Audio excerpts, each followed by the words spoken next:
the moon and star, come to me through fire and war. Oh, oh, come Nerevar, come and look upon the heart, upon the heart. Oh, lay down your weapons, it is not too late for my mercy.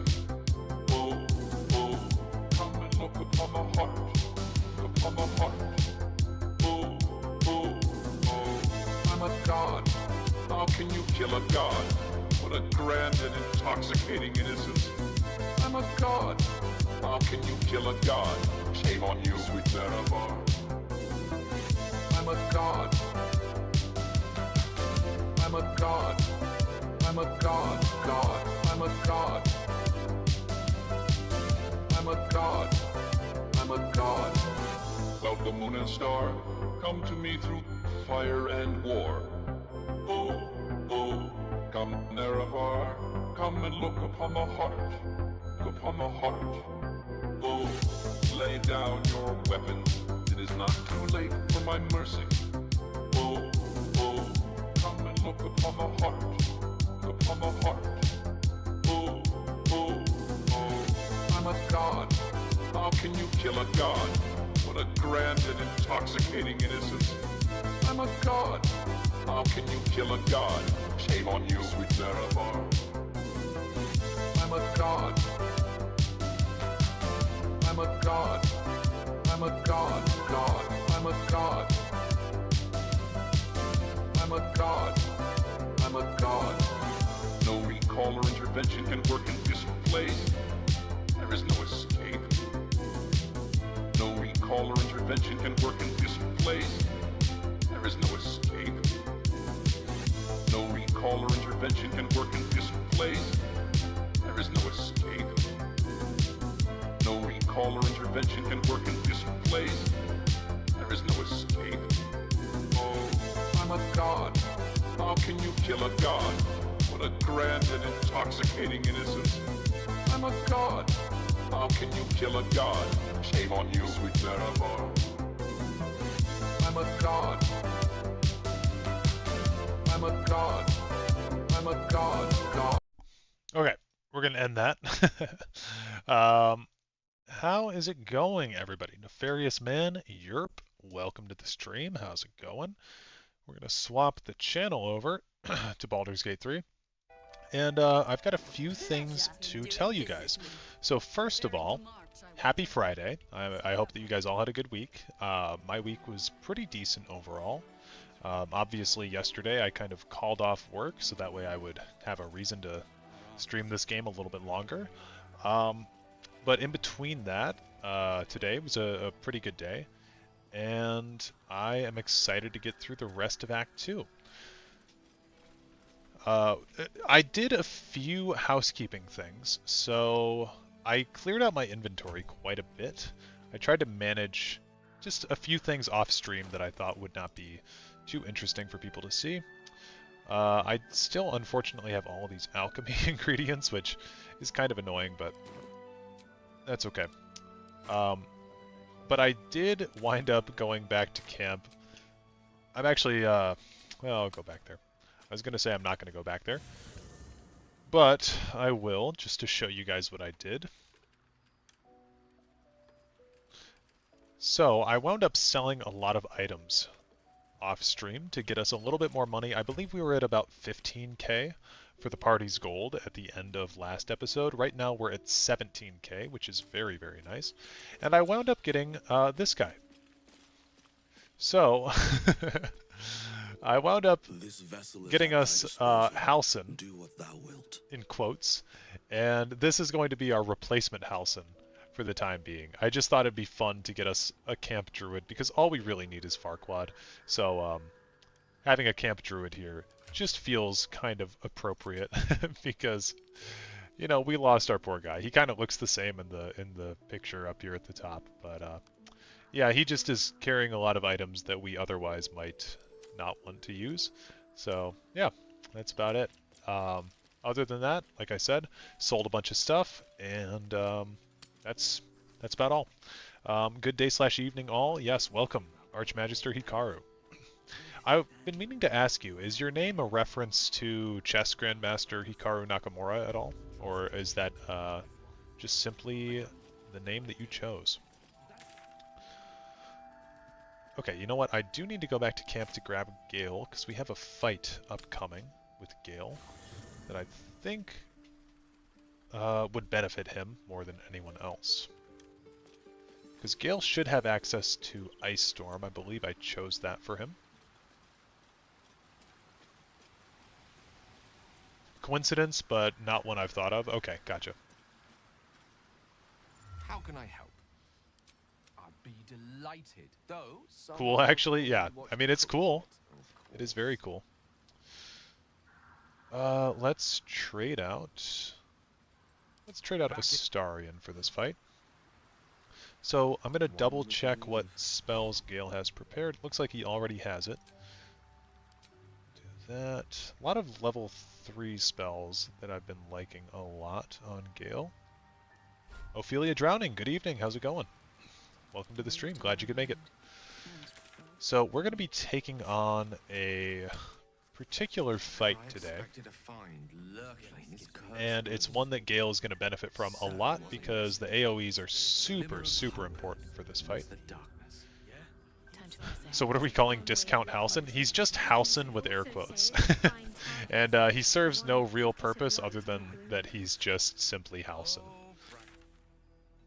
I'm going to fast travel back to the Grand Mausoleum. But I thought he'd be kind of funny because we lost our original Halsin, so why not just have a guy in camp? Malsin? I like Malsin. Falson. I was going to call him Faux Halsin, and then I was going to call him Weak Halsin, because I actually couldn't make the guy buff. But I just settled with Halsin in air quotes. I thought that was kind of funny. Falson. Yeah. Your gaze seemed to linger in the distance on some unseen goal, some insubstantial. Okay, so I believe that everybody has alert in this party. Shadowheart should ask this, right? She's got much better perception than everybody else. Or she should. Oh, okay. The fight automatically triggers. Well, what I was hoping for, really, was that we would be able to get at least something over here. Hunger of Hadar will be good. We can actually get all of them in there like this. This fight is... there's no real build-up to it or anything. It's just a fight with more Kuatoa. And I don't even think if you do anything in Act 1 you can stop this fight from happening.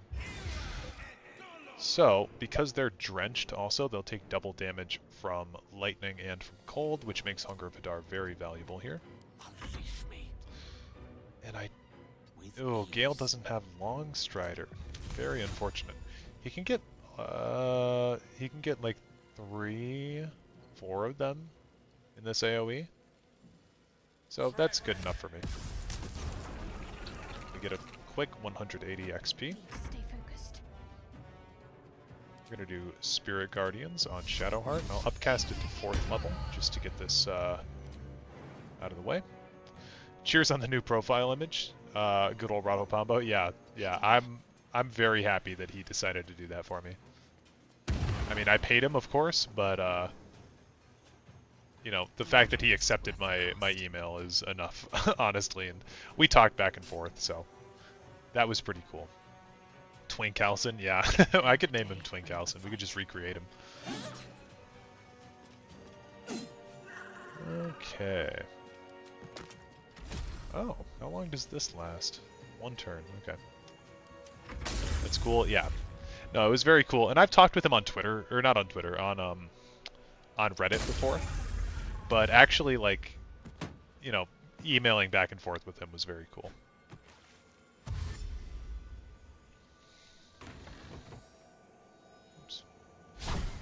Ooh, Gale got a nat 1. That sucks. Someone died inside the Hunger of Hadar.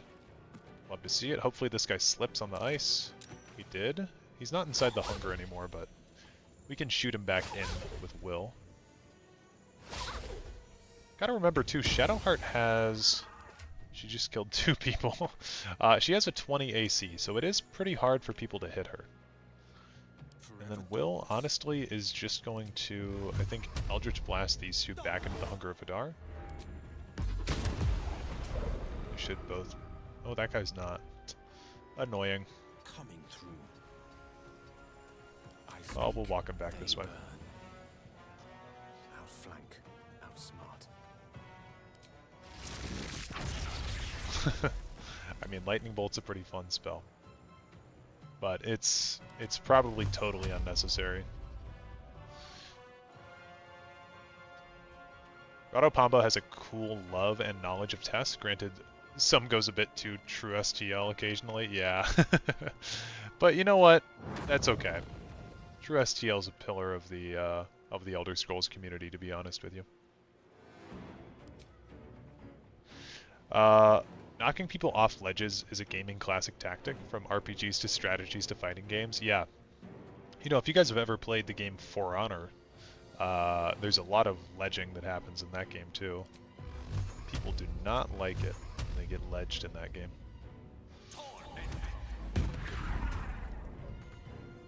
But it's a tactic. It's a thing you can do. Go up there with Gil. These 2 should die at the start of their turn anyway, so we won't even need to worry about them. I guess our main concern should be over here. Can't slow down. Crit, nice. Is that 56 damage on just our... Yeah, just our radiant damage was 56. Crazy. Yep, it can be great. Goes bad on occasion though, yeah. For Honor is so good, I'm surprised they still update it. Yeah. I mean, I think it's, you know, live services, they pay well. You've always got people that are going to be the cash cows of any community. Did he just run back in the Hunger of Hadar and die? Okay, so I think we've just got the... Oh, we got this guy too. I didn't even know this guy was here. Is he still drenched? He is still drenched. I mean, what about just like a... Oh, I missed. Thankfully this isn't honor mode or anything, and stuff like that isn't important. Okay, we'll go up here. Yeah, but my point is you're always going to have cash cows and stuff that are going to pay a ton of money for your games and your battle passes and DLCs and new characters, specifically with For Honor, you know. We'll loot all these guys later. I went through a big For Honor phase when I was in my freshman and sophomore years of college. Played a ton of that game. Surprised it never got a sequel. I know that a sequel is something that a lot of people have been talking about for that game for a long time, but I don't really know how lucrative it would be for them. 32 damage, wow. You know? Like, I don't know. How many people would actually be that hyped outside of For Honor fans for a For Honor sequel? Granted, it could be a good way to get hype regenerated for that game, but I don't know. Breezy, welcome to the stream. Glad you could make it.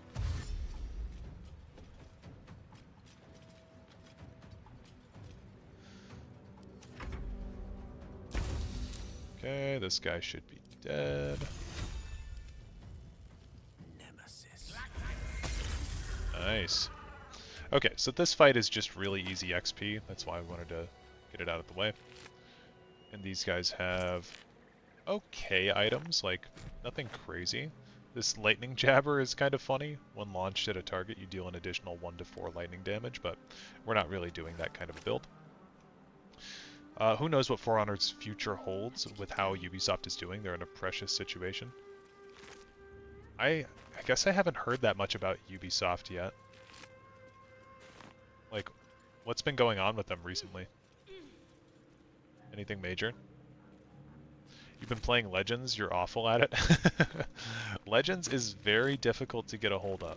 I do have a few beginner videos on my channel for Legends, but they've kind of fallen through the cracks of a lot of the other stuff that I've done, so if you would like me to link those videos, I can. But again, I'm not the best Legends player out there. Like, there's so many better people than me. I've gotten a lot of criticism for making Legends content, but like not being a top tier Legends player. But oh well.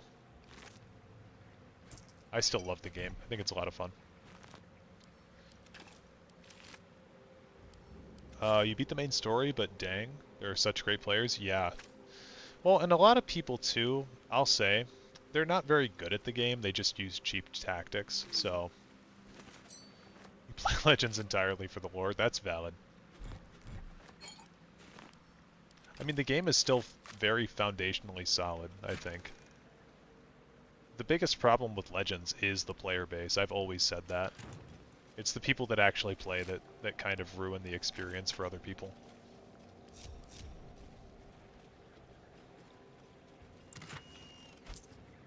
Another grease bottle.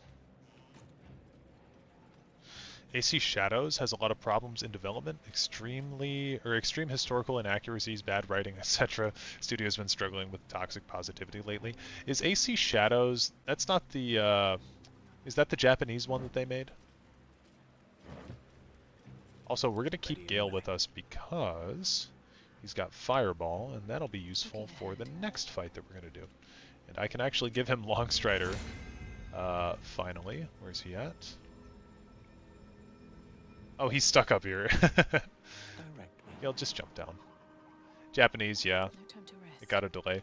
So, what I understand about AC Shadows, and correct me if I'm wrong, but I did hear that that game was based off of a real historical figure, like a samurai who was black in Japan during the feudal era.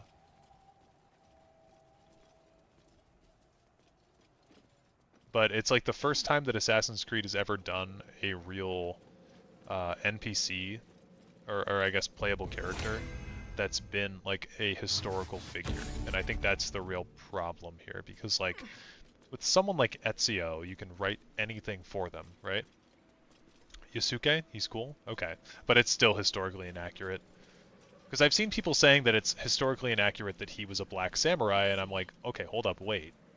There is precedent for this, but you're saying that the game itself is very Such horrors defy description. is very historically inaccurate. Silence can be best. Give it a try sometime. Okay, so I actually don't know if we can get through here. We might just want to go the normal way rather than down through here. Never touched PvP because you knew it or you'd lose any battle. Wanted to become at least decent at the game before you began, but never got around to it. Yeah, I think the biggest thing with Legends is just learning the meta and learning what it is that people actually play, learning what cards do, and learning certain colors. Go to Moonrise. Because once you understand the fundamentals of the game and you understand the cards that people are playing, then you'll be better prepared for every single game that you go into. Like, you'll be playing against somebody playing Sorcerer, and you're like, oh, okay, they probably have Sorcerer's Negation in this list, I should prepare for that. They probably have Piercing Twilights, they probably have Elusive Schemers. Like, a lot of the cards in general people's decks are very predictable. So, that's the one benefit with Legends being a game that hasn't gotten development in like 7 years, 5 years. You just need to kind of learn the meta, and a very good way to learn is either from experience or from watching YouTube videos. Like, when I first started seriously playing Legends videos, the guy that I watched was Justin Larson, and I would genuinely recommend him over me to anybody who is starting Legends currently. Right now, I think he's a very, very good Legends teacher. I mean, I'm not bad, but I think he's the one who taught me, so I would pass him on to other people.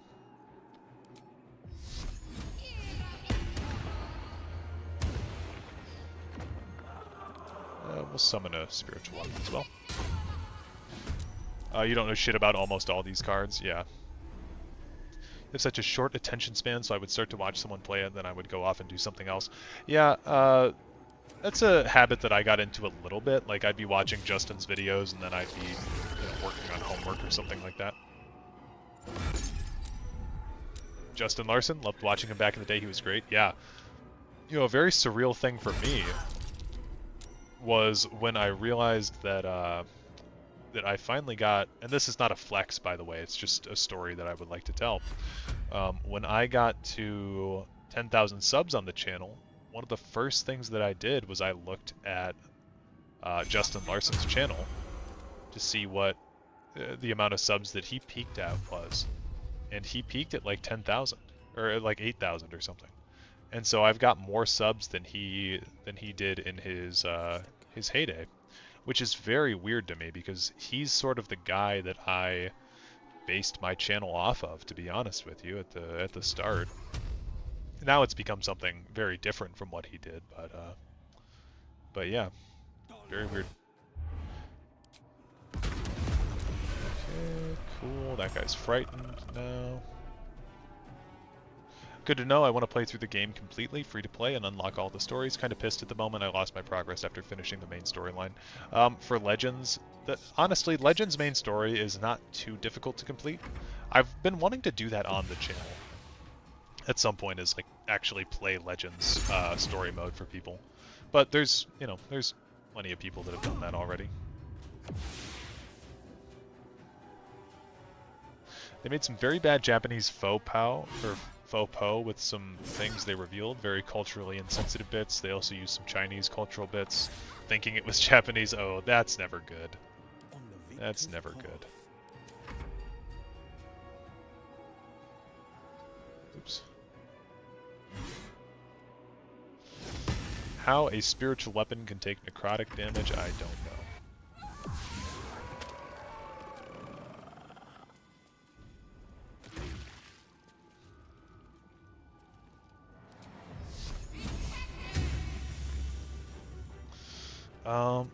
I have to check him and your Legends content out when I get back to it. Yeah, Justin's content is so good. He's got so many fun videos, and he's just a very, he's a very relaxing kind of figure, I guess.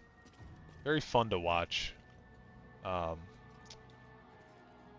yeah, I tried to base myself a little bit off of him when I started, but it's good to find your own path. I think that I'm definitely a bit more rage-induced than he is when it comes to a lot of the cards. Like, cards piss me off more than they pissed him off, I think, but it's because you seem very chill, and you also have connections with Imperial knowledge too. Yeah. The Imperial knowledge stuff has been very interesting lately. Like, it's very cool to see him, in live streams and talk with him and stuff. And I've DM'd with him on Discord a few times. So yeah, very, very cool. Philosophical/analytic takes on the games are good too. You watched the Rising Threat Thalmor video 3 times. That's good to hear. I'm glad. Okay, so we'll move over here, and then we'll actually knock this guy into into the Spirit Guardians. Perfect. Spiritual Weapons turn. Okay. Try to fly over here. Come on. Fly over here. There we go. Hit this guy. 11 damage.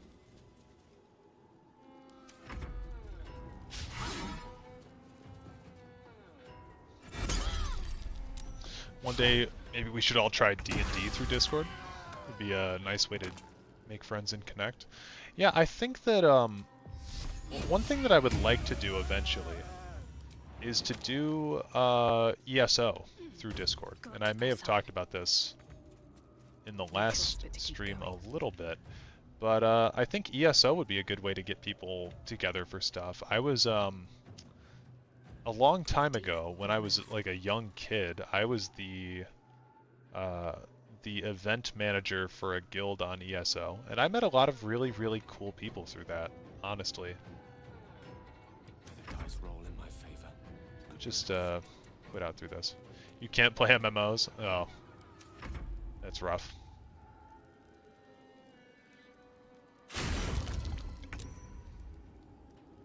Happy Imperial Knowledge exists. He's like an audiobook and databank for Skyrim lore. Yeah. Finding my way. Yeah, he's a very good Elder Scrolls YouTuber. It's a personal matter, that's fair.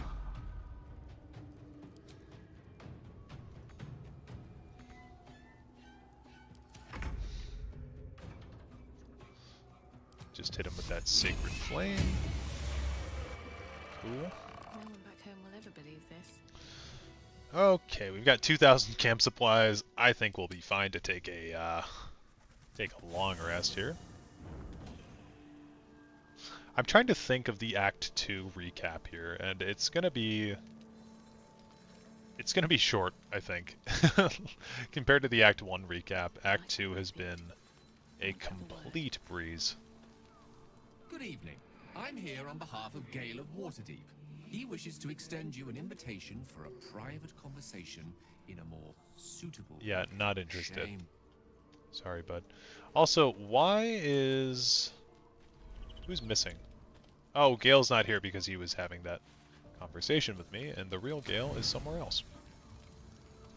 What's with the Elder Scrolls and ESO? There's Elder Scrolls Chim and Gartok. Yeah, so the Elder Scrolls and ESO are not very well explained, actually. Okay, are we actually going through another fight? Dude, it keeps doing the fight music every time I every time I do something. It's very obnoxious.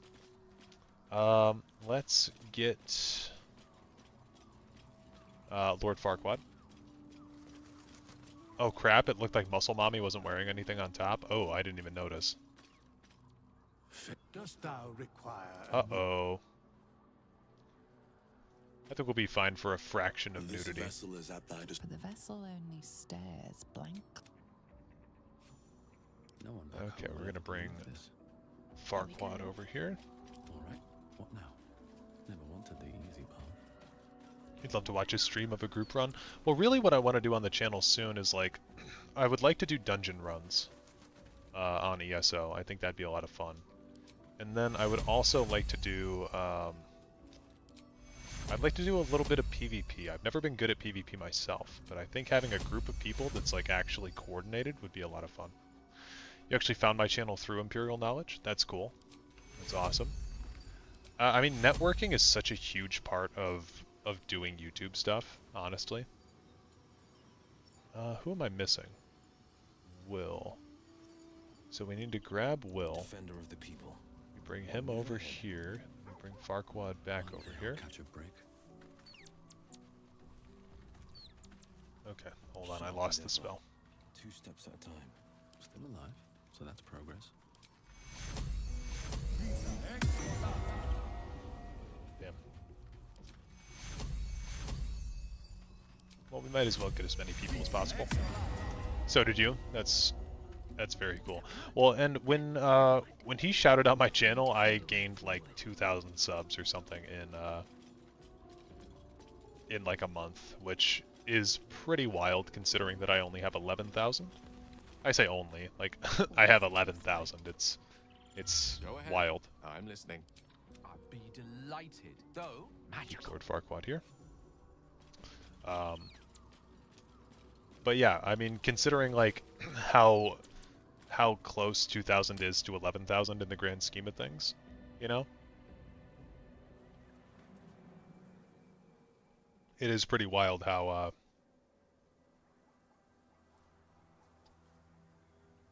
quick the channel has grown.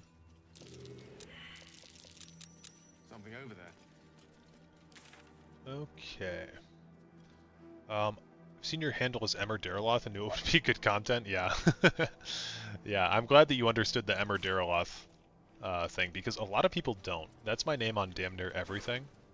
Not to dox myself too hard or anything, but like I use Emmer Daraloth as a handle on Twitter, on Twitch. I use it on Reddit, on on Xbox. So, and if Emmer Daraloth is not available, it's some variation of that. This woman So, worshipped Shah to the end. yeah, So why it's does been the my tag for a listeners long time, but not like a spare lot of her? people don't And all understand man it. turns his head away in I shame. remember playing Call of Duty one It's time, like and some this guy would not sent me a relent message on somehow. Xbox One, and he was like, Now "Dude, can I love Elder return Scrolls." I was like, I can't believe that the one guy that has understood this this gamer tag has been in a Call of Duty lobby. That's crazy.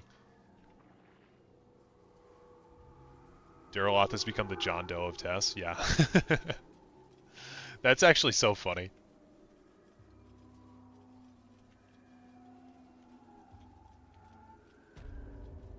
Something good here, I hope. Yet you look like Keanu Reeves drinking out of a flask in your Discord pic. That is, that's Alan Wake. Yeah, my Discord pic is Alan Wake in Alan Wake 2. I'm honestly, like, I know that not everybody is excited for this, but I'm so hyped to play Alan Wake again on the second channel. That shit's gonna be so fun. Nice to be remembered, though I'd be less keen on having birds perching on my Just head because I than love you. Alan Wake. God recognition, yeah. Yeah. Not proud to say that I used to play a lot of Call of Duty, but I did. Although I've not purchased a COD game since Cold War, and even Cold War I bought with a gift card. So Alan Wake 2 is great. Yeah, I'm gonna be playing through Alan Wake 1, then probably Alan Wake American Nightmare, and then I'm gonna be playing through Alan Wake 2. And I have beaten Alan Wake 2, but the reason that I'm doing all that is to do the DLC for Alan Wake 2, which releases this month. So that won't be on Daraloth, that'll be on the second channel, Daraloth, or the Garden of Daraloth, not Daraloth 2. Because I figured that a lot of people already said they're not really here for the Legends content, which is like, that's fair, that's totally fair.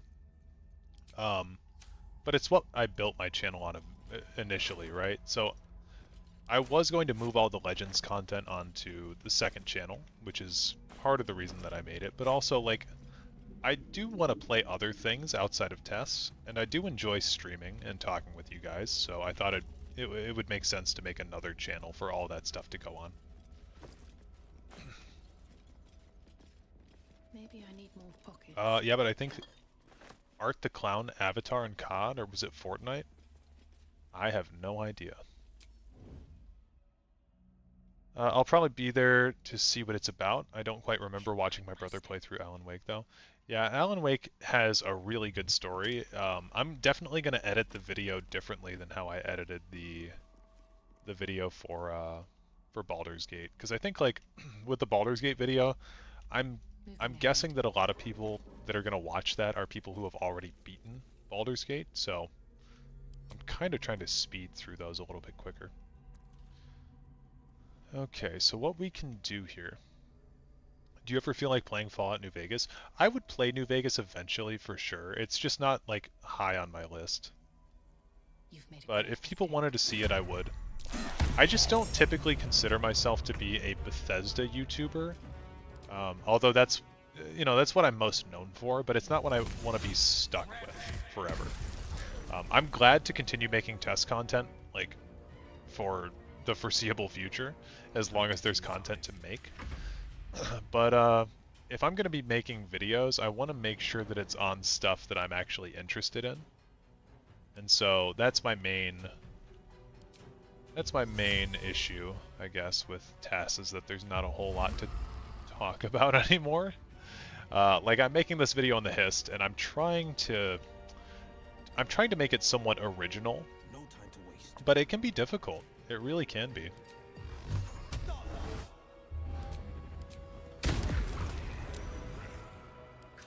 Okay, we'll go like this. Have to keep going. See if we can do a sunbeam here. We can at least get these two in there. Smart. Need to make sure you're interested in what you're making. Yeah, I think that's the key to it too, is like, if you're not interested in the content that you're creating, it's not gonna be fun for people to watch, and it's not gonna be fun for you to make. What kind of videos do you enjoy producing? Like the philosophical discussions or Legends tutorials?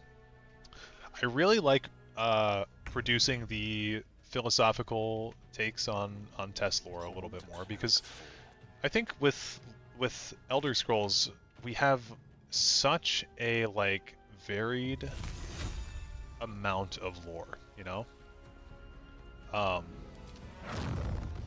So people can kind of have their own interpretations of what that lore is or what to do with that lore. And I like trying to kind of come together and find out what the author's sort of intent was, or what the in-universe intent was. I think that's really interesting stuff to do. I know that a lot of people... I've gotten a lot of comments on my videos about like, well, you know that the writers didn't intend it to be interpreted this way or that way or whatever, and it's like, yeah, I know, but specifically with the Mirac video, people often will talk about my Mirac video and they're like, yeah, I think that the writers for Bethesda are just bad. And I'm like, well, yeah, I know that, but like, can't we just have a little bit of fun with this theory?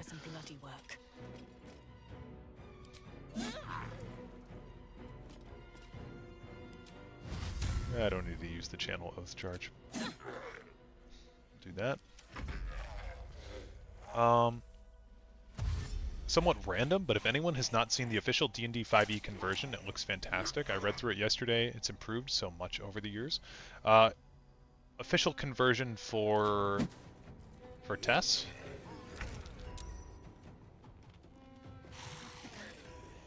Survival is all that matters. But, I mean, that is another big thing with Tess, too, now that I'm thinking about it, is, like, Tess is not... You know, there's not new content being released. So, if I specifically wanted to be an Elder Scrolls YouTuber, like, I would run out of content in a matter of months, years, you know? Like, we really have to wait till Elder Scrolls 6 comes out. And I'm happy to do that. I'm happy to, to kind of wait for that, I guess. But until then, it's like I gotta play other stuff. I gotta figure out other games. I did not know you could get up here. That's cool. One can't always be a gentleman. Because honestly, before I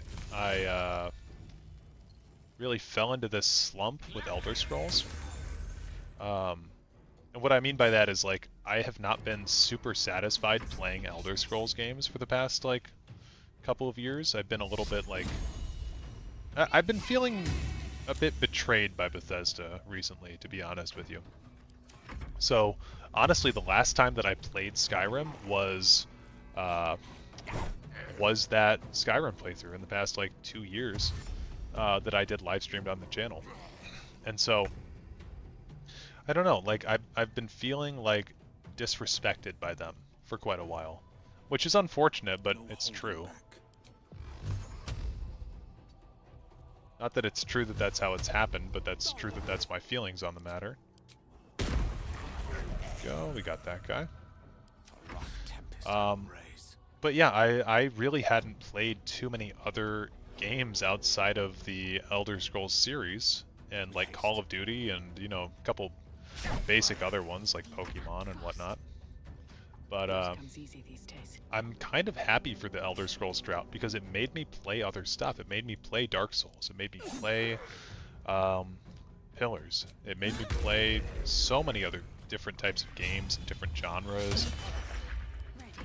It's been good for me, at least, but I'm still like, I'm still very upset with how we've been treated as Elder Scrolls fans.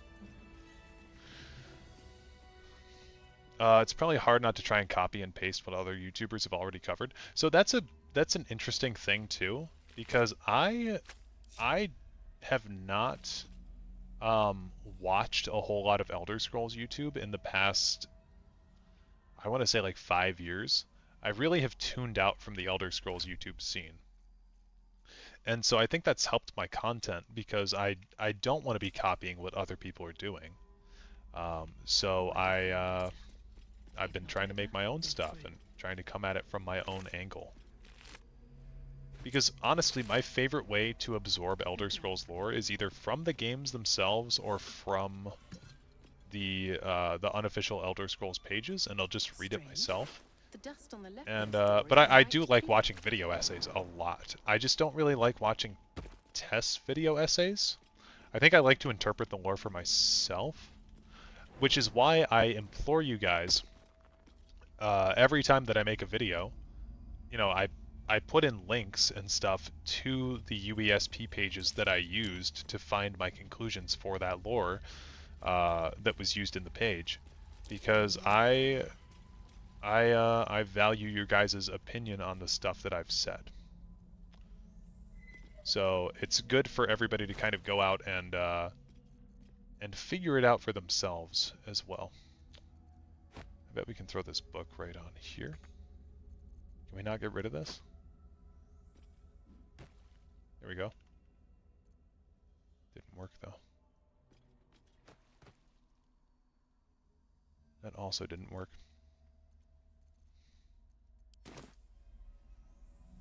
Honestly, we really don't need to be in here, so there's one thing we can do in here if we have Shadowheart with us and we need inspiration, but we don't really need inspiration, so we will go.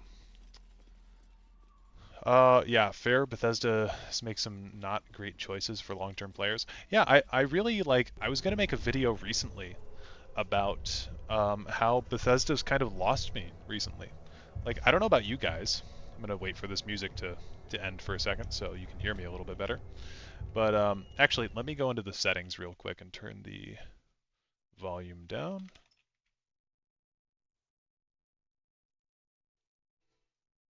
Okay.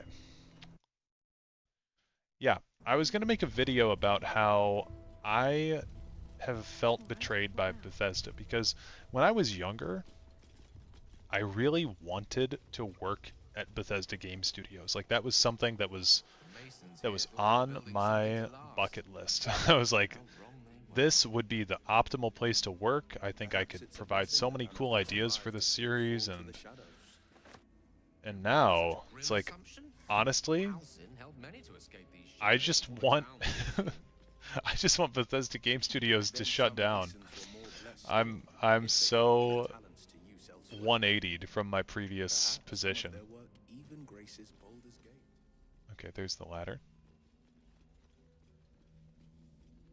And that's probably why I have Pillars 1 set as favorite game. It opened up a lot of new things for me back in the day. Yeah, Pillars 1 opened my mind to so much, honestly. Like, it's like, wow, fantasy games can be deep, and they can have, like, actual things they want to say. It doesn't just have to be about killing the dragon. It can have something really, really... Oh, I fell off.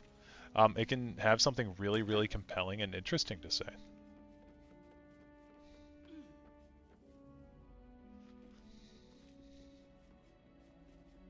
To be fair, that's how everyone should feel. I haven't respected them since the whole canvas bag debacle. Do you guys all remember the canvas bag debacle? That was crazy. That was wild. And then they had like the Nuka-Cola incident too. They were selling Nuka-Cola, and their Nuka-Cola was I actually had no idea this was up here, guys. This is crazy. It's a new area for me. But they were selling Nuka-Cola, and it looked like it was in glass bottles, but it wasn't. It was in plastic bottles. And then people got all upset at them. Yeah, we can just burn this door. Cool. I'll always enjoy Skyrim, but I won't enjoy Bethesda's actions. Yeah, no, they've really ruined themselves over the past few years. I want Bethesda to grow and adapt. They need to find their love and care again. They also need to learn how to listen to feedback. Well, I think another thing too, like when I was younger, or I guess I was younger, but my age has nothing to do with it. When Bethesda got acquired by Microsoft, I thought it would be good for them, because I thought they would finally get maybe like a little bit of quality control or something. Like Microsoft would get somebody involved that would put them in check a little bit more and make sure that they're producing actually good content. but that was not the case at all. In fact, it seems like they've gotten a little bit more careless since Microsoft took over. Like, they just released a DLC for Starfield, and it seems like it's one of 2 DLCs, because they usually do 2. Just from the wording that they've used with that DLC, they're like, this is Starfield's first DLC, which implies that there's a second, right? So, yeah, I don't know, it's just been very weird.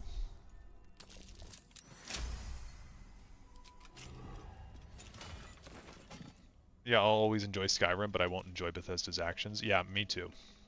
Me too. Skyrim's a great game. Bethesda's capable of making great games, but I think that, like, that company, as of right now, is very, very broken, and they need to get a little bit more quality control.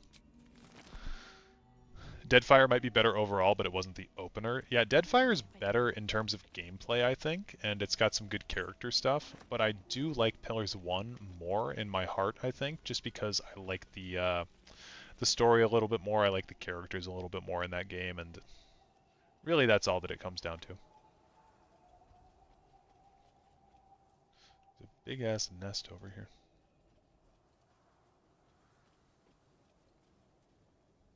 Personally disagree about the Microsoft bit. I think that Microsoft is the thing keeping them afloat.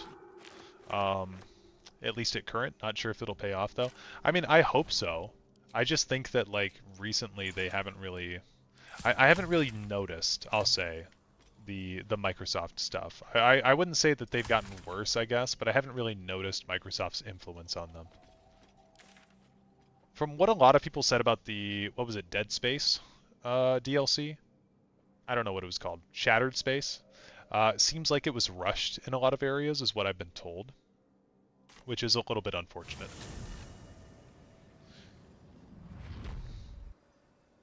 TLDR, Bethesda had an early access deal for Fallout 76 that included a high-quality canvas bag that turned out to be like literal plastic or some dumb shit.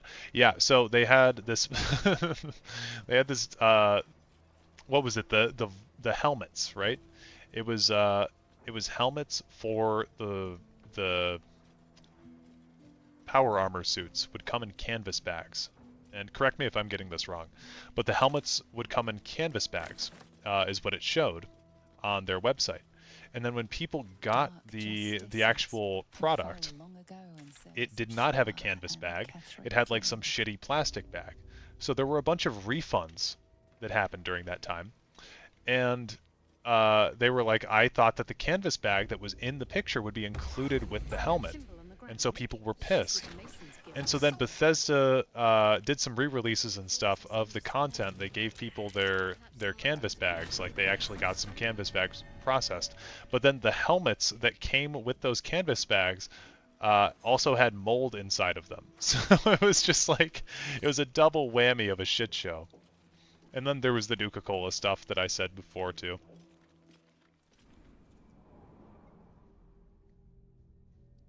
But yeah. Bethesda's track record with merchandise has not been good recently. Although I will say, I bought their the last thing I bought off of the Bethesda merchandise official store was the Ebonheart Pact D&D die set, and that thing is really cool. I love those dice. So if you're gonna buy anything from them, buy that. To be honest, I have not been impressed with anything since Skyrim. Love Fallout 3 and New Vegas, but wasn't interested much with Fallout 4. Fallout 4 is not... I mean, this might upset some people, but Fallout 4 is not very good as, like, a standalone game. If that was your first Fallout game, I don't think that you would be super into it. Unfortunately. You know? And this is someone who's, like, speaking as someone who has, like, 200 hours in Fallout 4. It's not that good. It's okay. I will say that it's a perfectly okay game, but as far as the games that came before it, it's not great.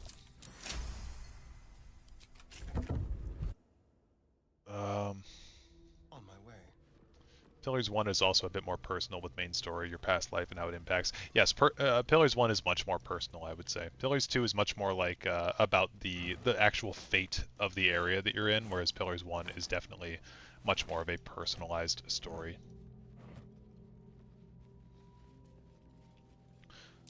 Fallout 4 IMO was a good game, not a great RPG or a Fallout game. Yeah, I can agree with that. I would say that Fallout 4 is a good game for just being a video game.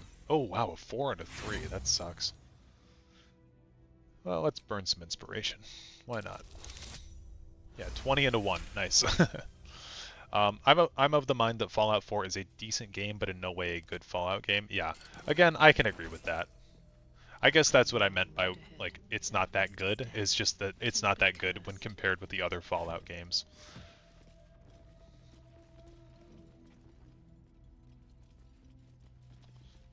Okay, I haven't even used a flourish yet, so we're gonna not even waste a short rest here. Story isn't that interesting and the NPCs weren't either. Yeah, there's like, I mean, Paladin Dance, people like, honestly, Piper, like, I know Piper's kind of a fan favorite, but I'm not really a fan of Piper at this point. I'm kind of over Piper. Let's do a double slashing here. Oh wait, I forgot I have a star in. Okay. Yes, Nick Valentine, okay. Yeah, I can't hate on Nick Valentine. I do actually love that man. He's great. Also voiced by the same guy that did Mercer Frey, so I can never get him out of my mind. Okay, Starian's turn. But I've beaten Fallout 4 on every ending. I would love to show you guys this at some point. I don't know how I would show it to you. But on Fallout 4 on Xbox One, I had a save file where if you went to Sanctuary and you went in a specific room, it would crash your game because of how much shit I had at Sanctuary.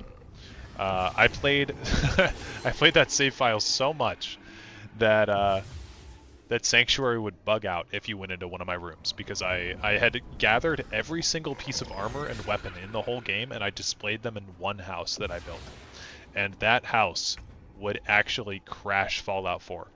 So I couldn't even go in there to admire the shit that I'd accrued.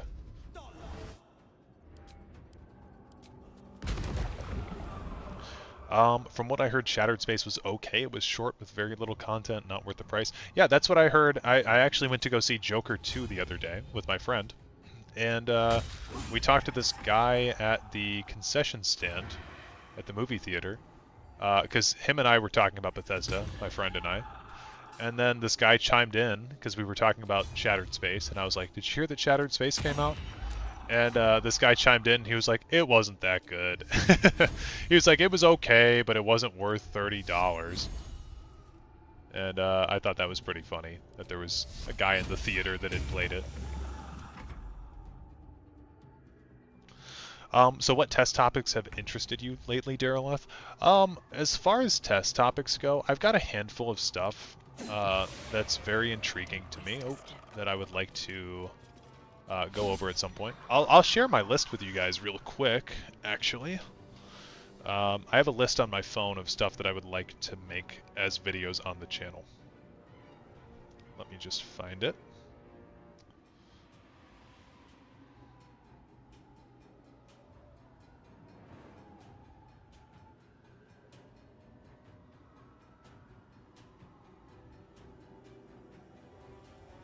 Okay.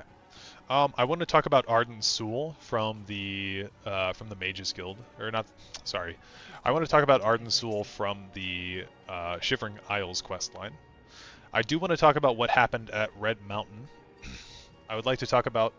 Oh, I already did that video actually. Necessary inclusions in Elder Scrolls 6. I would like to talk about Foul Murder, the Trial of Vivek, the Clockwork City DLC from Elder Scrolls Legends, specifically how there was the mechanical heart. I'd like to do a small piece on Neloth at some point. A small piece on Cicero at some point as well. I want to do a video on Umbriel. A video on the evolution of Myrrh. Sounds very interesting to me, so like So how all of the Mer sort of diverged from the Aldmer is something that is not on YouTube yet that I think would be very cool for people to see. Did that one already, did that one already. I would like to do a video kind of deep diving the Dwemer at some point. I'm doing the history video now. I want to briefly talk about the Red Brahmin and how he was butchered in the Elder Scrolls Legends. They changed his race. Doesn't really change a whole lot about him, but still. I want to make a video at some point about dragon breaks and if they are lazy writing or if they're actually kind of genius. I want to make a video about the greatest mages in the Mundus and just sort of talking about like Shalador, Devaith Fear, figures like that, Sothasil even. So yeah, stuff like that. And then I just have at the bottom here, what happened to the Heart of Lorkhan? I'm a firm believer that we don't really know what happened to the Heart of Lorkhan fully at the end of Morrowind, so I'd like to make a video on what exactly went on, where it disappeared. And then I just have at the bottom here a brief history of Skyrim, brief history of Hammerfell, of Alinor, Elsewhere, Valen Wood, all those types of things. I wanted to make an opinion piece quest on, or an opinion piece video on why all of Skyrim's quest lines feel unfulfilling, and that is just sort of a personal take, but I don't really find Skyrim's quests to be that fun to play anymore, honestly. And maybe it's because I'm an adult, maybe it's because I don't have all the time in the world to do it anymore, but yeah, I don't know. I'm just not really intrigued to play those anymore. And then I wanted to make a video about if Paarthurnax is trustworthy or not. And that is all the stuff that I've written down. That's all the stuff on my phone. Not to say that there couldn't be more, obviously, but... okay.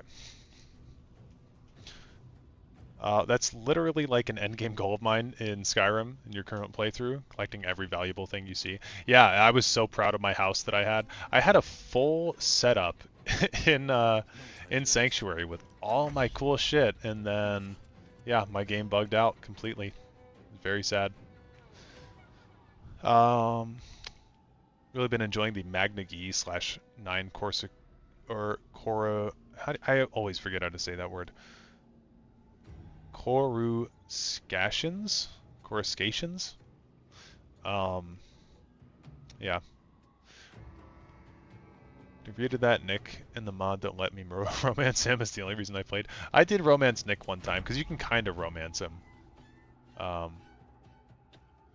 So great when fellow nerds and gamers announce themselves in public. Used to do that at work. Yeah, my friend and I had, I used to work at a restaurant called Zoop, which is a soup restaurant. It was soup spelled with a Z. And I used to work there, and my buddy that worked there with me, him and I both started talking about Skyrim one day, and we just hit it off from there, honestly. Him and I were such big Elder Scrolls fans. He was a Stormcloak fan, and I was a Imperial guy. So it was fun for us to have those kind of debates while we were at work about, like, Ulfric versus the Empire. Let's see. Please do. Need more Clockwork Daddy? Yeah, I would like to do a lot more about Set. I think that Set is super interesting. What do I have to lose? Also started my 36 lessons journey after over 10 years. The 36 lessons are so crazy to try to actually decipher, man. Set is great. Love him in the Clockwork City. Yeah, he's so good in Clockwork City. Like, if you have to play ESO for one thing, play it for the Clockwork City, honestly. So fleshed out in ESO that I can appreciate. Fear, though, seems so freaking amused and interesting. I really like Devaith Fear, too. Devaith Fear is such a cool character.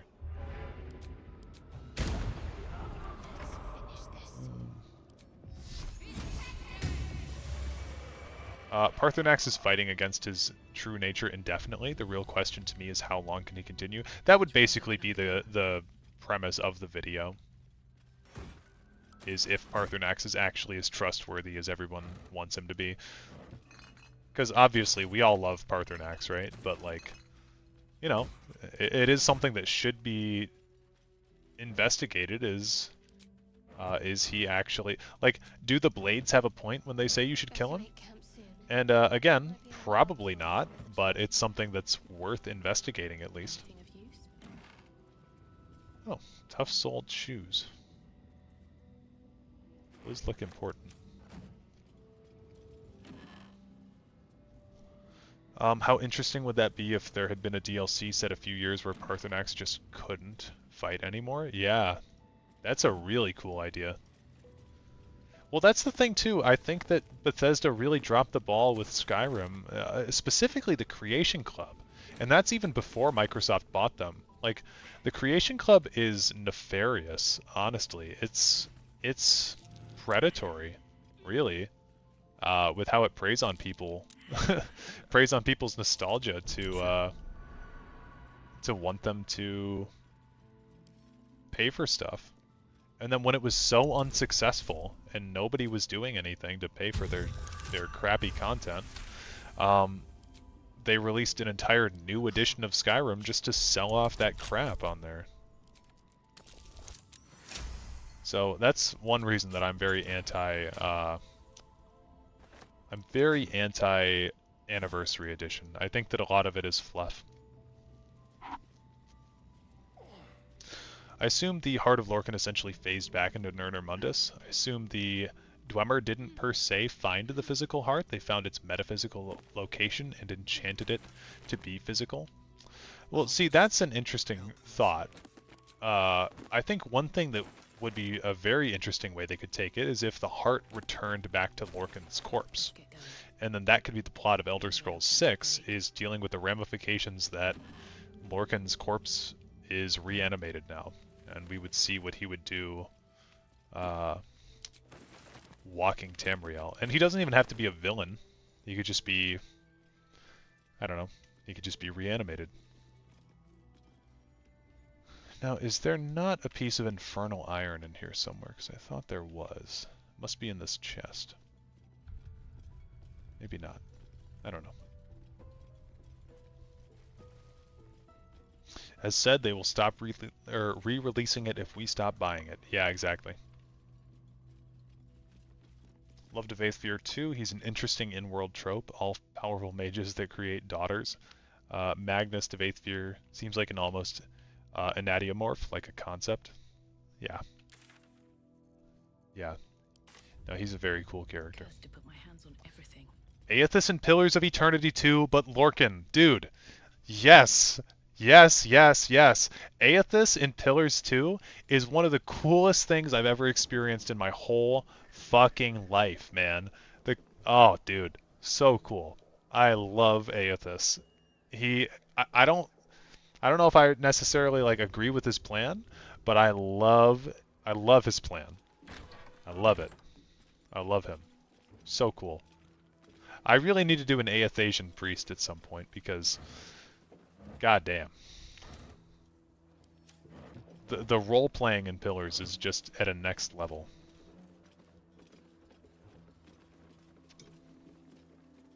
Here's a theory. Let me swap to live chat. Here's a theory. The Dwemer all just disappeared, right? What if they actually became like Aedra and the Tribunal became more like Daedra since they didn't vanish? That could be interesting. That could be explored in an interesting way, I think. Here lies Sister Kevin. A more devoted mendicant never lived. There's something in here, although it hasn't loaded. Interesting, but I don't think Lorkhan will ever return. He is, from what I understand, a series mystery that will never be explained. Well, and that's the thing about these kind of mysteries that are supposed to never be explained, is that they could always be explained at some point.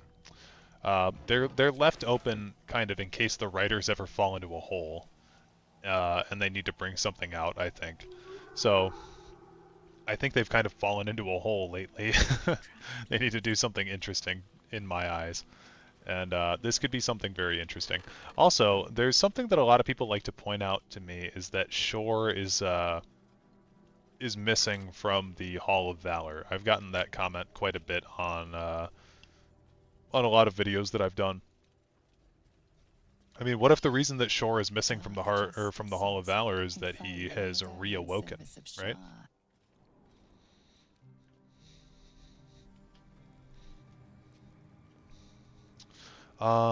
Do you think Parthenax is amoral? What even was his reasoning for betraying his kin? How does a dragon, a creature designed to dominate, suddenly feel remorse? You know, that's a good point. I have no idea. I have no idea. Never really thought about it that in depth. But that's one reason that I've got it on my chopping block for things I would like to investigate a little bit further.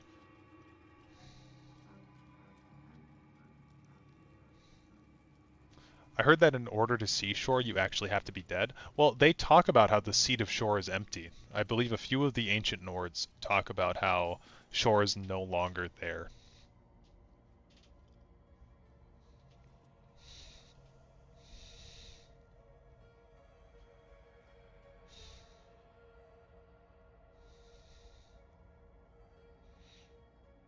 What if Parthenax at first wanted to have Alduin out of the way? Then he realized just how mighty man really was, so he joined their side for self-preservation. Yeah, I mean, Parthenax, like, again, a very likable character.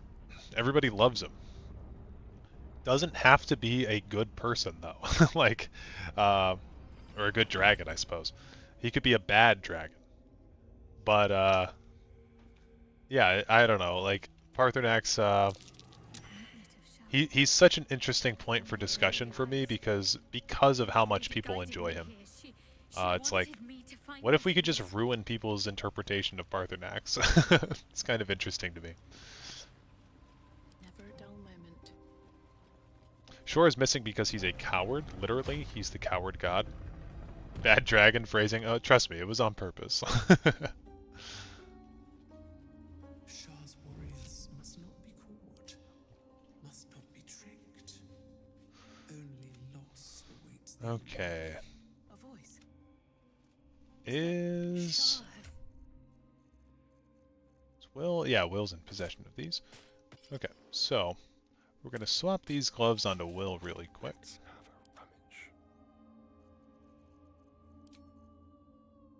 And he should be able to... Now, okay, this says you can cast Mage Hand as a bonus action, but I'm not seeing that popping up.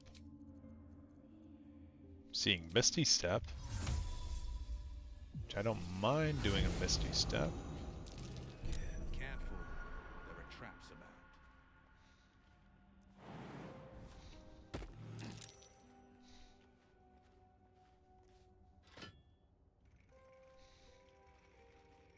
Why do we get the Bad Dragon reference? Because we're all Tess fans. Tess fans are the most depraved fandom on Earth.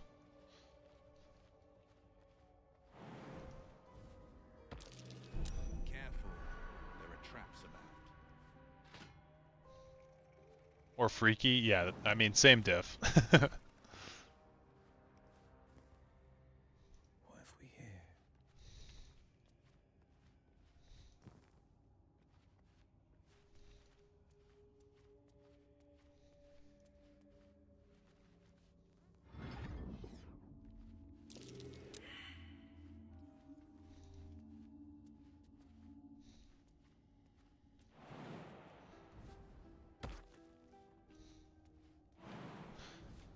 He sees an opportunity to be the superior Dova. I feel like the other dragons would naturally look to him if Alduin were snuffed out. Well, and you know what's interesting too, is that Parthenax states at the end of Skyrim that now the Dove will look to him for guidance, and that Skyrim will be put under his reign, or something. He says something like very sketch like that, and I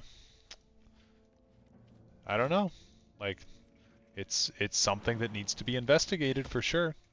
Nobody likes Delphine, but it's like, does Delphine have a reason to be afraid of Parthenax? Who knows? Isn't Parthenax frequently referenced as Alduin's second in command? Yeah, no, he for sure is. To make my next move. Yeah, he's Alduin's brother. Okay, we'll have Shart do this. Oh, she's got the Blood of Lathander active, so we need to turn that off. Best avoid that trap. Welcome, child. Follow my voice and prove your worth. Watch yourself. I spy a trap. He also notes that he never felt younger after saying that he was mourning Alduin. Shit is freaky. That's what I'm saying, dude. These boots have seen everything. Exactly.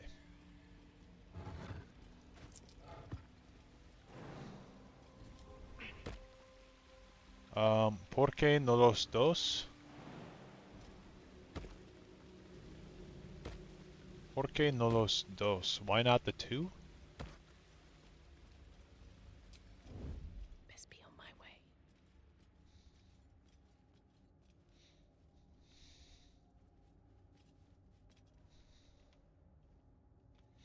Okay, so here's something fun you can do. You always just ignored that puzzle or somehow brute forced it, really?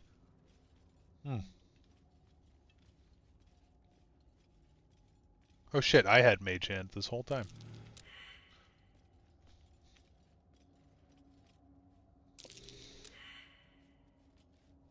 Okay, come on, Astarion. Alright. Well, we'll still go up here anyway.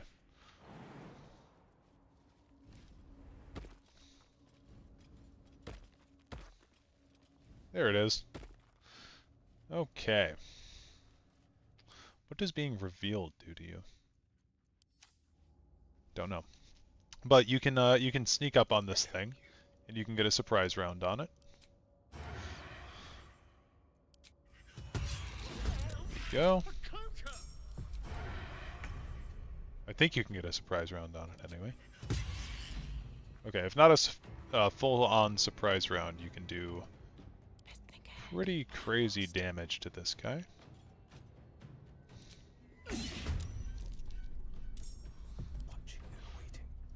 Okay. We don't want to hit it with Will because it'll fall down. Can't afford any mistakes. So, do Lathander's Light here. Guiding Bolt. Nice. Oh shit, I didn't activate Will yet.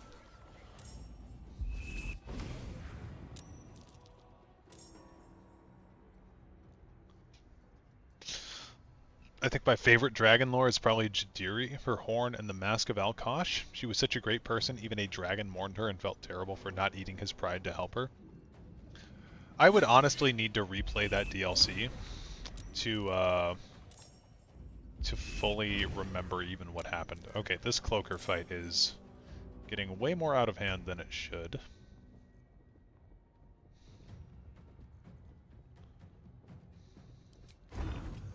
Do this. Oh, we crit it. we got a crit and instantly killed it. Cool. Okay. Well, never mind. Wonder if the gods are watching me. But that will fit in my bag. Seems simple enough. Keep your distance, darling. How for a skeleton key?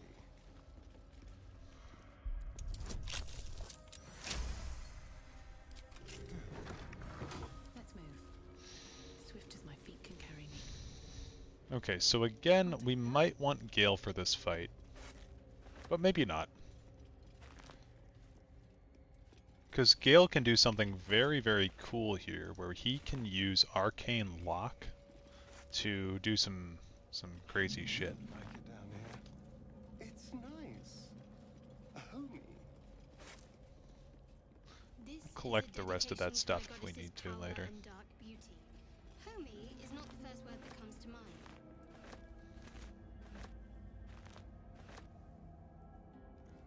What's inside? It's just mind-boggling. A dragon who feels a genuine care, or who felt genuine care for a normal mortal and genuinely felt regret for his actions and not helping her. Yeah. I was not a hater of the stuff that they added in that DLC for Elsewhere with the dragons. I thought it was fine. I was going to ask earlier but forgot. Who do you think has the gnarliest beard in Baldur's Gate? Damn. Gnarliest beard. I'm trying to comb through all the characters in Baldur's Gate now. Like, Ketheric's beard is pretty good, right?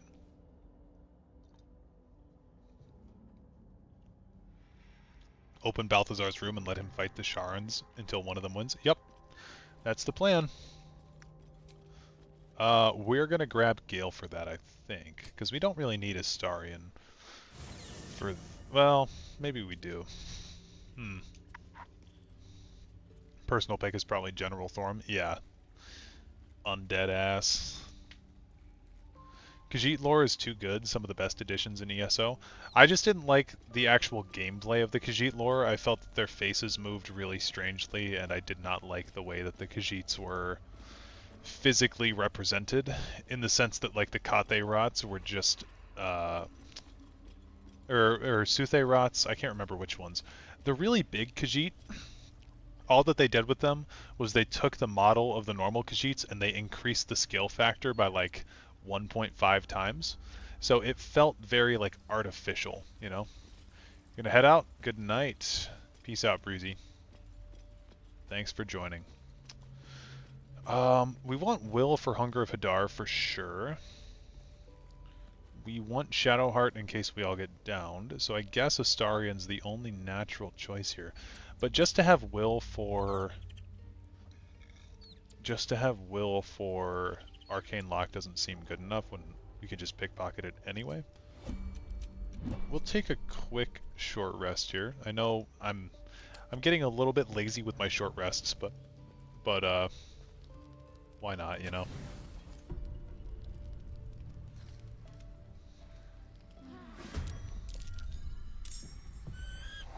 Aaron Dobbs, welcome to the stream.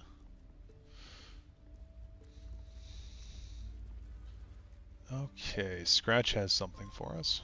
The dog wags his tail. A small he gives in and surrenders his fine tooth. Pristine mesh toe sandals. Nice.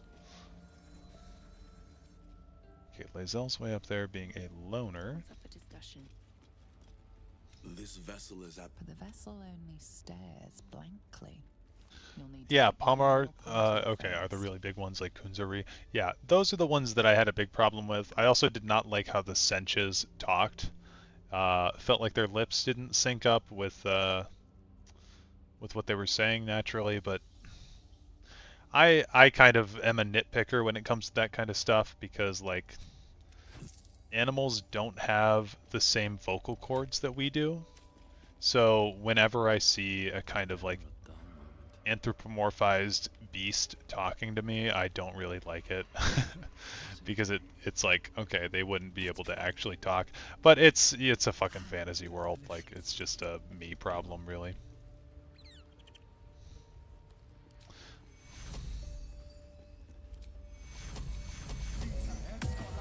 Okay. Magic, yeah. That's about all you need to say. Is that blood? No, never mind. Moving in. Why am I over encumbered all of a sudden? Oh, is it because of these shoes? Oh, it's not. Weird. Well, let's trade out some stuff. Send to camp. Why am I so far over encumbered though? This is bizarre.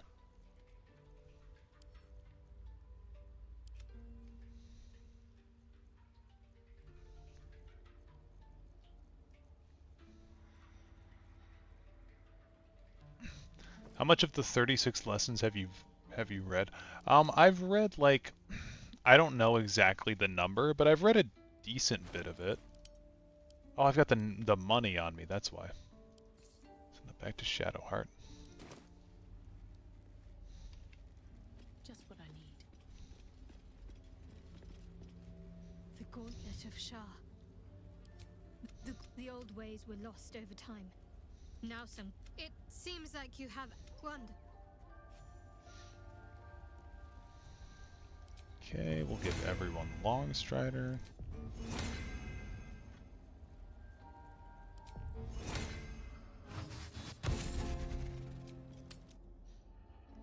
What's your gripe with Saluna anyway, Shadowheart? She betrayed her sister and ruined the balance of things. I know we also got into this like a few weeks ago, maybe a month ago at this point, but I really don't like the concept of an Alfiq giving birth to like a Palmar Rot or a Sench. Pretty disturbing and weird, and it kind of influences bestiality in a sense. And it's just not really for me.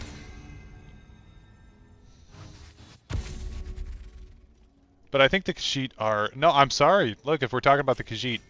But I do think that the Khajiit are very interestingly written. I just don't think that their concepts translate well into a live game. To be cautious. What path lies before me? Oh shit, I've been caught. Need to go back. Oh damn it, I've been caught.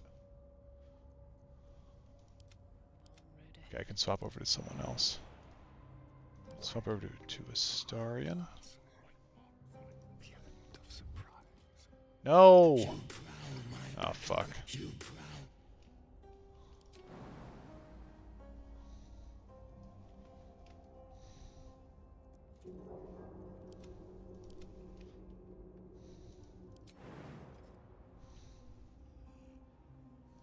Who has the Misty Step amulet? Shadowheart does. Okay. So we'll trade that. You find Fuck. yourself in a dead, putrid skull, somehow hosting a... Okay, we're gonna skip all this. Some Khajiit details are a bit hard to translate into game, I'll give you that, yeah.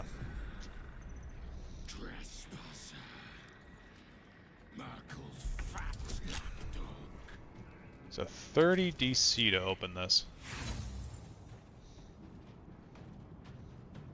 I mean, I've got 39 Thieves' Tools.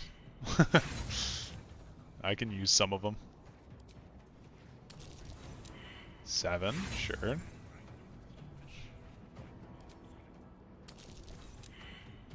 It just, it starts to fall so far into the realm of fantasy where I get personally taken out of it a little bit with the Khajiit. Where do I go from here? This is my time. I'm ready. Okay, can we trade this with Astarion?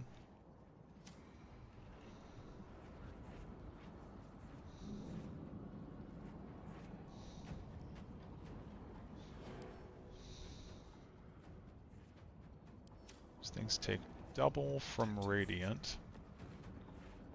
We need to hit a 32 to kill this thing on sneak attack. Not sure that we can do that. Shall we cut and run? Oh, I should have used my bonus action. What a failure on my part.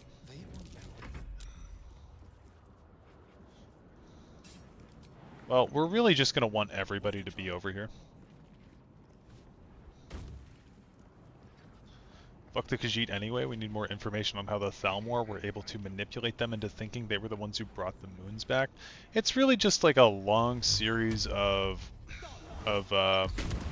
mental manipulation that the Thalmor have done. I mean, they made everybody in Alinor think that they were the ones responsible for the ending of the Oblivion Crisis, so they're pretty much master manipulators.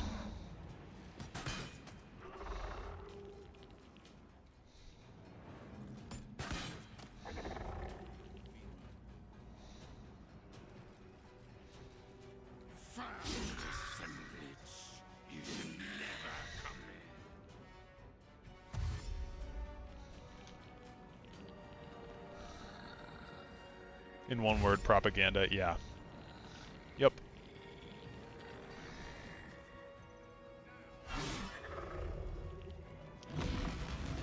Said we hardly get to see such tactics in action within the games. Yeah. I agree. Make it quick.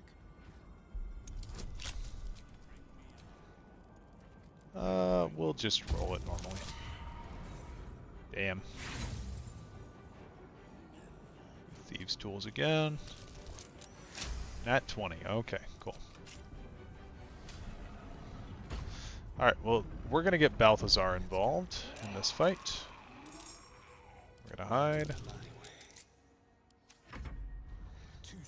We're gonna rush everybody inside. Fast. Got to move. Come on, can't stay idle. What path lies before me?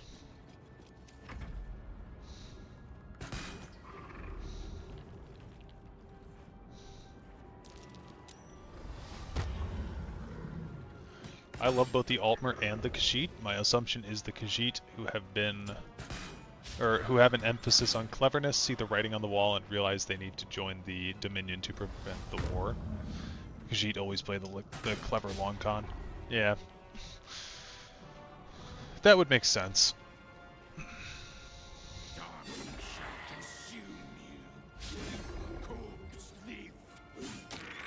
So we get no XP for them killing that guy. Or that guy.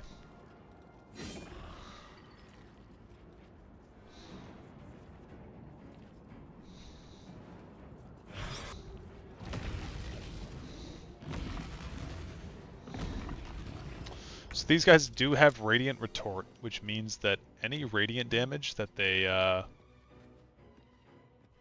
dealt, they'll reflect back at us. So if we'll read that really quick, whenever you take Radiant damage, reflect it back at your attacker twofold as force damage, which force damage is not very well reflected or defended against, I suppose, in this game as the other damage types. So very, very rough to see. But yeah, we're gonna hide everybody in here.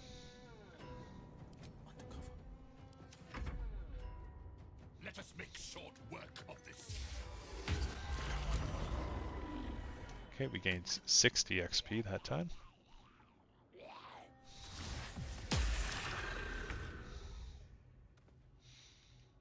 On my way. Time to push my luck again. One day I'll catch a Okay, break. do I have a scroll of arcane lock? Is the question here, which I don't, but that's okay.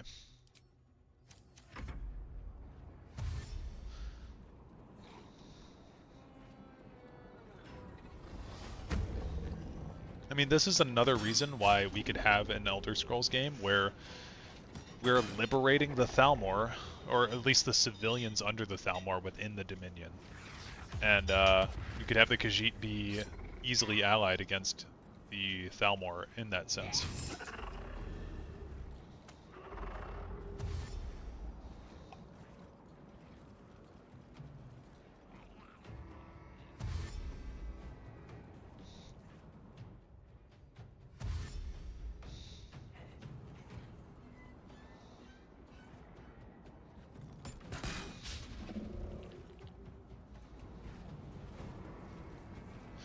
Elsewhere kingdoms are vassals, not just under direct control like Valen would. Yeah, they're not really actually a part of the Dominion, technically. They're more vassal states. Clan mothers had seen the leaders, or had seen that the Dominion would invade and harm the fractured Khajiit people. So they made a reasonable choice to join, maybe plan opposition later. Again, makes enough sense.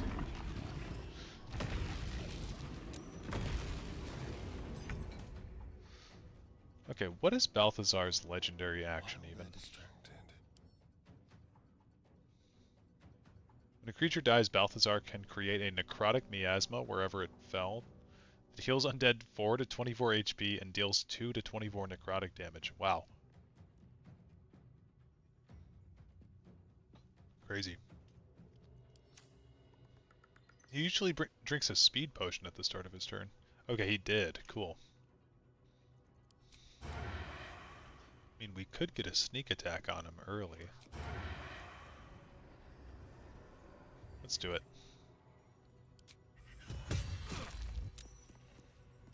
So he's not going to be mad about that, by the way, because we're on his side right now, technically. Fleet of foot. Caution to the wind. You know what? I'm going to have Will just cast Armor of Agathis on himself, just in case some bullshittery happens. It will be a kindness to put an end to your follies.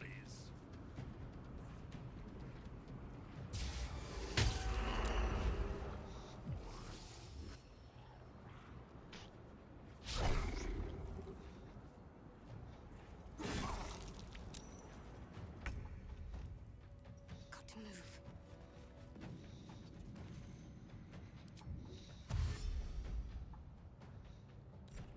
Might as well. Okay, we're going to close the door, and we are going to let that all sort of play out. Still breathing, despite everything. Very well. And then we'll move everyone a little bit closer.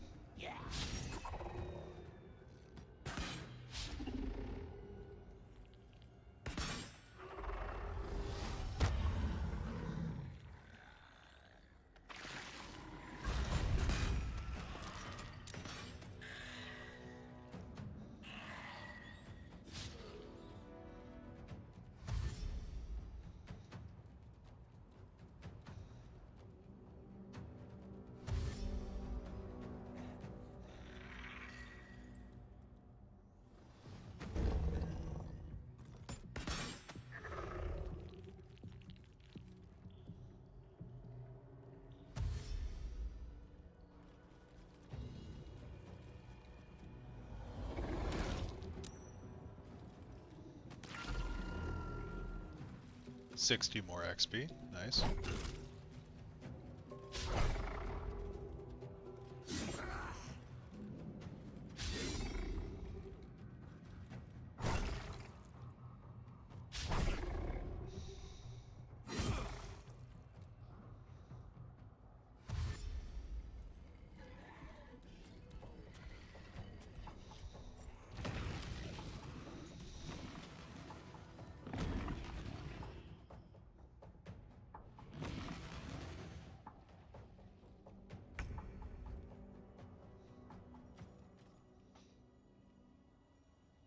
A better position.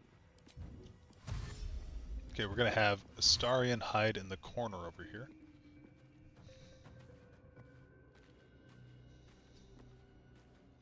And eventually we'll place a Hunger of Hadar at the doorway. And we'll just have Will sort of Eldritch Blast people back into it over time.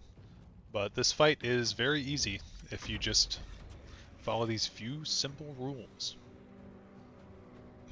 You shall live to regret this. Perhaps not for long.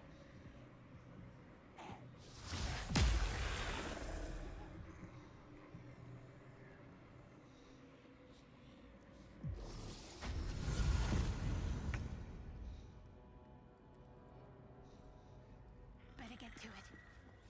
Okay, genuinely too, I think opening the door and firing a sunbeam.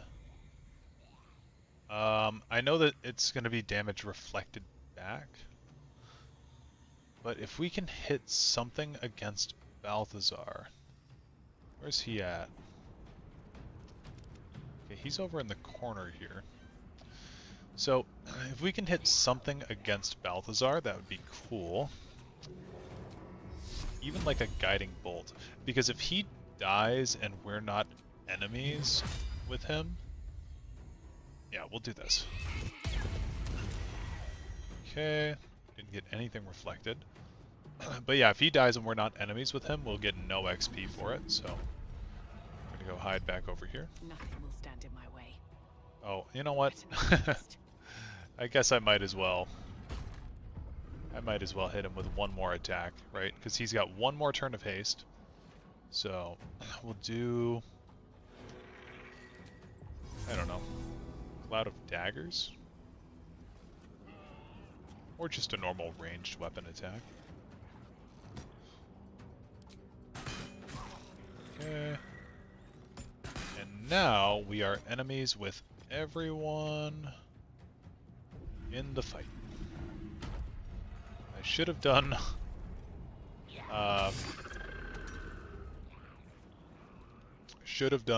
Hunter's Mark, but I forgot. Looks like we killed someone too with our psychic damage.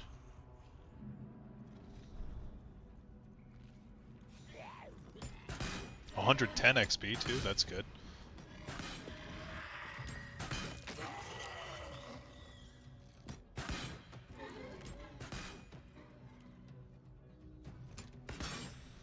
I do have an interesting potential idea for a video, Darylov.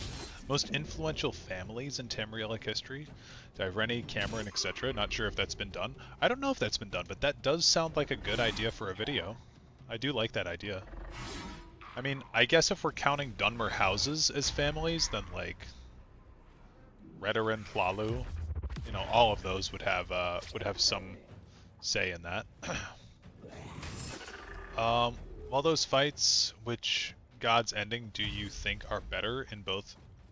Oh, while those enemies fight, which God's Ending do you think are better in PoE games? Recently had a change of heart in Gallowayne's favor for PoE 1, and I mentioned Deadfire in some previous streams. So Gallowayne's ending in PoE 1 is that you absorb the souls and you gain some strength, right? Does that have an effect on PoE 2 when you start out? Like, is your character actually stronger in some sense?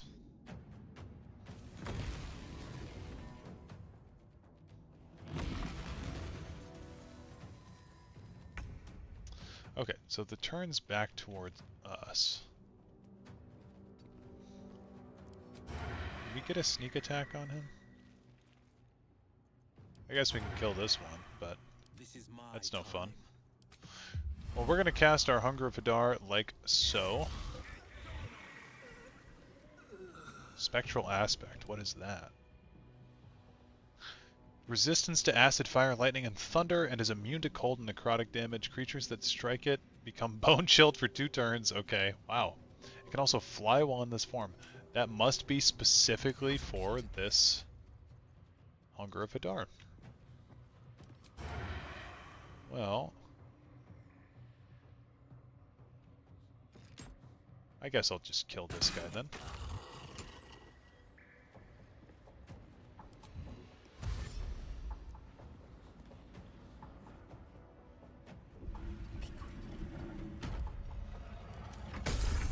Dunmer houses were originally just a family that expanded into clans of multiple families. Redoran family, not a clan. Okay. Gotcha. Yeah, that's what I'd figured, so... Bone Chill's brutal. Bone Chill's so tough. It's something we're going to have to work around during the Merkle fight, which I still have not really thought out. In case it hasn't been clear at this point, I haven't really thought out, like technically planned a lot of this playthrough out. I've just been sort of playing it by ear based on game knowledge, and so far, so good. But the further we get into it, the more we're going to have to be technical. Gallowayne's is redistributing souls to living Dear Woodens. Actually gives Dear Wooden characters a small health boost. Interesting. Cool. Yeah, I don't know. I mean, I think that's the one that I usually do then. Distributing the souls back to the people who had them, right?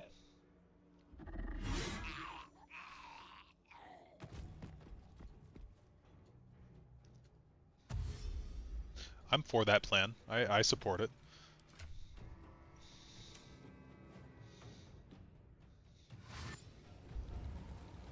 Okay, they're all coming towards us.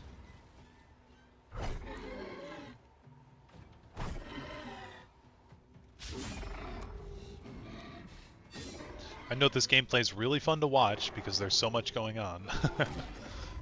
Hey, 60 XP though. We'll take that.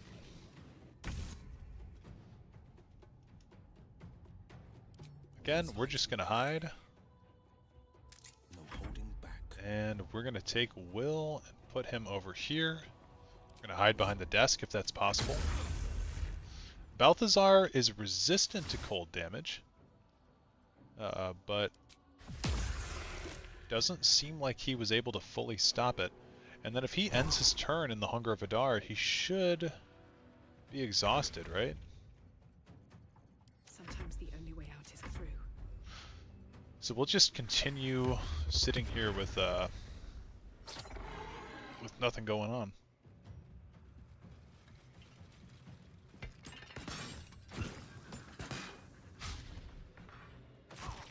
Okay, Balthazar lost Spectral Aspect. Must end if he takes damage then.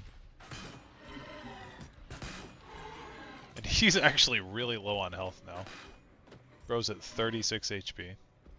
So now the Justiciar Crusader is the one that we're going to want to deal with. Usually do Helia most, but then where did those who can't return go? Honestly, we should have been able to choose Helia plus some other gods. At least we can RP as such. Yeah, I mean, I do like the fact that Pillars kind of restricts you on what you can do. It's like, yeah, this is what these gods believe, and you're either going to have to deal with it, or you're going to have to suffer the consequences. Because the gods have so much power. Even if they're not, like, true gods, air quotes, they are still extremely powerful beings.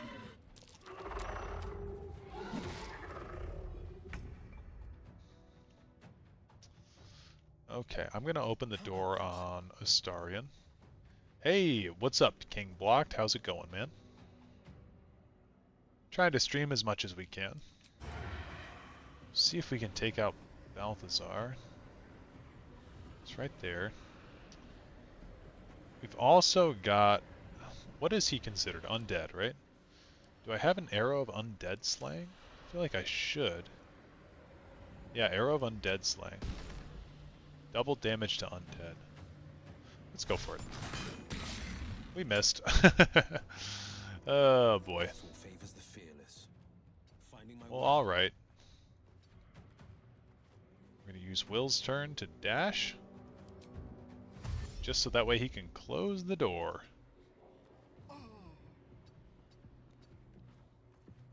Shall we dance?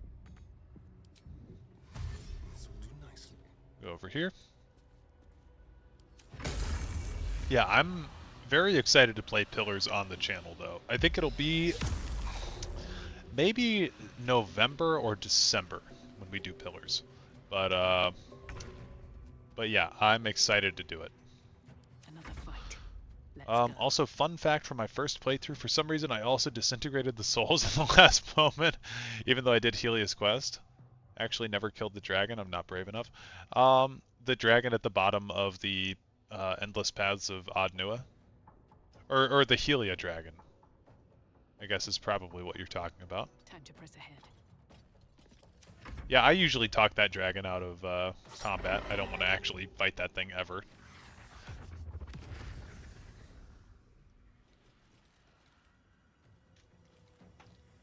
Little update on that Rogue Tiefling. It went really well. Turns out it is a dark fantasy plot campaign, and our party gives major Stranger Things vibes. Cool, so you were able to play like kind of an edgy Tiefling, and nobody was that mad about it?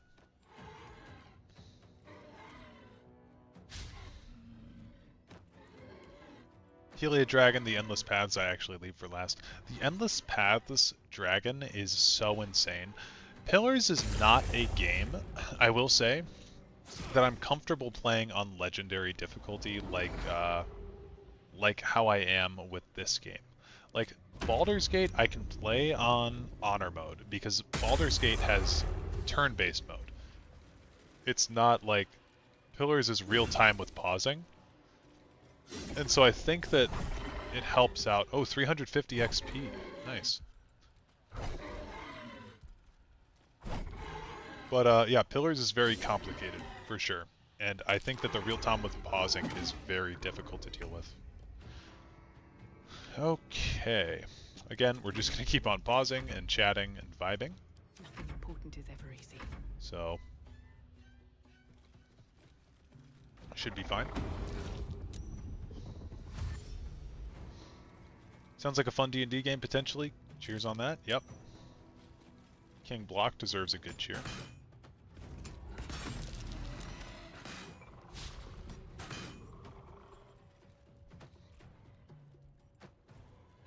Now, where is Flesh in the order? He's got to have pretty low initiative, right?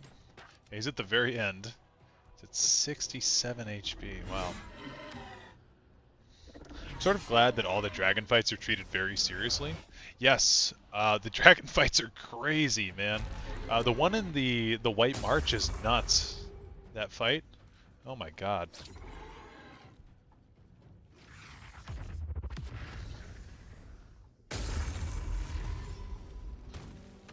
Gives me a reason to only ever engage in one under my keep, yeah.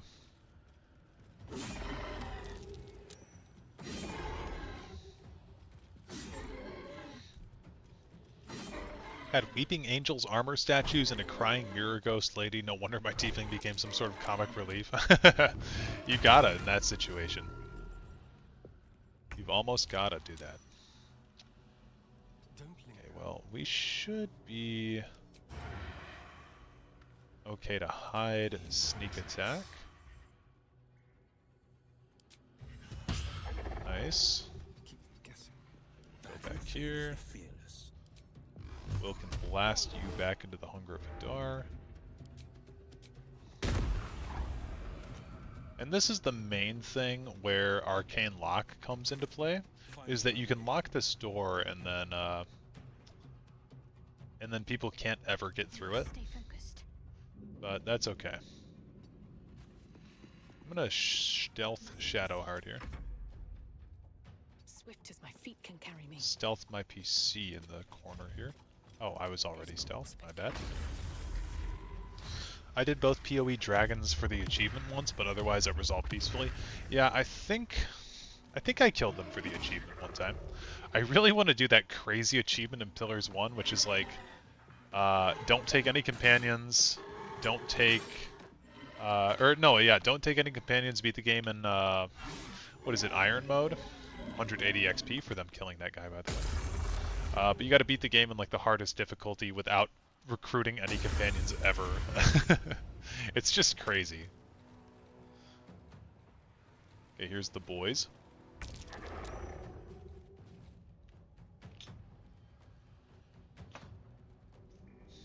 I wonder if this is worth the cost. Okay, Malevia has not been caught yet. So we'll move her up. I could do a cloud of daggers right here and hit all of them. I think that might be the best use of my time. Yeah, we got one of them dead with that.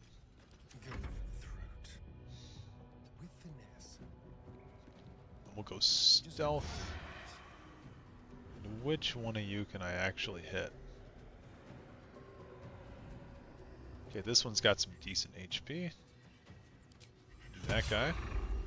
I think that's the only one not in the Hunger of Hadar as well, or at least not yet in the Hunger of Hadar. Also, not looking forward to fighting Adra Dragon on the current playthrough on hardest difficulty, Path of the Damned. Yeah, Path of the Damned. That's what I was thinking of.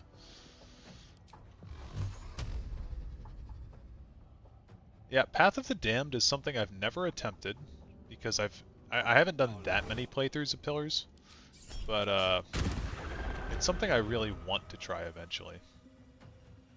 Okay, we've got like our two weakest people out frontlining. So, I think what we're gonna do is we're gonna move a Guardian of Faith right there. Within the Hunger of Hadar. We should be good. Yeah, it should be good to just skip the Adra Dragon. It's way too difficult to fight.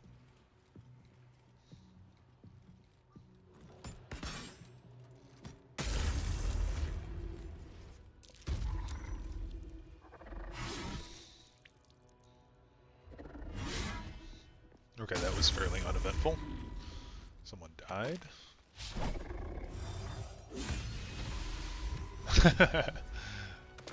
Our poor dude died immediately.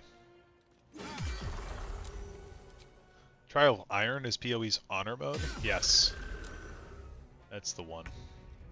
My problem is that you can't really escape combat. That might foil my playthrough even if I pick easy difficulty otherwise. Yeah. Very difficult to get out of combat encounters in that game. Like, with Baldur's Gate you can at least just, like, run away. We got a crit. Nice. 6 damage crit. I'm gonna hit this guy. Oh, I hit... Okay. Whatever. Let's do that.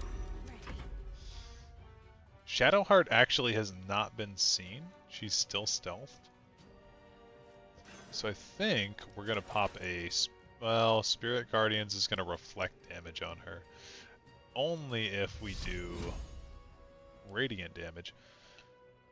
And they're double resistant to necrotic, so I think we're better off just hitting this guy with a 94% chance, right?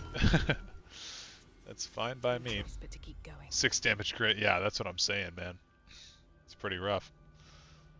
Okay, we'll hit the Sword of Screams, because they're not immune to psychic damage, at least.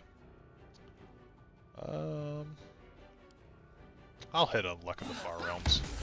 Yeah, 208 Oh, yeah, I forgot about that. Forgot that would reflect on me. That's a little rough.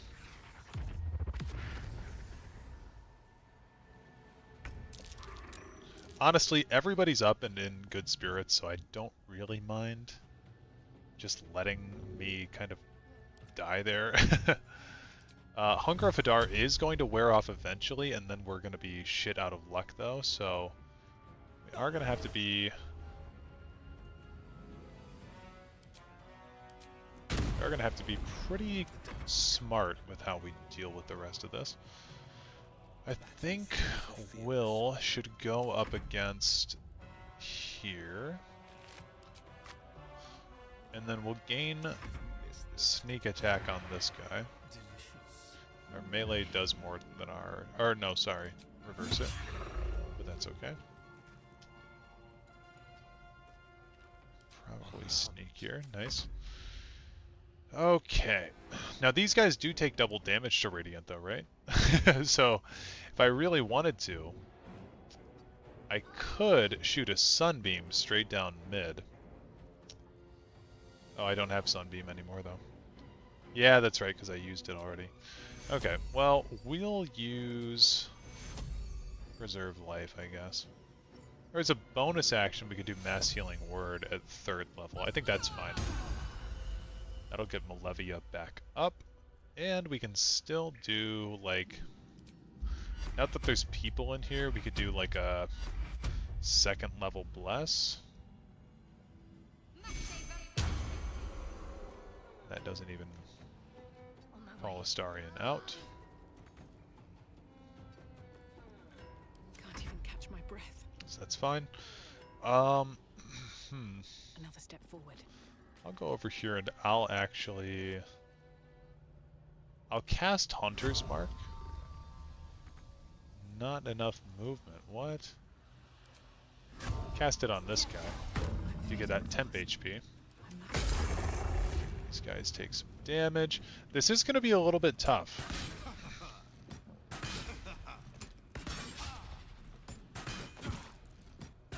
The Armor of Agathis and Hunger of Hadar is broken. So we're going to have to be careful here. Thankfully, all of our ACs are pretty crazy. I mean, I'm glad we got rid of, like, the guy that's actually a problem, even if it took out most of our HP.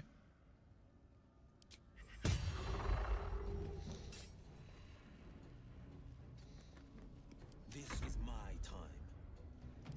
time. Eldritch Blast is fine. What are we doing on Eldritch Blast? 5 to 14. Is there anyone we could kill? We could kill this one and potentially this one if we crit.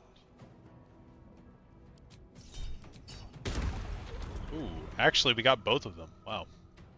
Let's go, Will. MVP. What should I do? Okay. We don't want to do anything Radiant. So, I think again, we'll just, we'll Preserve Life. Okay. And, quick housekeeping thing. Turn Divine Smite into an Ask in these kind of scenarios. I was gonna wait to do this until the Raphael fight. But, yeah, sometimes it's not always good to have Divine Smite auto-crit. Okay, crit miss. Not too good. That. also stuck on one of the bounties. I really wonder how I managed to beat it on solo at one point, even if it was on either easy or story mode. I mean, that's still impressive. Beating that game solo is crazy.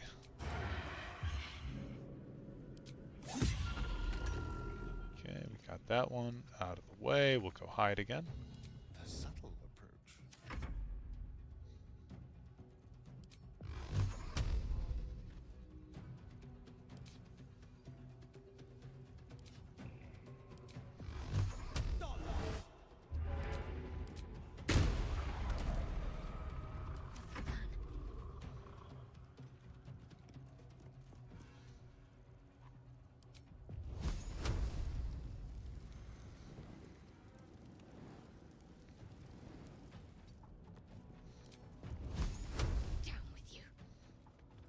Oh, we have to get right up next to him. Okay. Still on my feet.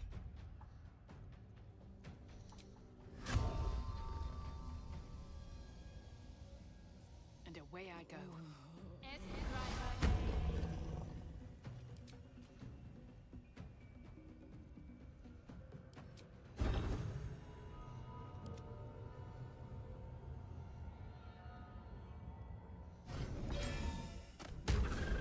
Nice.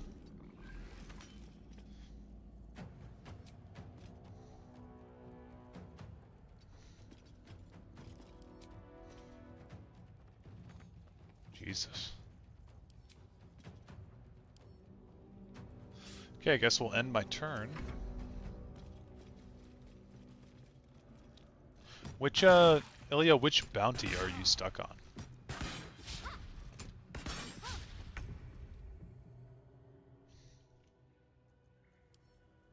No escape.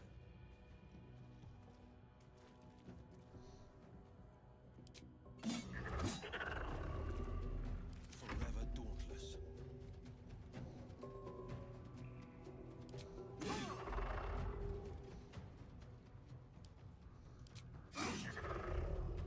Got to keep fighting. Never a dull moment.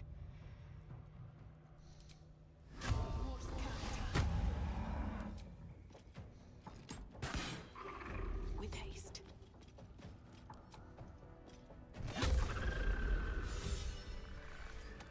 Okay, we got some inspiration also. Road with the Magrant's Faithful, taken in part 2 of the White March. Yeah, don't remember that one. More for me. But I'm sure if you're having trouble with it, it's difficult. Open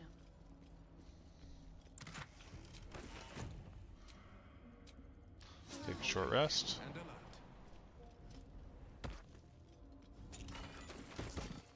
So it's very important that we kill Balthazar there, by the way, because his fight later is so obnoxious. Like, it's just not even worth doing.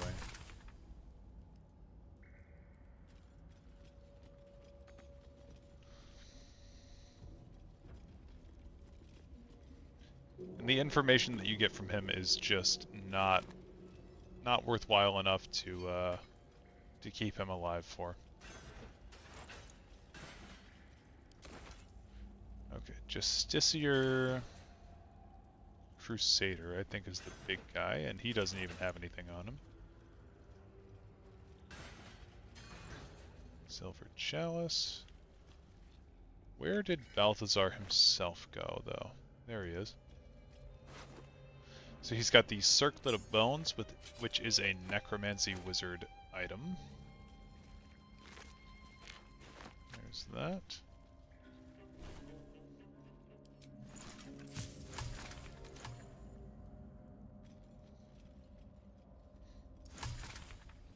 Do you think Test 6 will have any new race options? I have a few crackpipe ideas about it.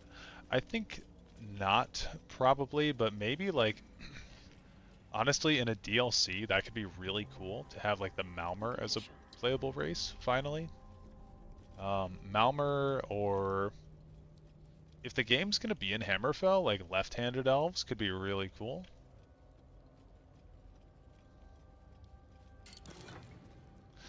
But again, I don't think that it's that likely that anything like that will happen.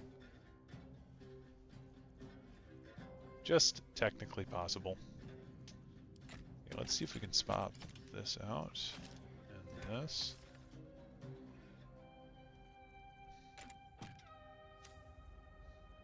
Never a dull moment. All's well that ends not as bad as it could have. Did I beat her because she has one of those +4 to attribute items? I remember my solo character wearing. Gotcha.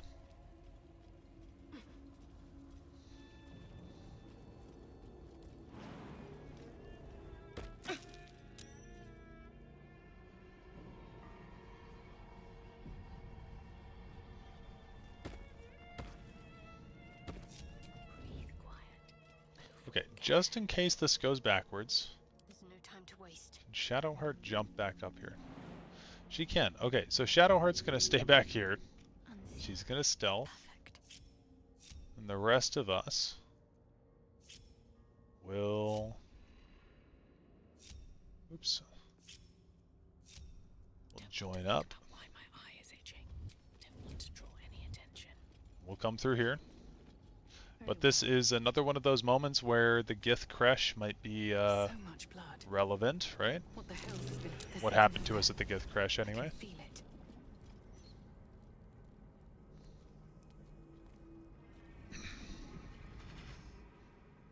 What's this? Fresh entertainment. But you're too fresh for this place, aren't you? A dark I think not, but if they baby. do, they There's a need to definite keep the whiff beast of slash men slash surface. mer race ratio You were right. even. Ooh, having a Minotaur as a playable race would be crazy. I'm gonna say, well, allow me to hop to it. I want to talk. I don't talk to prey. There's something else, almost hidden by your fear stink. Cherries. Musk. And sulfur. Raphael. I can smell him all over you. Damn, we talked to him like 1 time. 2 times.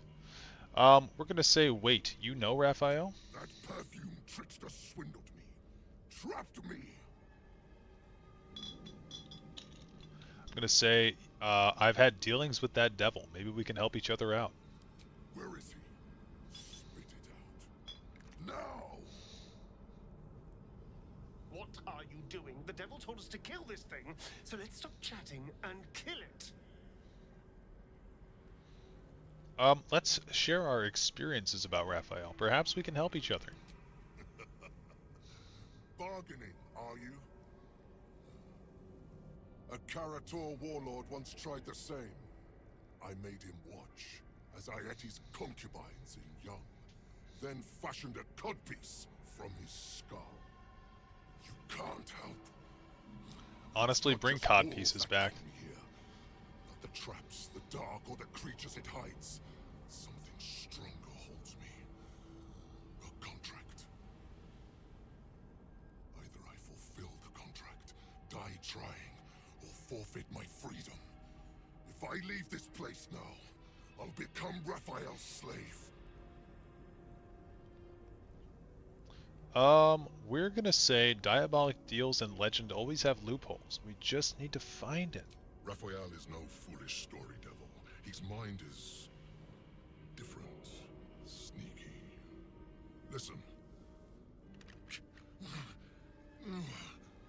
Spill all the blood sworn to the night.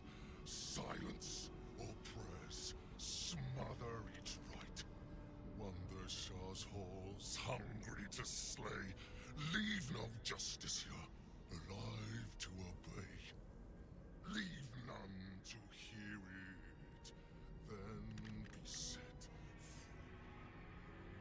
This song is your oath. Swear it to me. Ah!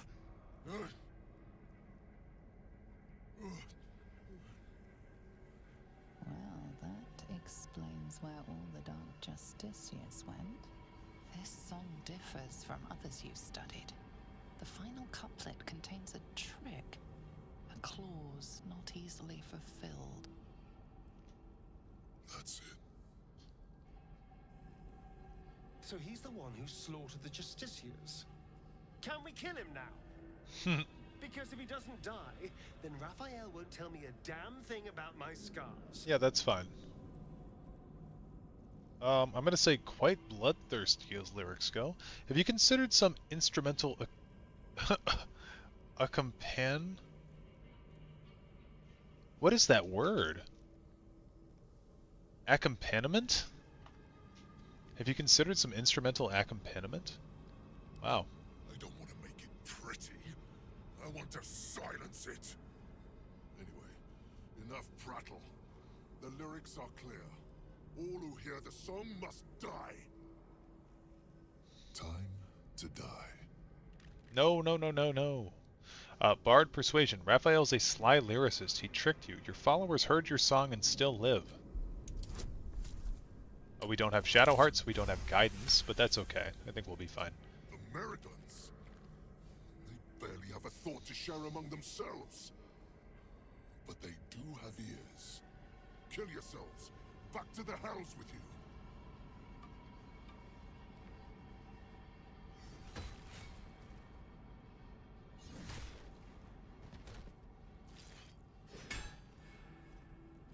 I still hear it.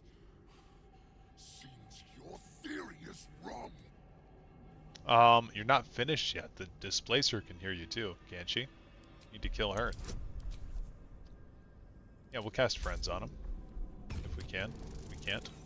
Oh, we got a 20 instead of a 21. Okay, we'll use Inspiration. Hope we rolled decently. Oh, nat 20. Hell yeah.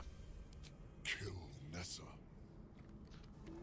This is honestly so sad. Stay very still.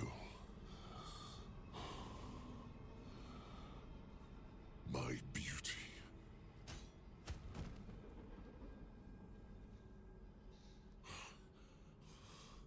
I still hear it. Yeah, but my dear hunter, isn't it obvious? You must kill yourself, then you'll be set free.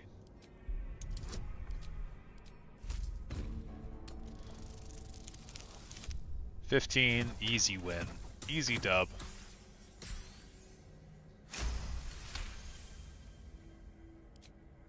If you're wrong about this, I'll claw my way out of a furnace and eat you alive.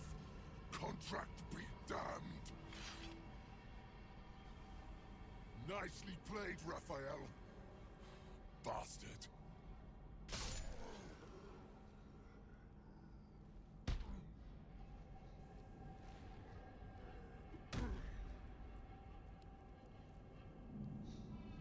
Balderan's beard, what a performance.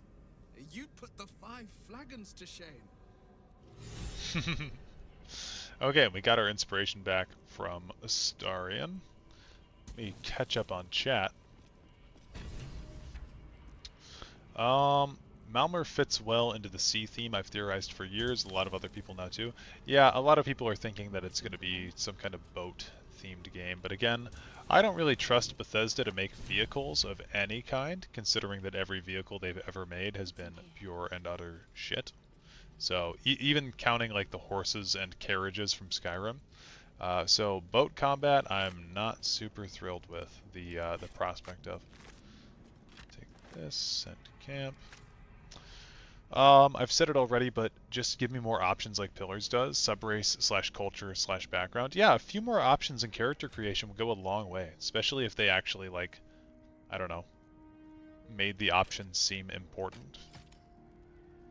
Okay, 8 to 13 versus 5 to 14.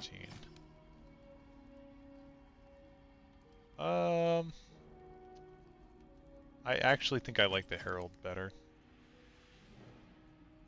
Put these in Astarion's inventory. Send to camp. Problem with Minotaurs is the size. It affects dungeon design. Yeah, I suppose. My counter to that would just be make your dungeons like a one-fits-all type thing, you know? But that does make some sense. Okay, we looted everybody up here. Looking ahead. I guess we should also go back to the Gauntlet of Shar area here.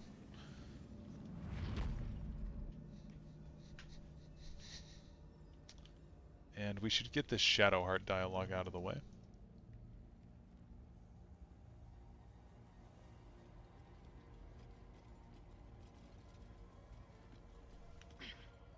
Let's see what this does.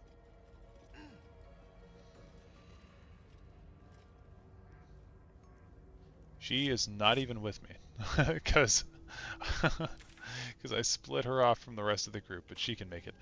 In the meantime, I'm going to go pee really quick, and I will be right back.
Okay, I am back.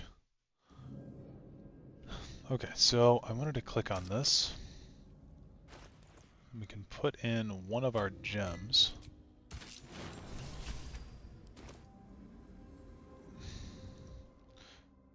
Oh, Shadowheart's still not here. A child.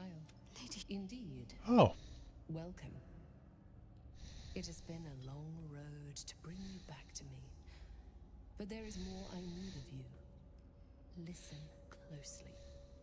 Like the dark justiciars of old, you must journey to my innermost sanctum and make a sacrifice in my name.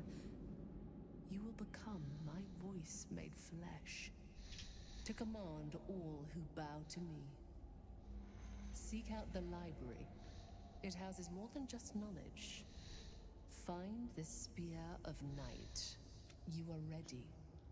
Okay. Well, that's interesting. I've never heard that from her POV.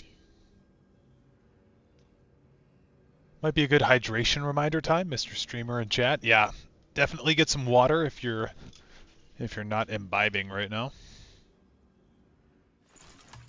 There is work to do. Okay, Shadowheart, just jump up here. It's not that hard.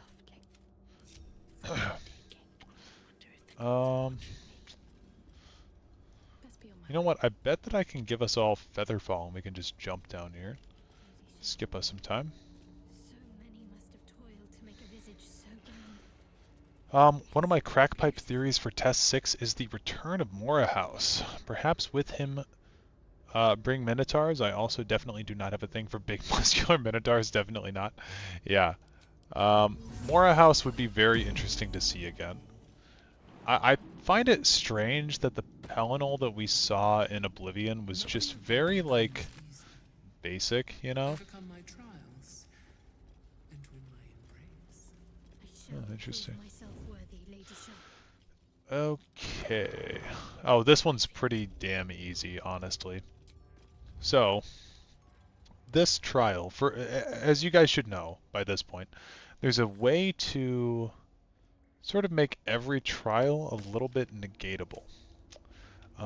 Astarion's going to be the one to have the Misty Step boots, which he already does.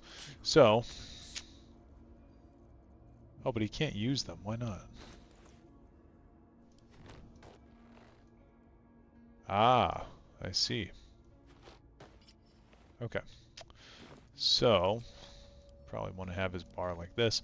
But what you can do is you can go up here. We're going to have Shadowheart's affinity with us. Go up, as we say, as you wish. Drank a gallon of water the other day? You're a crackhead about it?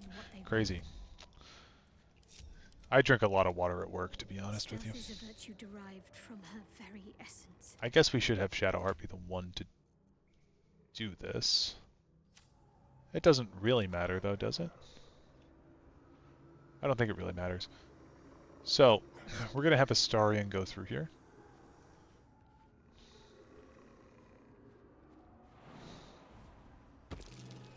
Be careful. There are traps about.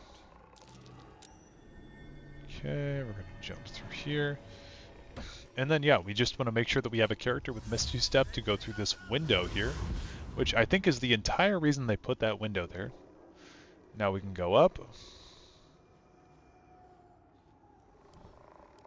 Oops, not attack. We can lockpick the door. Easy. And who has it? The Shadowheart has it, yeah. We actually can Misty Step with her, so I think we might as well try it, now that the door is open. It's honestly the hardest dex check that we've got.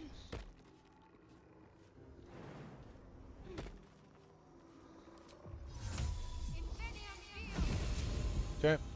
Yeah, we'll have her do it.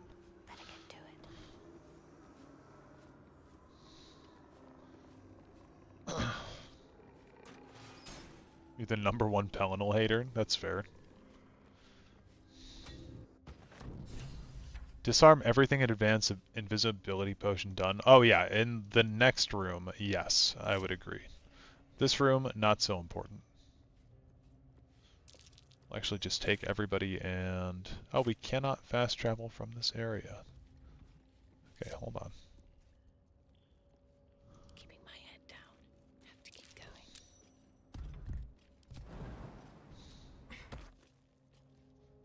Shadowheart. I'm ready. Oops, not her. What now? Who am I thinking of? Will. Will needs to go over here. Nice and quiet. Through here. I need to concentrate. I don't think we can just jump. Oh my god, you can jump through this? That's crazy. Keeping quiet. Okay. No. Starian. Over here. Paranoid about kidney stones? That shit will never happen to me. Yeah, how do kidney stones happen exactly? Be careful. There are traps about. Oops, I stepped on the pressure plate.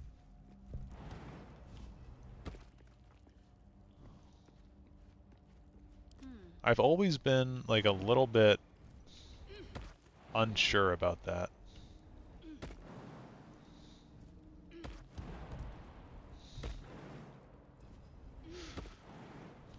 Okay, that's everybody. Press ahead.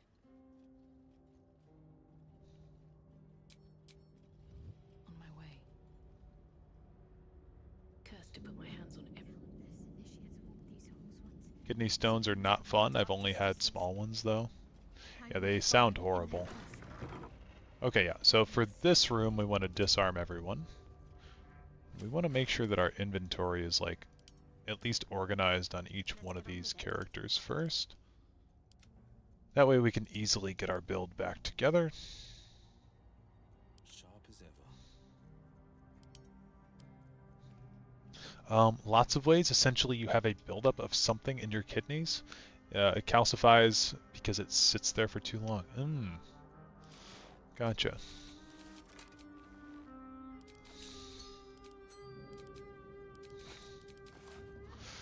Okay, Will's naked.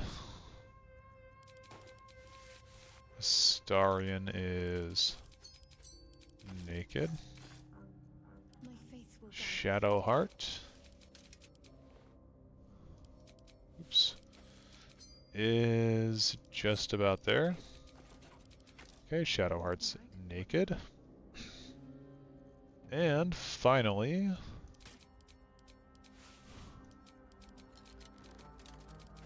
Levia is naked. Cool. At least things have stayed interesting. Okay, we're gonna go up here. Another bolt. Another trial. I need to do this same as I'm before. gonna take a drink of my tea, my jasmine tea.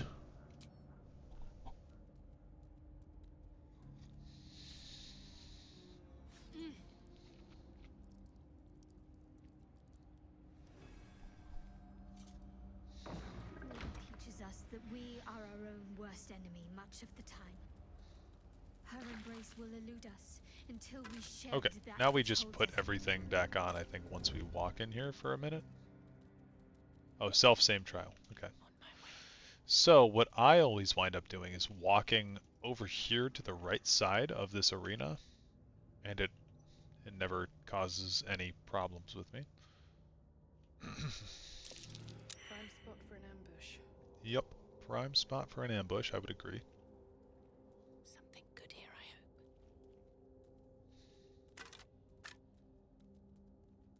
I hope. Okay, now we can put everything back on.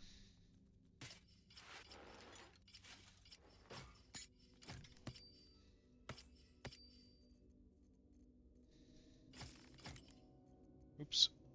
I just want a little. Shadowheart. Oh, wait, she doesn't have a spell prepared. Hold on. That's not good. We'll do Glyph of Warding. Okay, now we'll re-equip her.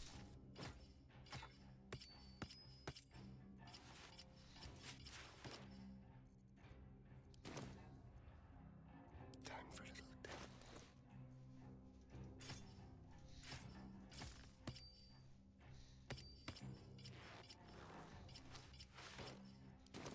Keeping quiet.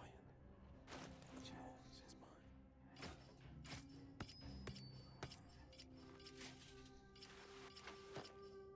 Nice. Does this count as adventuring?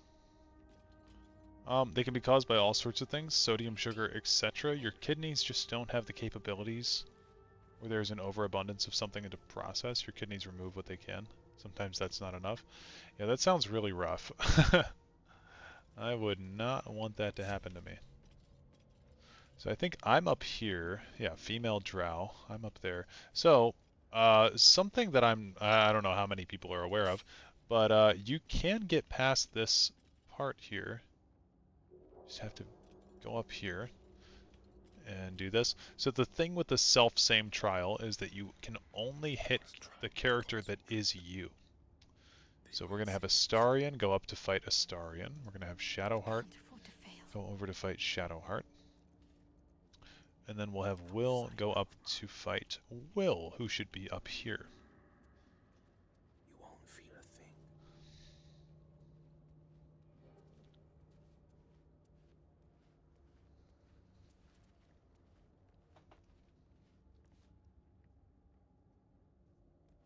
Careful. Okay. Well, I'm thinking Astarion should start us out. So we'll go like so. 35. They're about the same. Nice. So that's one down. Into the shadows. Now it is Malevia's turn.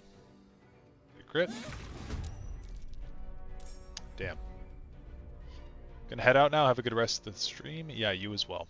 I mean, have a good rest of the night in your in your case. We'll go with Eldritch Blast.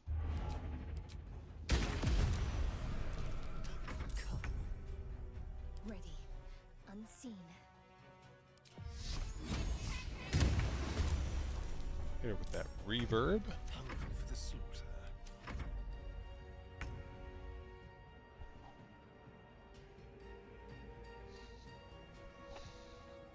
Okay.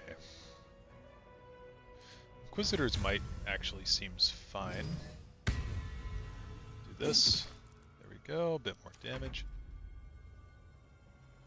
And we did get a surprise round on them. And honestly, I don't really care about the curse too much because we'll just get it cured. So, do that. It seems like Astarion didn't even get cursed, so that's good. Battle favors the fearless. Next up we'll do this. We should get some reverb stacks. There we go. Dead. Making my move.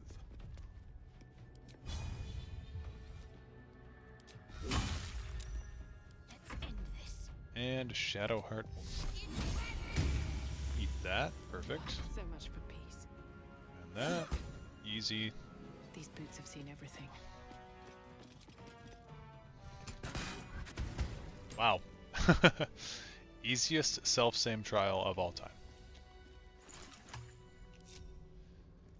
We'll have Shadowheart pick up the Emerald Gem. What do we have here? Thank you. And one of them should have the ring, which is like, yeah, the killer's sweetheart. Oh my god, this ring is so good. So, when you kill a creature, your next attack roll will be a crit. Once spent, this effect refreshes after a long rest. I think this effect is crazy, and I think we'll actually take off... Take off this. The more crits on Astarion, I think the better for this overall build. So we'll go like so, Shouldn't have wished and it we in will interesting click times. the No one back home will ever believe this. Umbral Transporter.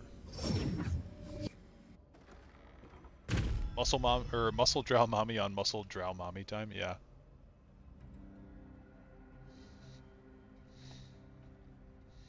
Okay. Never wanted the easy path. So we've got one more Umbral Gem to collect, and then we've also got the Spear of Night to collect as well, which I'm really not going to use on this playthrough because I think the Blood of Lathander is better.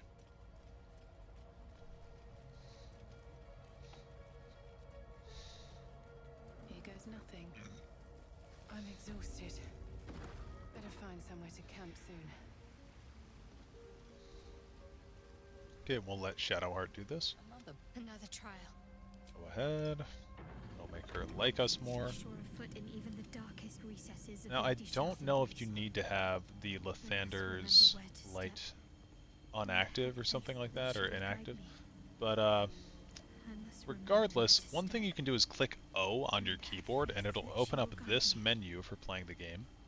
And then you can just check out this map right here. And this map will tell you exactly where to go with Shadowheart. So we'll go up here, go to the middle, do north until we get about here. Okay, and then we'll take a slight right. Oh, never mind. Yep, she's stuck over here now. Interesting. Well, where do we need to get off at?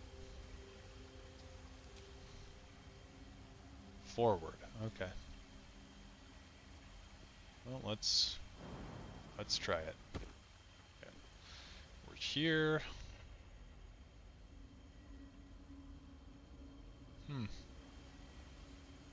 Here. Here? This looks about right. Go up here.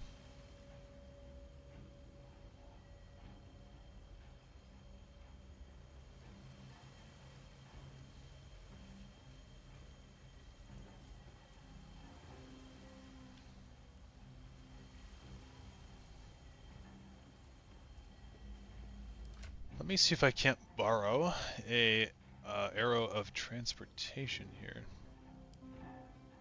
Split them 1-5. So I need to know if this works.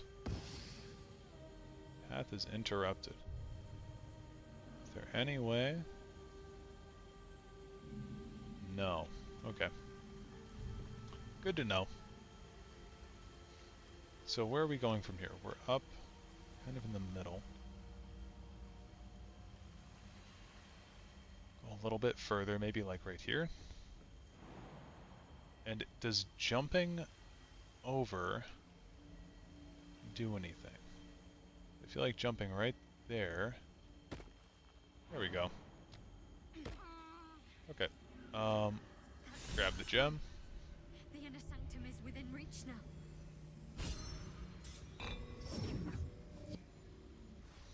Take her back over. No time to rest. Seems simple enough. No traps, please. We've got about one more room. Fly or gaseous form? Yeah, I guess, I've tried fly. Fly does not work in there, but gaseous form might.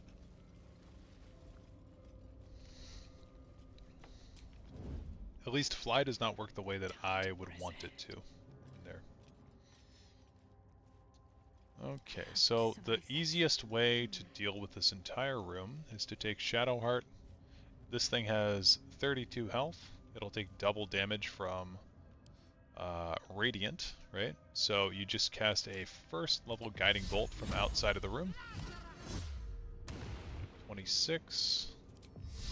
Sacred Flame can't quite make it. We'll do another one. Easy. So now this room is no longer silenced, which is good for us. These boots have seen everything. We'll take Astarion, go over here. Ooh. Just like old times. Well, we'll see if he can take this guy out.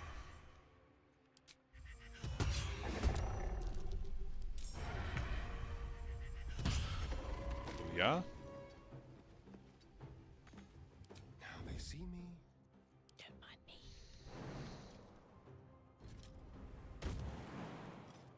I love the idea of stealthing and jumping at the same time.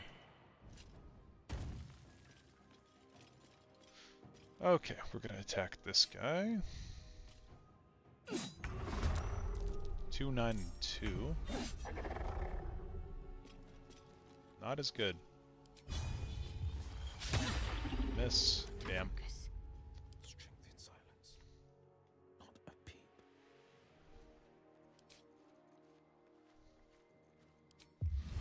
We could just cast another Hunger of Vidar.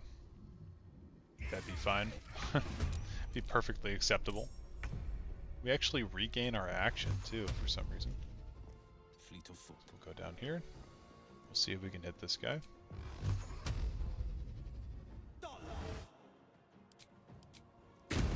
Nice. Do click heals as well, because I think that's a short rest that ability regains on. Have to keep going. They have Radiant Retort, so we don't want to do any radiant damage to them. I'll just try to hit them with my bow. Let's spill some blood.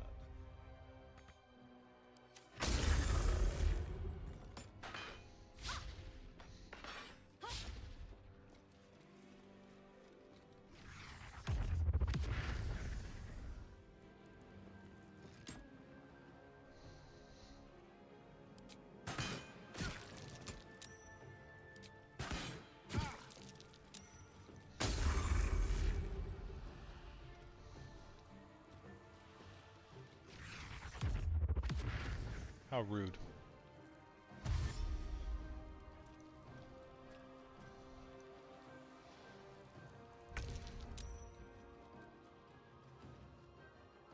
On the victor's path.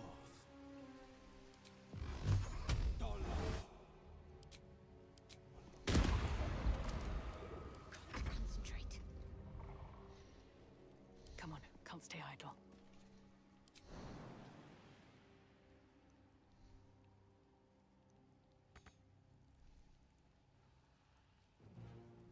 Hope this ends well.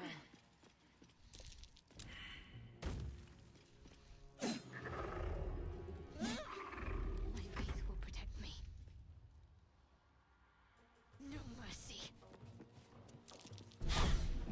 Damn. Time to kill. Ready or no?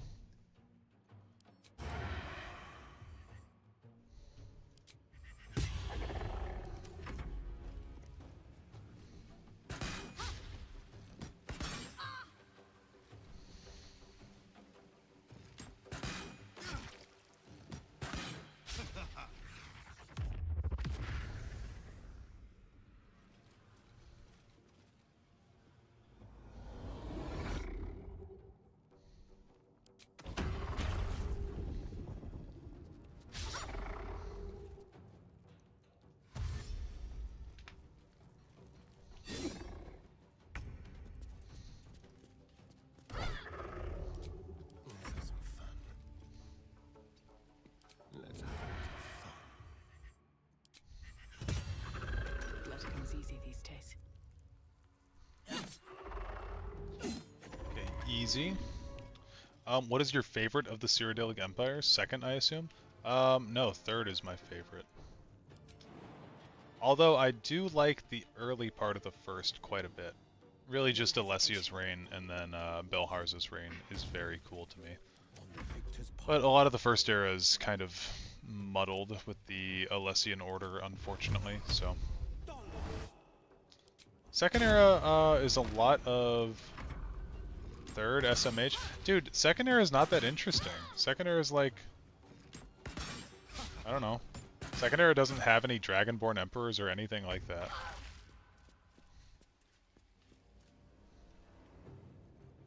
It's just kind of like... Survival is all that Eh. matters. May the gods take you first.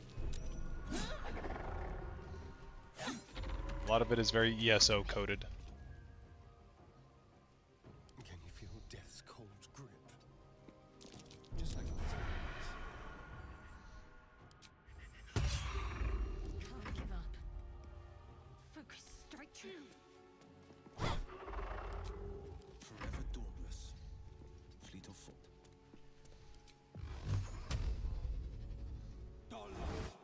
The Alessian Order are genuinely one of the biggest bads in tests. Terrible people. Yeah, they suck. For sure. Total agreement. Okay, now I'm a little bit rusty, but I think it's either this bookshelf or the one next to it that has the right thingamadoo in it. What is it about the Second Empire that you do like? The Night Singer. I can't remember if it's the Night Singer or the Night Song that we need to be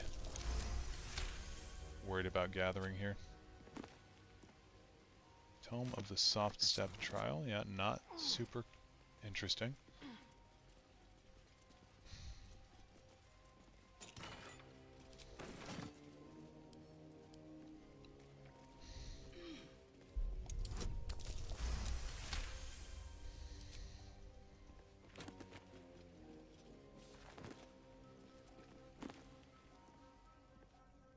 Okay, I think this is the right one then. Then what, it's this button? Yeah, looks as easy as that. Cool.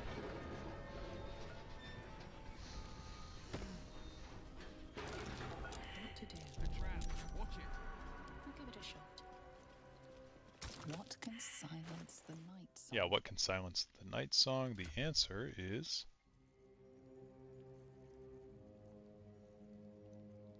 the Night Singer. Can't slow down. So much for a warm one. My faith protects Okay, me. we'll have Shadowheart grab this shit. This has to be the Spear of Night. The weapon Lady Shah bid me to wield. Mm-hmm. Miles Barnes, hello! Would you prefer another time skip into the next Elder Scrolls, or for it to be right after the events of 5? I don't want it to be right after the events of 5, but I would like it to be about 10 to 20 years after 5. I don't think that we've earned a time skip. I think that, like, Skyrim earned the time skip because we'd been in the Third Era for so long. I think that they wanted a bit of a refresher. But yeah, I don't think that we've earned a time skip in any way, shape, or form in the Elder Scrolls, as far as Skyrim is concerned. It's been one game in the Fourth Era. We need a bit more, unless they're counting, unless they're counting the mobile games, which I really don't think count because we've only had one with a concrete era in mind. I guess Legends kind of takes place in the Fourth Era as well. I'll give this to Astarion, considering that Shadowheart does not need it with her build. Varied culture, hectic world that started to solidify, Mages Guild fighters, etc. First Empire and Remans are much better though. Yeah, I think that Remans Empire is much more interesting. Very well.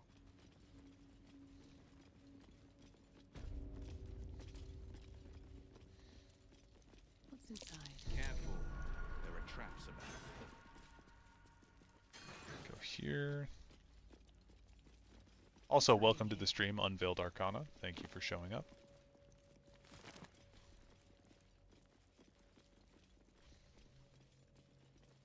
Still breathing, despite everything. Okay, but yeah, that's all of the stuff that we need in the Gauntlet of Shar. I can't think of anything else we need to do in Act 2, to be honest with you. We killed the Thorms, we woke up Art Cullen, not that we can really do anything with him. Lever handle, cool.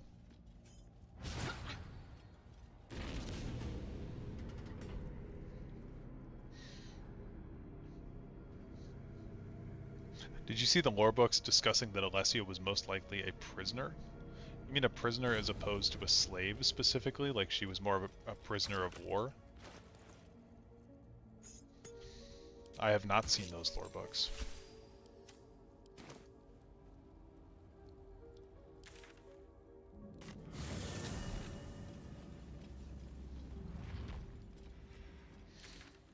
Okay, what else do we have to do? I guess we should kill some people in Moonrise, right? Moonrise Tower. We should kill Disciple Zarel.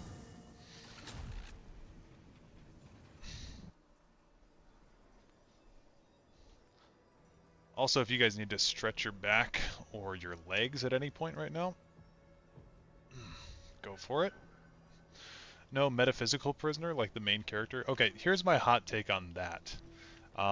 I think Bethesda did not intend anything with the prisoner trope. I think it's a lot like how in Fallout they're like, oh yeah, you're a vault dweller every time. It's just a pattern that they like to indulge in because they're kind of weak in the ideas department. But I do find the prisoner theory interesting in Elder Scrolls, but I don't really think that it has a whole lot of like actual substance to it, I guess.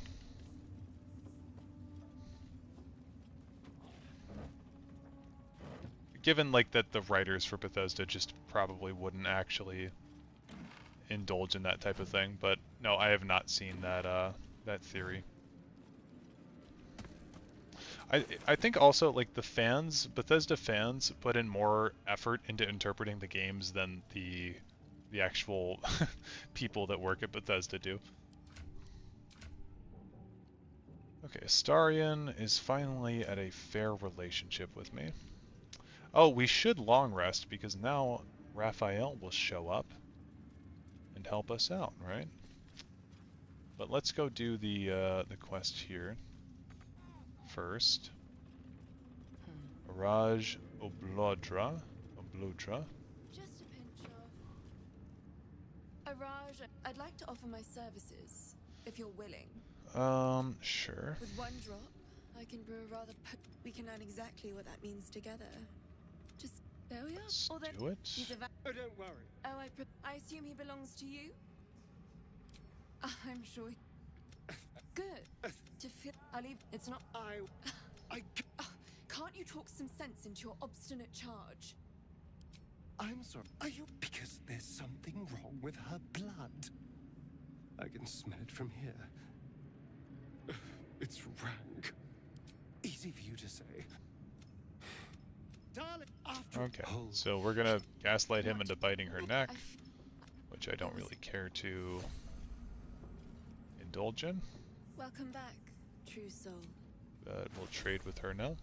And I remember she has some pretty decent... Oh, the Ring of Free Action.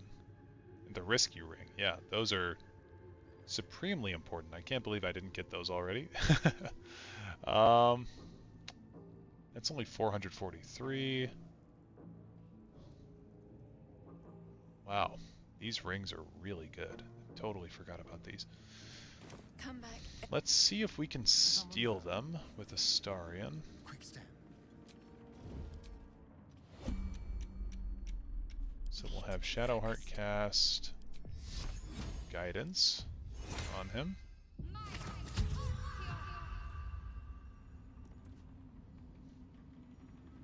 It's not really a theory, Sothasil discusses it in the Clockwork City, Free Will, etc. Yeah, but you gotta remember the Clockwork... Do you mean the ESO Clockwork City? Because you gotta remember that was made after all this established lore already, and it's also not made by Bethesda Game Studios. Just think about the intention of the people who made it. That's all that I'm saying. I enjoyed the mystery with the Dwemer, but I wonder if they will add anything to it or have them return in a future game. I think it'd be cool if they had them return. I know a lot of people don't think it would be cool, but I enjoy the idea of it. The book, The Nine Corsications, hints that Alessia was a prisoner. I think something else did too. Well, I mean, she definitely is a prisoner in the sense that she was a slave. Like, that much is at least obvious for sure. Okay, I bet we can steal that. Yeah, we get a 17. Okay, we got that too. The rest of the shit free. -2, -3. I don't really need a planar binding scroll, considering that I've already got plenty. We'll just steal more food, that way we don't have to ever worry about this again. We'll steal this and this. But I guess I should read the 9 Corsications at some point. We'll steal her die.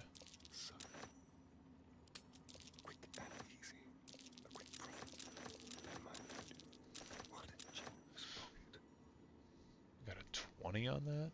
Wow. How much on this one? 11, 14.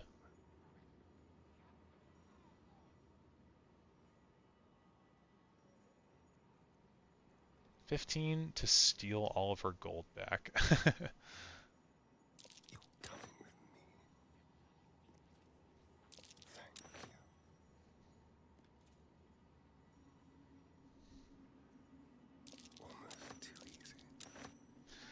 There's a lot of one-time concepts and tests that we as fans latch onto. Yeah.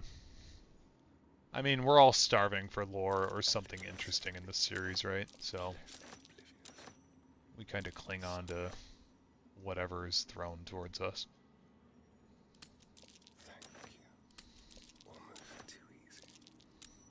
I mean, I think it's fun to believe in the prisoner theory. I just don't think it's something that Bethesda officially ever thought of when they were initially conceiving the series.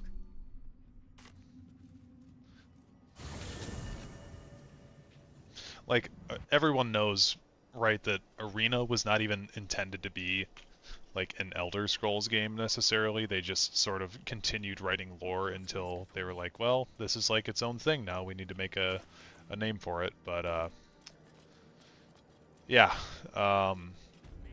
Elder Scrolls was not ever pre-planned or anything that was intended to be made. That's why, like, even in Daggerfall, by the second game, you're not a prisoner in that game. You're an agent. The only way that you're trapped as a prisoner in Daggerfall is that you're working for a government agency.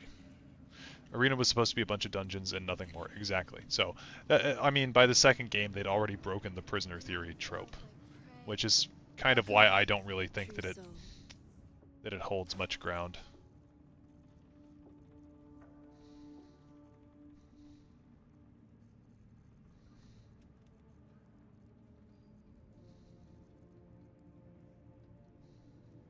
Oh, she has no gold. Okay.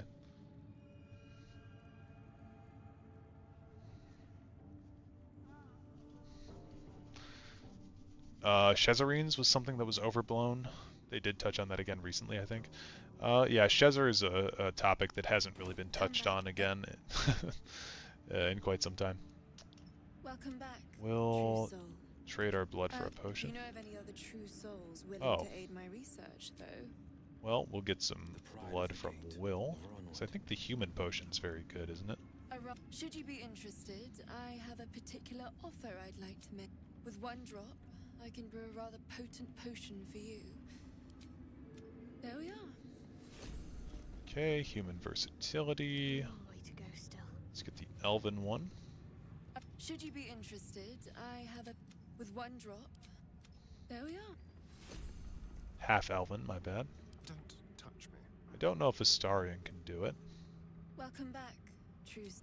With one drop, there we are. Okay. Alive, so that's progress. Wasn't originally intended. It grew to be intentional after Morrowind and Oblivion. Again, I'd have to look more into it, I suppose, but I don't know. I don't really watch Tess YouTube, as I've said before. Noble Elven Blood grants you an additional 10 movement speed, dark vision, and you can't be charmed until your next long rest. That's pretty good. What did we get from Shadowheart? Upon consumption, you and your surrounding allies gain HP equal to your con score. Oh, regain HP. Okay, that's not that's not very good. Mundane pluckiness grants you proficiency in all skills until the next long rest due to the wily resourcefulness now bubbling within it. Gotcha.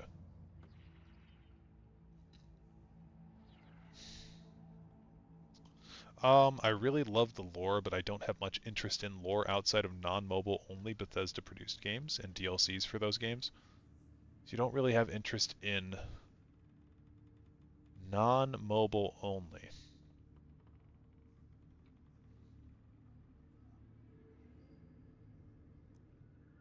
What do you mean by non-mobile only? My brain is having a hard time wrapping around that phrasing. Like, because Legends is not it's not only mobile, right? The only games that are only mobile are actually completely non-canon, basically. in a lot of the stuff that they represent. Like Blades has some stuff that's like tangentially canon, but they also have a bunch of bullshit going on in that game that doesn't make any sense. And then Castles is completely not canon at all, as far as I'm concerned. So with the 3 test games, I'm not quite sure what you mean by that are mobile.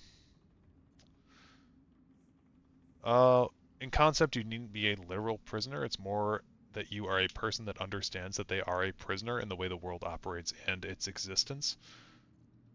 It kind of sounds like my prisoner theory for Elden Ring a little bit, where the definition of prisoner is very loose.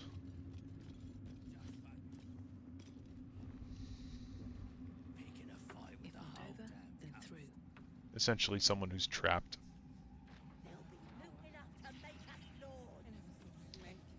Okay, so what we want to do next is assassinate Disciple Zarel. So we'll go do that. Alright, what now?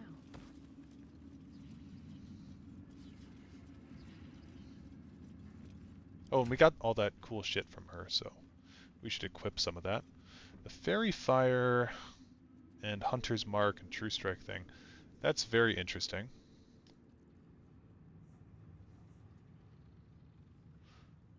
Ooh, and Guiding Bolt. Wow. Maybe Will could have that. Because he's not really using the Haste Helm. Ring of Free Action is also super good. The Risky Ring is very good too. This could be very good for Astarion. And in fact, we could actually take off the Smuggler's Ring in favor of that. So the Killer's Sweetheart and the Risky Ring seem good for him. Because now he will always have advantage on attack rolls. Now he's not proficient in medium armor, so that's unfortunate, but we just won't do that. Ring of Free Action can go on Shadowheart, because her rings are terrible. What else did we get? Thunderskin Cloak. It's better than this, I guess. So we'll put that on. And I suppose this can go to Gale, because it's a wizard-ish item. And this can go to Karlach. What I meant is I only care about the main titles, including Redguard and Battlespire. Couldn't think at the moment of how to word it properly. No, you're good. I don't know. Maybe I've had too many alcoholic beverages tonight, but I don't think so. I think I'm still in my right mind, mostly. You don't got the healing ring from Volo. How do you get a healing ring from Volo? I do not have a healing ring from Volo. I will tell you that much.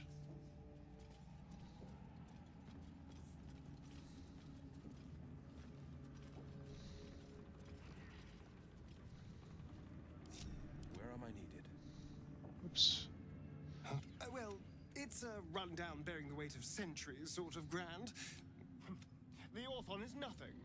I'm glad you had your fun then. A hero at heart. Toning things down. Yeah, I know who Volo is. Volo the Bard in Act 1, you can buy it. See, I did not know until recently that you could click on, like, the shop button in the bottom right corner and activate merchant shops. I didn't know that was an option, so that's probably why. Okay, so do we have Sharpshooter active? We do. Yeah, we should be able to sneak attack Disciple Zarel. I'll do Executioner. And violence isn't tolerated in these parts, unless it's required to deal with a criminal like you. we'll do a Paralyzing Crit. And then we'll go over here. And we'll get her with this.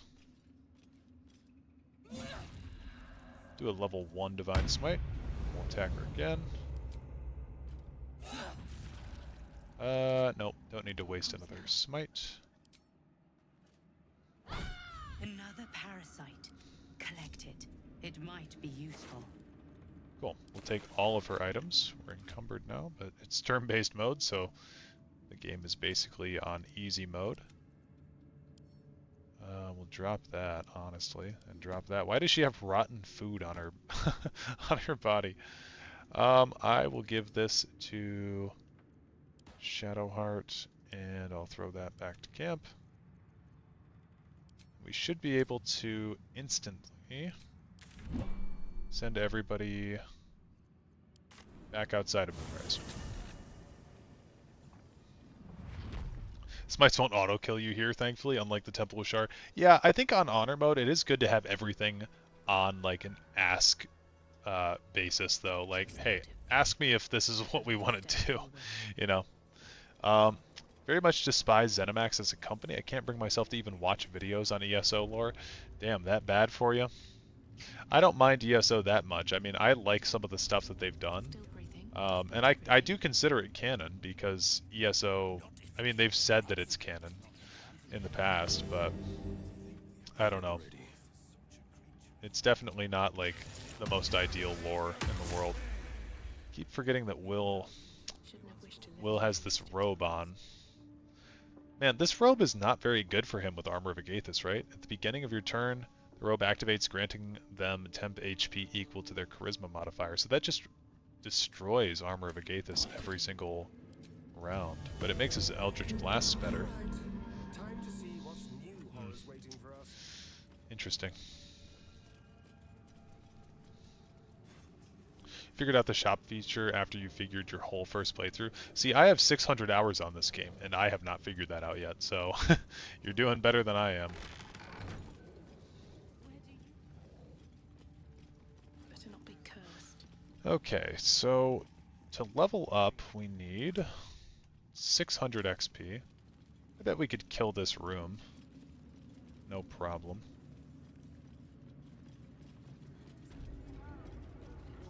Oh, this door is broken down, though. 600 hours, nice. Yeah, I don't know if nice is the right word, but it's definitely something.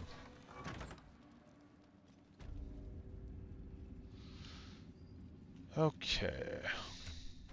How many parasites do we have? We've got one from Zrel that we could use.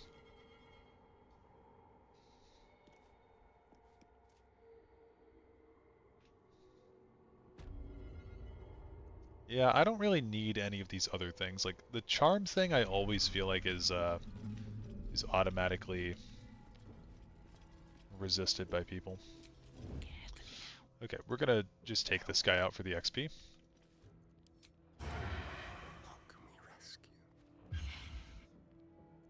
You attacked someone. Only the guards are allowed to do that. Okay. Get his ass, he's surprised now. And I think he's dead. Oh, there's a guy over by the door, though. Damn, forgot about you. Now they see me 2 steps at a time. Okay, it looks like I can see him, right? Yeah, get the fuck out of here.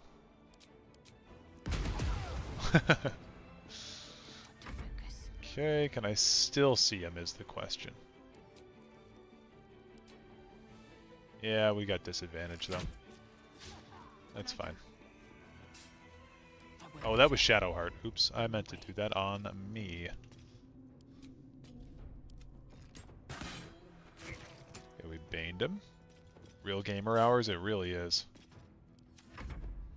11:26 p.m. where I'm at. That's gamer hours.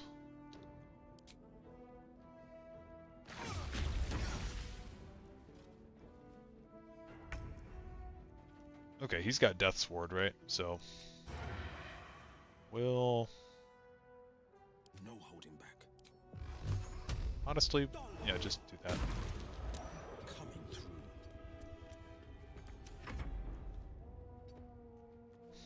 Now he's knocked back further.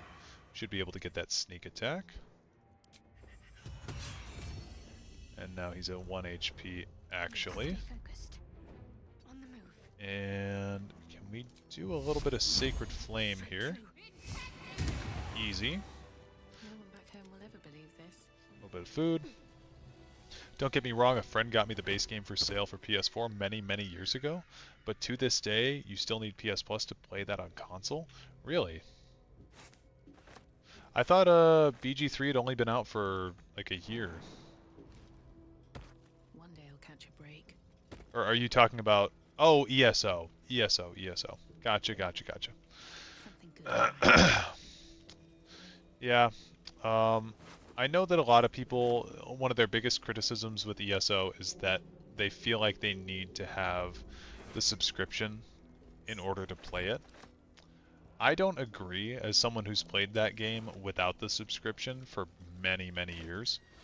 But I do totally agree, because I've owned the subscription before, and they do free weekends with the subscription to kind of get you hooked on it. But I don't think that you need ESO Plus to make ESO playable. I just think that it enhances the experience a lot. Like, a lot. Enjoy the view.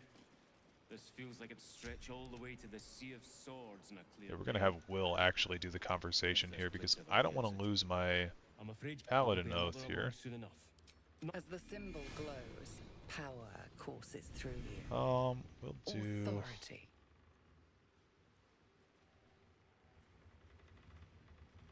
Cargo's important. Another look can't do any harm. 22. Oh yeah, you don't need to apologize for lingering on any kind of conversation or anything like that.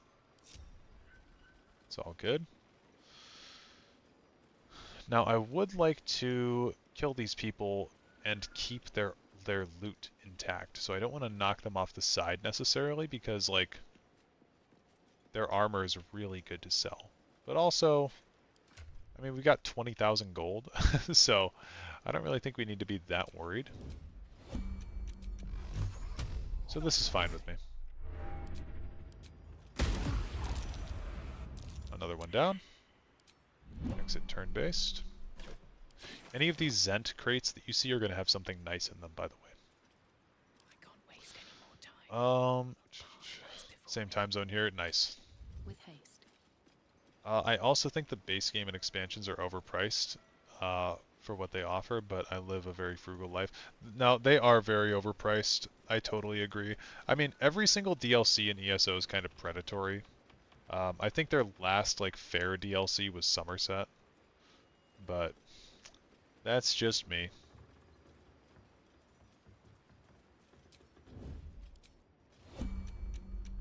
Okay, can we... Oh, 80% chance, but we don't push him that far.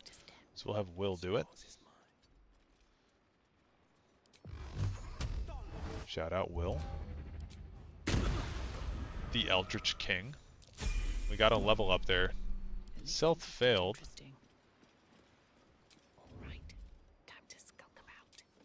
I still don't think anyone's actually noticed us.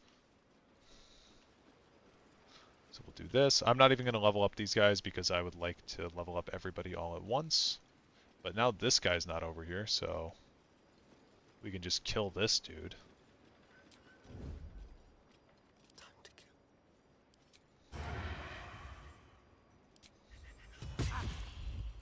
Violence isn't tolerated. And again, we just swap off of him while he's in that conversation, and we kill him through other means. There we go. Everybody's got a level up now. I'm just a poor bastard without internet. I live vicariously through others and UESP. Yeah, you're kind of, like, I wouldn't say you're missing out on much by skipping ESO. Like, as much as I... Been discovered. Black screen? You're accused of being the cause of death. Oh wow, they found the corpse and they're accusing me of death. This is what I'm talking about, Bethesda. I'm sure we can straighten this out for 50 gold. Wow. Okay. Well, we always have advantage now, so just do that. This. This is my time. We always have advantage on Astarion, I should say.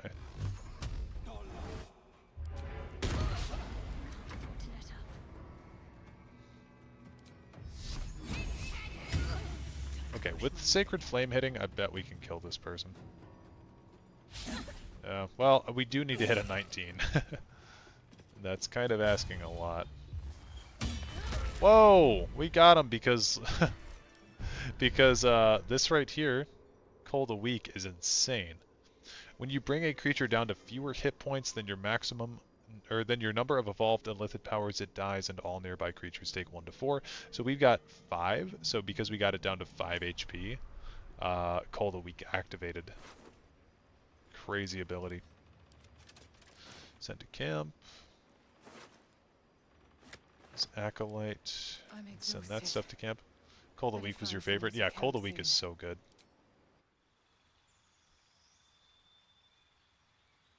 Giving them a hand with their short journey off a tall cliff, yeah. Well, if they're going to stand right next to the cliff, I might as well oblige, right? Okay. Freedom of Movement is a pretty difficult, or a pretty good spell. Polymorph is also a pretty good spell. One funny thing you can do with Polymorph, because it turns creatures into a sheep, is you can take that sheep then and you can throw it off of a cliff and you can kill enemies very easily with Polymorph. Don't know if I want to use Polymorph for one of my spell slots though. I do like having Dimension Door. I think it can be very helpful, especially with what we're going to be dealing with soon with the Catherick fight. Snap an ally out of any stun. Difficult terrain can't slow them down. They can't be magically paralyzed or restrained, but they can be physically paralyzed. So that's something to keep in mind. And what are the other things we have? Greater invisibility. Yeah, I don't think greater invisibility is that good for us. Confusion is also pretty good. I think we'll maybe take that. Throwing sheep to their deaths, yeah. It's very funny. Maybe when we have more level 4 spell slots, but this is our first... Or no, this is our second level 4, isn't it? Yeah. Maybe we'll replace a spell, because we're not using, like, Thunder Wave, for instance, at all. We're not really using Charm Person, so we'll get rid of that. And maybe we'll put on Polymorph. Why not? You were a Sorlock, Draconic Sorcerer, and Great Old One. You had all the Illithid powers. You looked at someone and they just died, essentially. Yeah. That's pretty much how it goes when you have every single Illithid power. We now have Infiltration Expertise. I think it could be time to swap over to a Ranger. We gain access to medium armor and shields at this point. But we would want... maybe a few more levels in Ranger, so we'll just keep on with the Rogue for now, but we can respec a star in at camp, and we can make him a Gloomstalker Ranger with the Risky Ring. Shadowheart, Cleric level 9. I think she gets access, yeah, level 5 spells now. Once we get to level 6 spells, we're really going to be insane, but level 5 spells are still good. Insect Plague is quite fun, but I think Flame Strike's better. And Freedom of Movement is something that I kind of just like to have prepared. I was thinking about taking it on my Bard, obviously.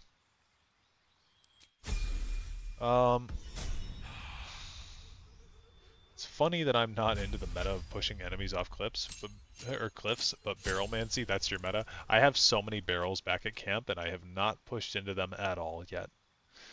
Okay, Will is now up to level 5 spells, and we can either get Telekinesis, Hold Monster, which could be quite good, Paralyze a creature, it can't move or react, attacks from within 3 meters are always crits, Dominate Person. Honestly, with the, I'm guessing Hold Monster does not work against the Avatar of Merkle, because that's what really all of this is leading up to, is the Avatar of Merkle fight. If we have Telekinesis, we don't have to have those gloves to use Telekinesis anymore. And telekinesis, again, is kind of insane because you can just throw enemies off of cliffs with it, and once per turn you can use telekinesis again without expending a spell slot for 10 turns after casting this, so long as you don't get bumped out with concentrations saving throw. So, telekinesis seems to be pretty good to me. And, I mean, we could always swap out one of our other spells, too. Conjure Elemental seems very good.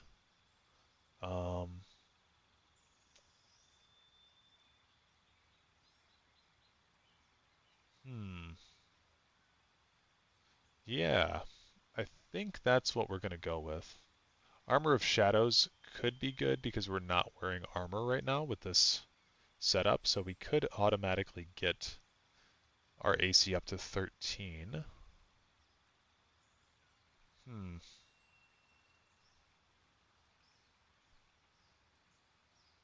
Yeah, this seems fine, though. This seems totally okay. I could swap some stuff out, though. I mean, I guess Armor of Agathis, I don't want to get rid of that, but if I'm going to be using this armor piece for the rest of the game, then maybe Armor of Shadows does make some sense. Collected so many barrels, you barely use them, though. Average RPG experience, saving things and not using them. Yeah. I cannot recommend unofficial 5e version of Tess. The fans that made it did phenomenal. Yeah, I believe it. The fans are generally more talented than, maybe not more talented, but generally more caring than the people who actually make the games. I'm going to do Minion of Chaos for Will. I think that's fine. No one stopped me yet. Okay, and then one thing that we want to make sure that we do. We'll send this to camp. We'll click on the Zent shipping crate. A wave of sick familiarity radiates from one barrel amidst the cargo. Tadpoles, sleeping and scarcely aware, but echoing yours 100-fold. There's so many. Enough for an army of mindless slaves. Well, we'll reach out tadpole to tadpole, I suppose.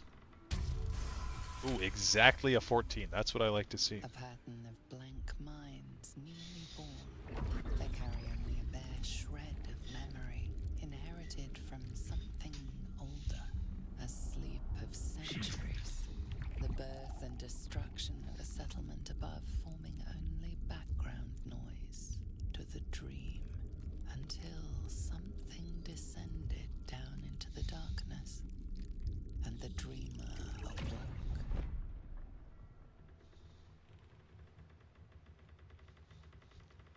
These tadpoles came from beneath the tower. If we use them, we'll deny the cultists of their power. Cool.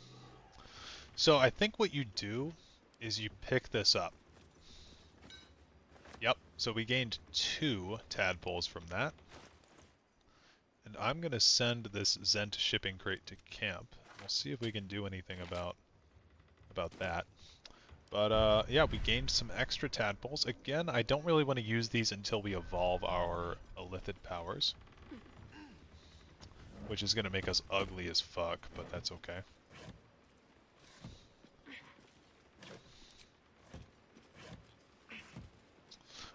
When my cousin and I fought Ketheric for the first time, he one turn clapped my cousin, knocked down, killed. Cousin was too hasty and ran in. He learned the folly of his ways. Yeah, that's the thing that I'm trying to avoid with Ketheric. So when I beat Honor Mode the first time, I remember my hardest fights were Ketheric Thorm, Counselor, or Inquisitor, I guess, Inquisitor Wargaz was one of my hardest ones. Who else was very difficult? Oh,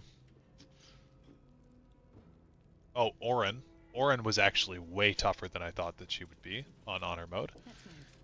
And...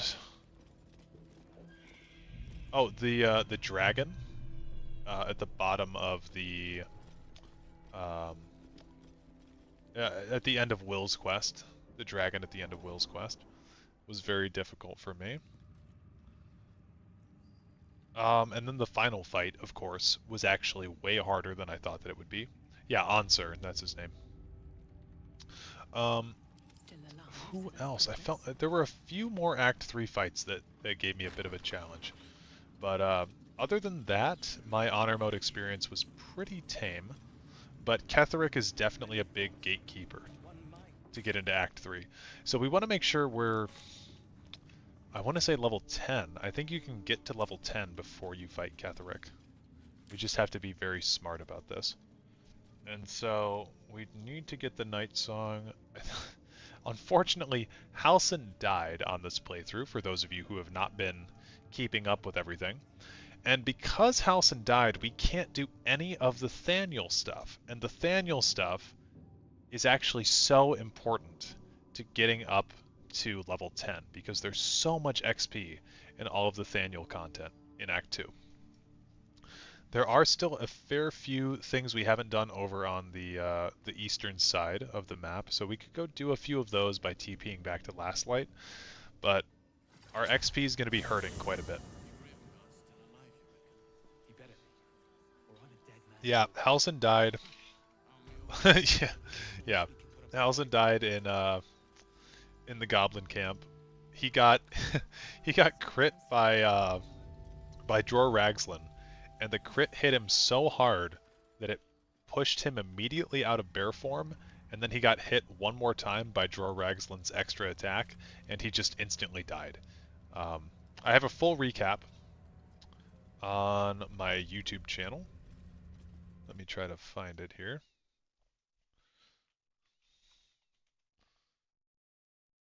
I should be pinning that in chat, actually. So let me do that really quick.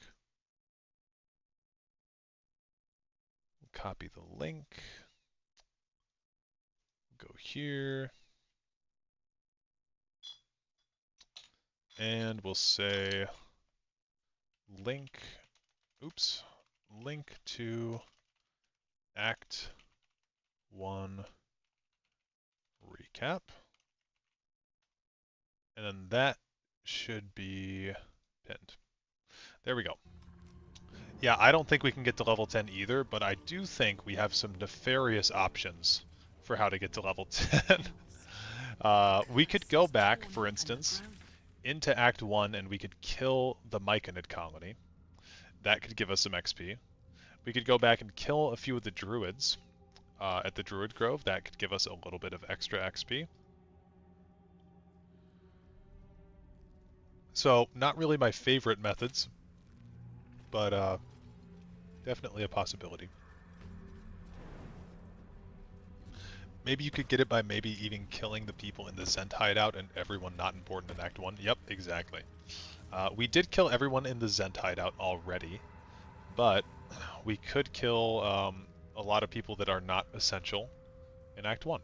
So that might be the way to go. We would break our oath again, of course, but it's okay.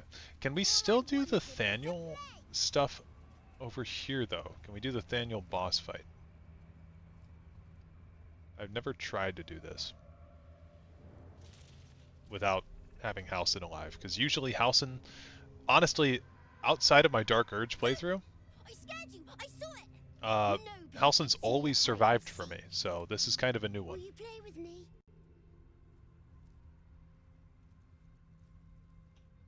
Play you a little song. Not that kind of playing, silly. I want to play a game. It'll be really fun. Let me show you. You want to play? Fine. Right. All right. Find me, and you win. Okay, let's begin. Well, it looks like he's over here, and we have the see invisibility eye, so should be fine. There we go. Found him. I win! I win! You were too good for me. Let's play again.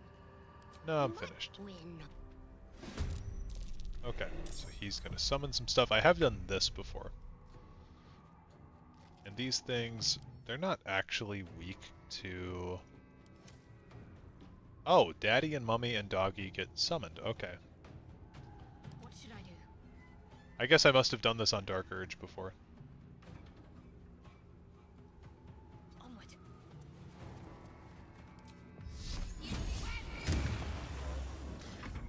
That. How are we doing over here on Daddy and Mummy? Lots of resistances, but only 13 AC, so not too bad. We'll just try to kill the dog. Yeah, easy. Into the shadows. Swift is my Won't you feet break your picking oath me. if you respec into another class, right? That's true. If I respec, it would be a lot cheaper. We could just respec into something crazy broken.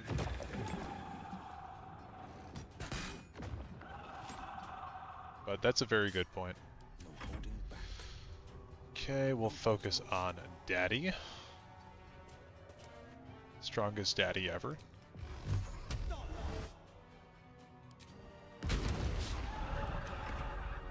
But yeah, being level 10 is something that I would like. I'd like to be level 10 by the time we fight Ketheric. We could also, I don't like this option, but we could also kill Isabel and have Last Light be destroyed. But then we wouldn't have Roland, and I actually really do want to see Roland's fight, or Roland's quest out to the end on this playthrough. I don't know why, but I really do want to see it. There's a lot of XP available inside of the Mind Flayer colony as well, which is something that should be thought of when we're talking about this. Can we see him? We can technically see him. Okay, 35, nice. Despite everything. Still breathing, despite everything. Your soul is in good hands. Thankfully, everything in Act 2 does actually give decent XP for killing it, so.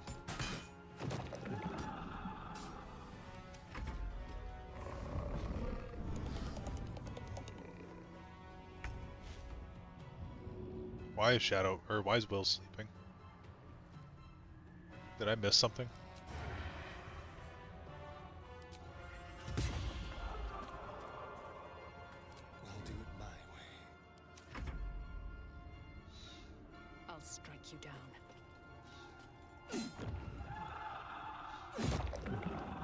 Concentrate. Heading there.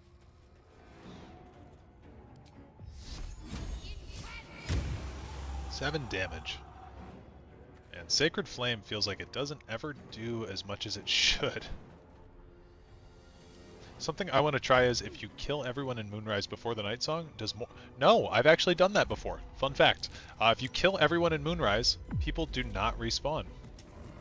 It makes the fight way easier, which is something I'm planning to do before we do the Moonrise fight, is to kill all of the enemies before we actually do the fight with Jaheira. It makes the game so much easier. That's why I killed Disciple Zarel too. Makes the game so much easier. Okay, goodbye, Mommy. No, don't leave me. Hey. You weren't supposed to find me. You weren't supposed to win. Don't be a sore loser. Let's play again. Good idea. You're smarter than some playmates I've had. They always tried to leave before I was done with. Try to find me again. But my family will be looking for you at the same time. Oh shit. I don't need any attention right now. Well, I found him. Don't waste a step. I'm just gonna exit turn-based mode. Yeah, I found your ass. You're over here. Hey, I see you. My hand slipped. I pickpocket him? Oh, he's got a ring? What the fuck? Sleight of hand failed. Hold on, he's got a ring. What if we take the ring? What the fuck? Hey, found you. I win. I always win in the end. You did better than most, though, so I'll let you go. Here, second prize.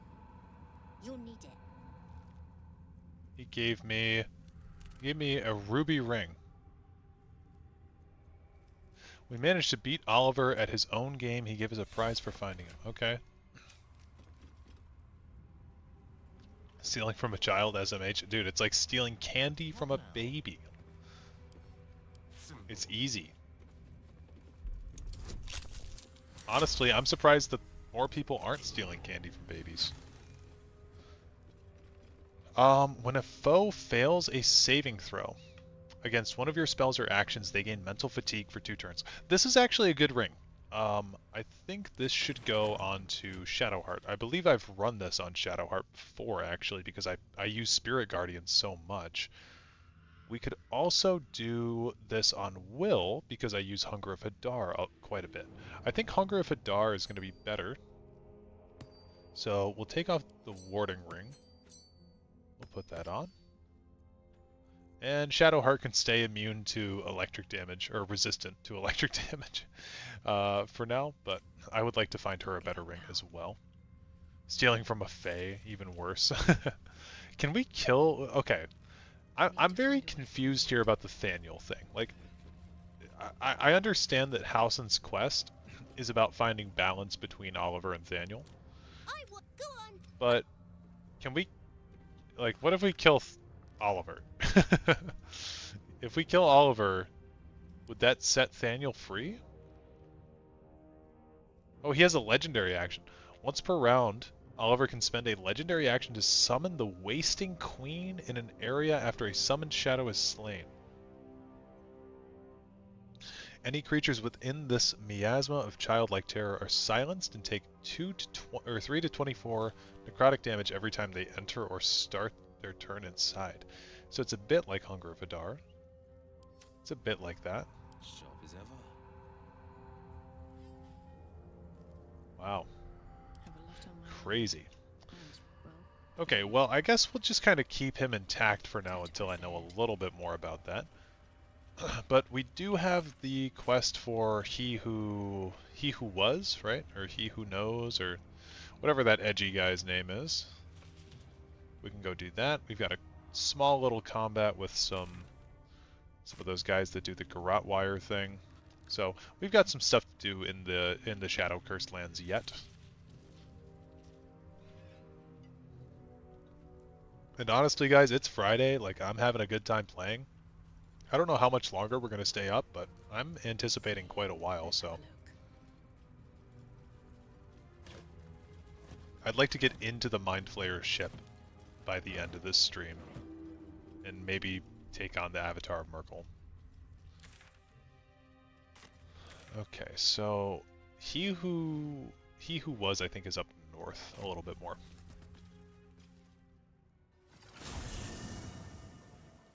No idea, the whole area is filled with insta-death shadow. You could probably look it up. Yeah, intact. Yeah.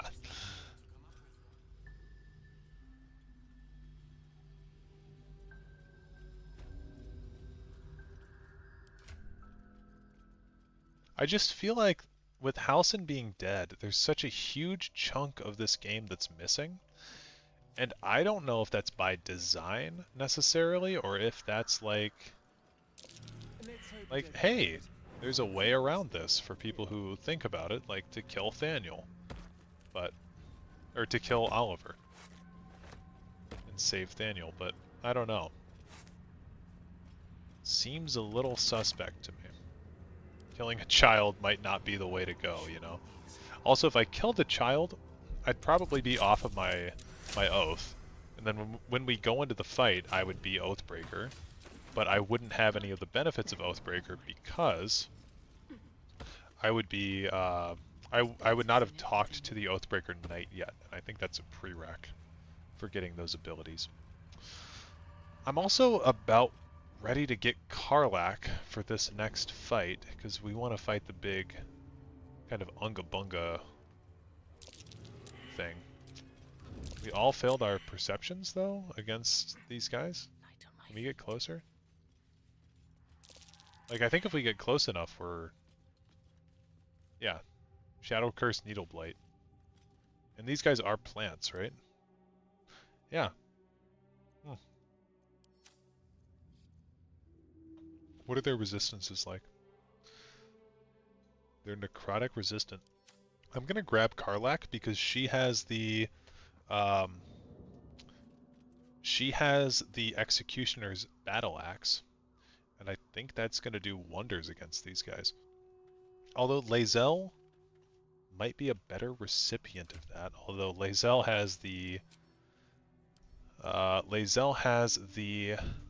Soulbreaker Greatsword, so I think Karlach might be a little bit better of an option here.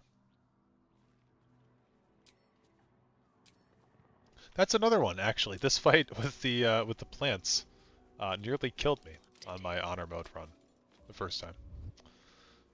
Let's go talk to Karlach. A random language bit I learned from a friend. Mind flayers are called It's like this place wants to be azotementes in Spanish. Azotementes. Mentes must be mind then, right? Looks like your troops all trooped up. Who do we want to You need send replace someone here? packing if you want me to join. I guess we'll take Astarion out. Excellent. Azotar is to whip, from what I heard. Okay, so that would be to flay. Yeah, so Mentes would be mind. I love Spanish so much. I wish I spoke Spanish.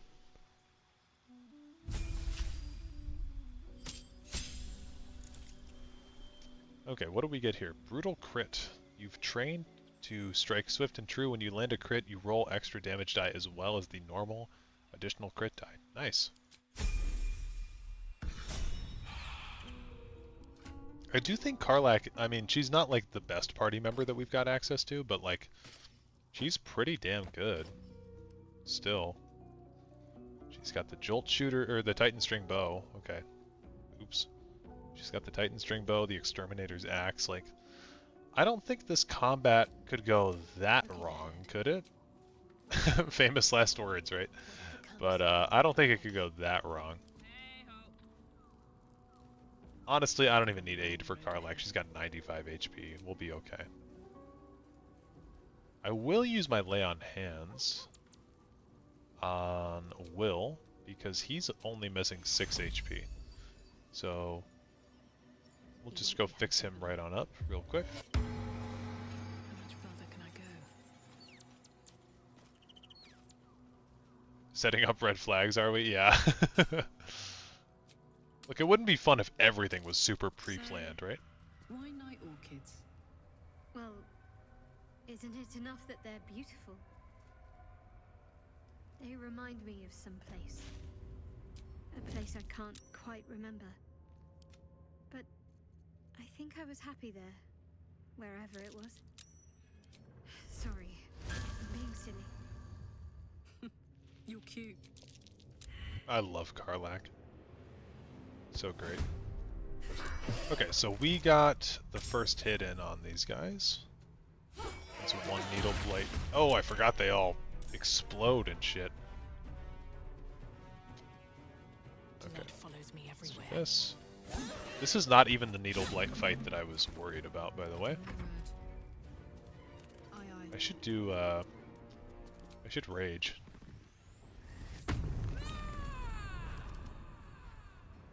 There are quite a few needle blights though, aren't there? Getting some Karlach X Shart there, wholesome. I love I really do think Karlach is like probably the companion I would align with most. If that makes sense. Or at least the one that in reality I would like the most. Okay, so we can get this guy off the edge, and this guy can take maybe some fall damage. He's not off the edge.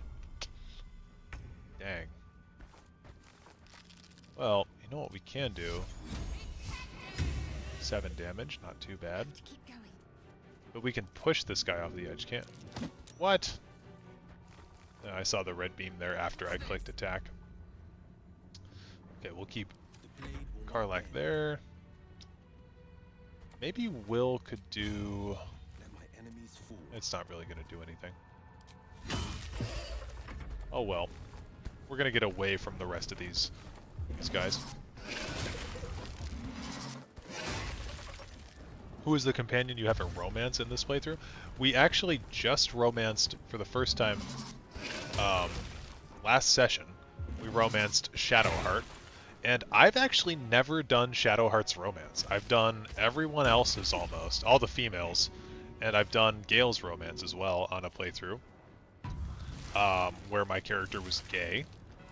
But I've never done a playthrough with Shadowheart, so yeah. Battle favors the fearless. Talk to me. Okay. Shard has a good romance, super wholesome. That's good. I mean, I've heard great things about Shadowheart's romance, but I think I've talked a few times about this. Like, Shadowheart just genuinely pissed me off my first playthrough. I was very turned off by her because she was just very, like, secretive and wouldn't tell me anything about herself, and I was like, you know what? Screw you. Okay, there's that. Walk over here. Also, if you listen to this music, does this remind you guys of Pillars of Eternity at all, for those of you who have played it? Oh, it just died out, but it's like the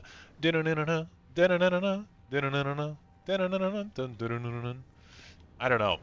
Kind of reminds me of Pillars a little bit. Feels like there might have been some inspiration, at least. Real recognizes real, after all. Take a shot at this Shadow-Cursed Vine Blade. We get a crit? Nice, he's frightened now. Where do I go from here?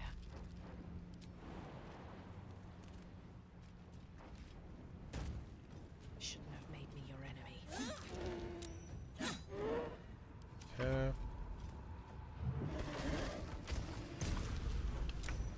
We saved against the Constrict. That's awesome.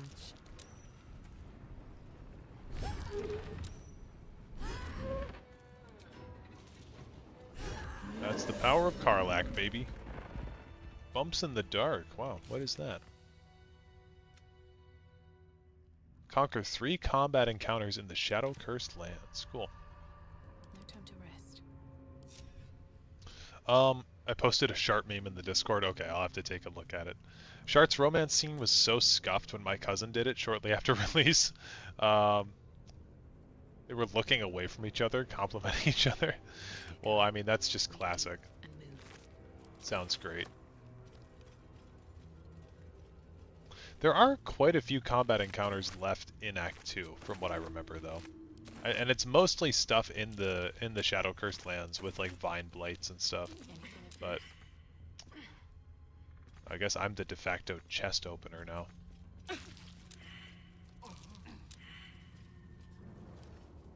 Do we ever get a bump up to Jack of all trades, or... Oh, we do. Because our proficiency increased. Cool. We only rolled an 8. That's crazy. I miss Astarion already. Okay, take that.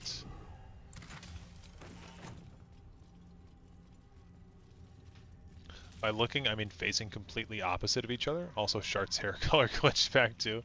Nice. Do you guys, are you guys white hair Shadowheart gang, or are you guys dark hair Shadowheart gang?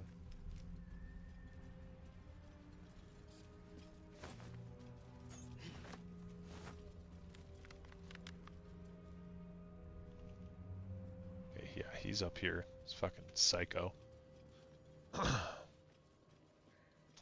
I guess I can grant Bardic Inspiration. I've not actually... Oh. The murdered lie silent. I always seek justice for the wronged. Yet they died because of her. And we should seek revenge on her behalf. Through it, I can hardly a fair trial. You've already decided her guilt. Why? Will you take it? I will. Blah blah blah. Yeah, I should be dishing out some Bardic Inspiration though, shouldn't I?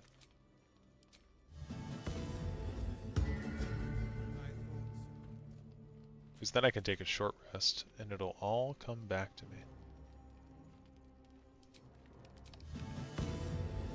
Black hair contrast looks good, but the white hair... Selûnite Shard is a mentally happy and healthy Shard. Yeah. I would agree. She finally, like, fixes herself a little bit.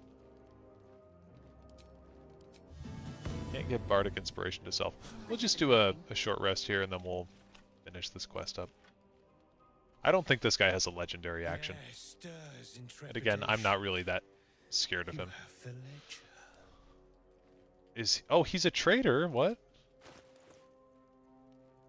Dude. Look at how my life has opened up by finding this button. I now know that he has a few items. Here, take it. We have it. Her lies. I did romance with almost everyone except Shadowheart. I wanted to romance her, but it was so complex that she approves some stuff and disapproves other stuff. Yeah, she's very much a closed book until you get to know her a little bit, and then she opens up a bit more. I will force her to face and you will be the judge. Make her beg. Okay.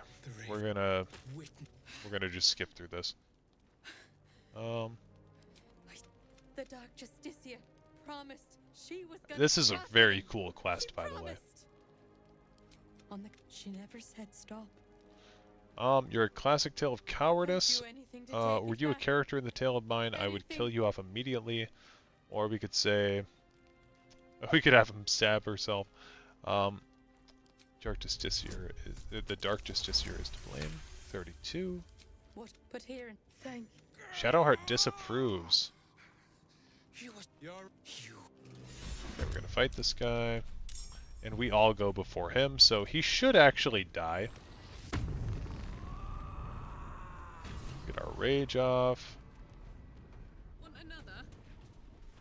This guy's not a plant, so unfortunately we won't be dealing extra damage to him, but we did hit a crit with Karlach, so if we look at that damage here that we generated, it was 15 from the 2d12 slashing, which is pretty bad, plus 5 strength, plus 3 from rage, plus 5 from 1d12 slashing with the brutal crit. So, not too bad, but could have been much better. Go like this.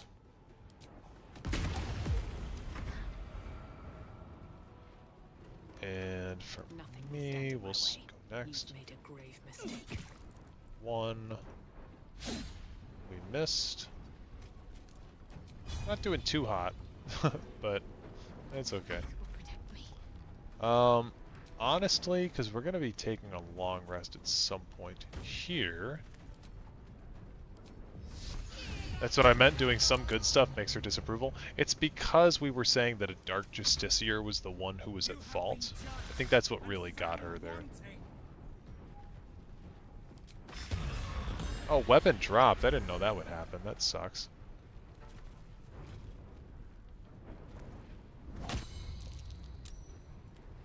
Man, Sword of Screams and Blood of Lathander. Okay, well you're dead.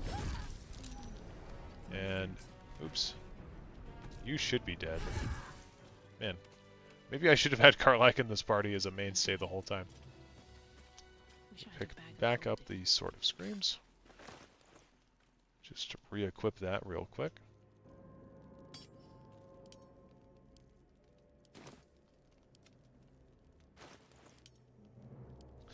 But yeah, we're still not in the good Shadowheart era. She's still kind of committed to being horrible. Been a long day. I'll need to rest soon. Okay, can I swap over to Shadowheart, please? Thank you.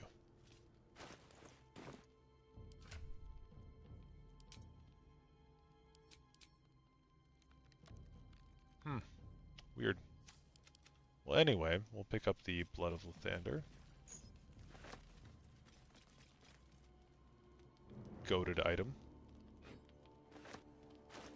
It's crazy how this weapon is Act 1, and it's like one of the best weapons that you can have. If not only for the passive effect that it gives you. Like, on long rest, when your hit points are reduced to 0, you regain 2 to 12 HP. Allies within 12 meters also regain 1 to 6 HP. This plus her Wapira's Crown, when healing another, the wearer gains 1 to 6 HP, plus being a life cleric is just ridiculous, dude. I mean, we could give her the the Periapt of Wound Closure, and then she would instantly regain 12 HP as well, which would be really good. But I kind of like me having this a little bit better because I think I'm a much more valuable party member than she is at the end of the day. We'll search Madeline. She's got some booze on her. Madeline's Ledger we'll pick up again. He Who Was, this is just all the stuff that we could have bought off of him, but we slaughtered him. So that works. Silver Tray. Black Oleander. And I think we can find a Night Orchid for Shadowheart somewhere in... Yeah, it's like right up here, isn't it? Yeah, it's right there. Shadowheart wants to be edgy and evil so hard, but she just isn't. Yeah. Yep. I've seen the... There's the meme that's like... Let me see if I can find it, honestly.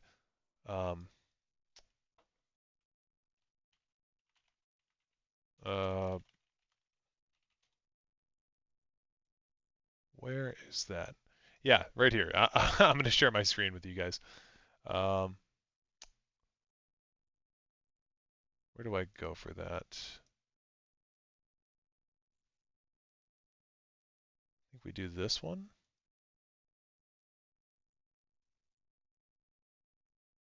Nope. Oh yeah, this one. This meme right here. So we don't need to go to Reddit. We'll just open it in a new tab. Yeah. So Will, there's kindness, or in kindness there's evil. Shadowheart, in evil there's kindness. Gale, of course we have the balance. Karlak, then there's pure good. And then this bitch shows Astari in just full black. Big fan of this meme. I think it checks out. Let's see. Close that back up though. But yeah, quite like that one.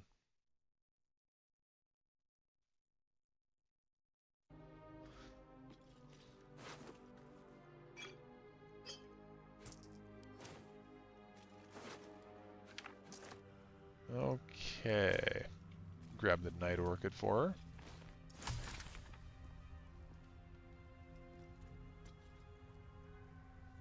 You know, I've been catching myself smiling more lately.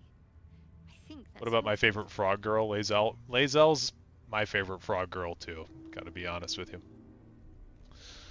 Remember when you told me night orchids were your favorite flower? Rings a bell? Why? It just so happens. I have one right here. Oh, hells. You didn't pick that by hand, did you? They're deadly poisonous. I have seen this. Joking. They're safe. And beautiful. Thank you. I've seen this before because I got... Don't have anything to give you in return, I'm afraid. I got all of the achievements for this game, and one of them is giving her a night orchid, I believe, so... that's why I've seen this before, but I wasn't actually romancing her. I just had talked to her enough to know that night orchids were her favorite.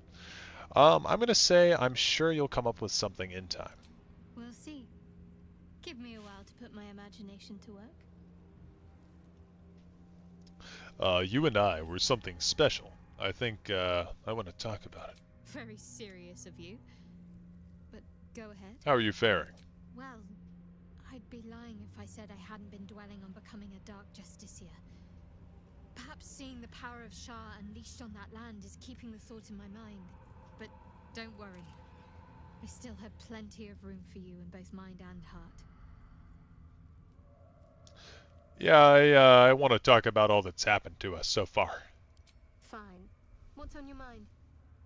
Oh, no, I've already done this. Okay, never mind. We're going to leave the conversation. Oh, item received, Night Orchid. What?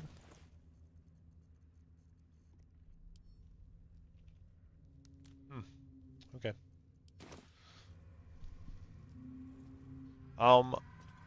Bazel's great.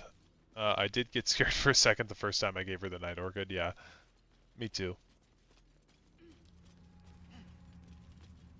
She did act it fairly well. Yeah, she does.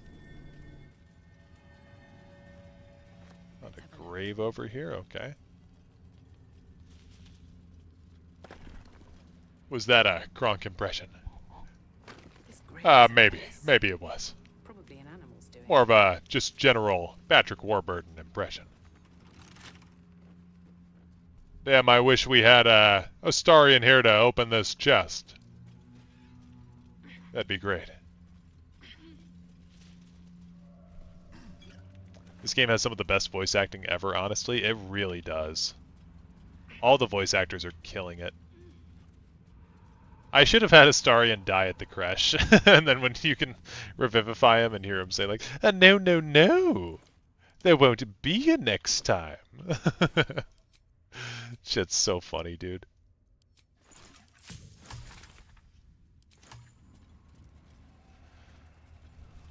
Forgot the guy's name, but I know who you were mimicking. Didn't want to sound like an idiot. Yeah, Patrick Warburton. He's so good. His voice is so good. Black Oleander, we'll take this. How much more XP do we need? We need 12,000.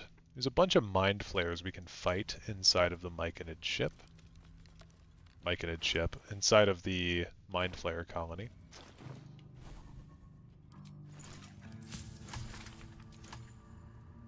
Okay, I need to get rid of some stuff, clearly. Let's send this gold over to Shadowheart. Cycle by weight. Send that back to camp. All the food back to camp. 64 potions of healing. Backpack, back to camp. Another alchemy pouch. Give that to Will. Back to camp. I think all of these can go to Gale. And that still doesn't really free up a whole lot of weight, but oh well. I'm actually getting kind of tired, so I suppose I need, I suppose I'm heading to sleep. Love the stream. Good night, all. Thank you for stopping by. Thank you for talking. Very, very much appreciated. Hope you have a good night.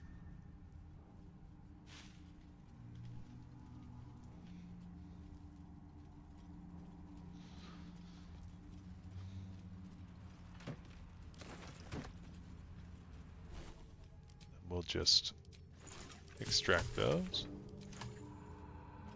I kind of dislike Astarion for being evil, since I'm always so lawful good and trying to help everyone, but I always need him for stealing. Yeah, so my first playthrough was completely...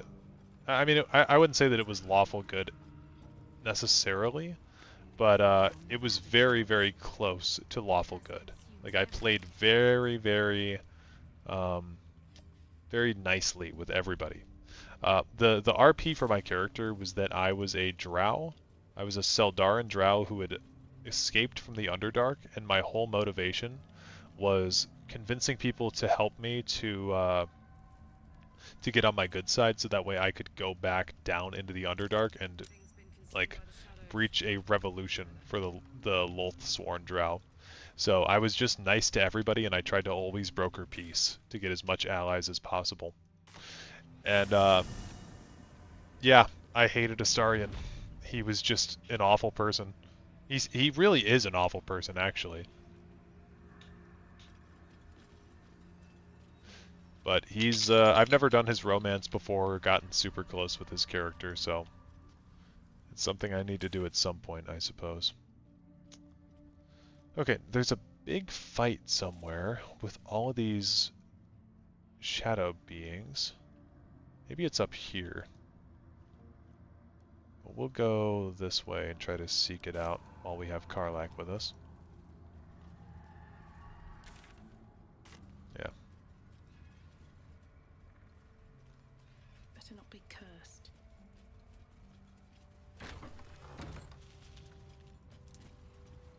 That's Daniel.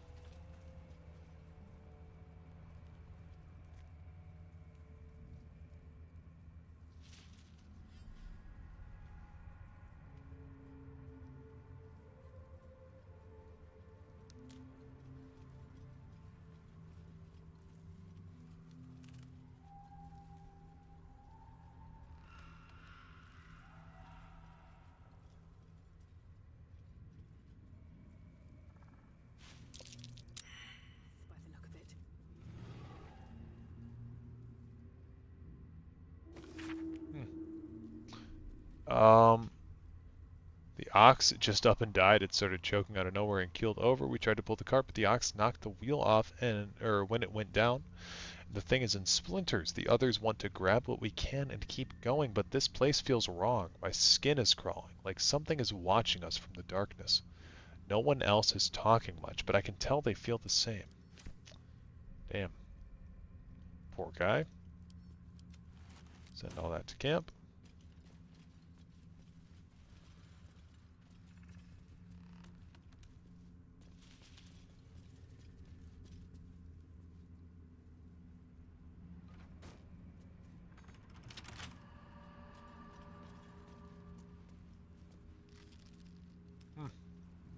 For some reason, I can't open that chest. This beast didn't go down without a fight.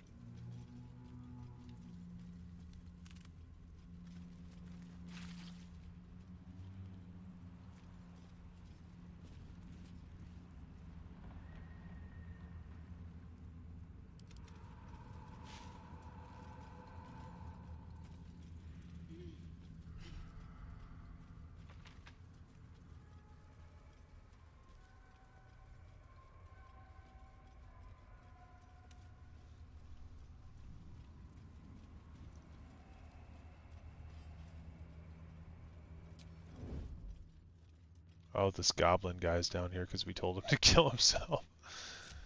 Okay. Will should be able to take care of him. Yeah, he's only got 15 HP. Cool. Grants no XP, which is kind of fair, but also like not even one. Not even 1 XP.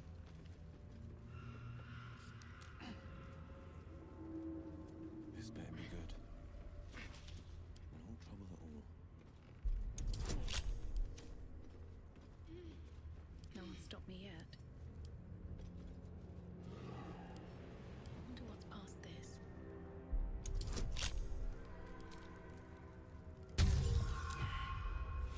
Damn, we suck.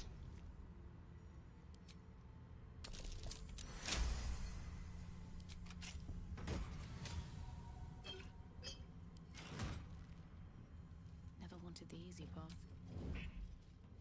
Wonder if the gods are watching me.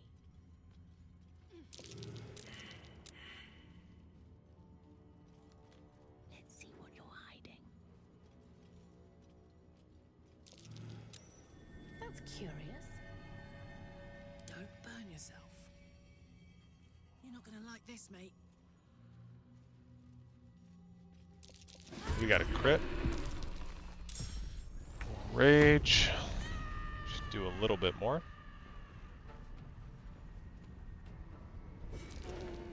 Nice. Oh shit, I did not mean to end my turn.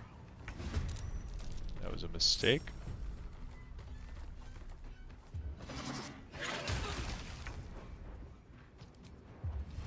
Well, I guess we can do a Hunger of Hadar on... Yeah, 3 of them now. I won't give in. The main thing is taking out this Shadow Cursed Vine Blight. Honestly, I should put on Inquisitor's Might too. Okay, and we missed. Damn. I'll do another Spirit Guardians.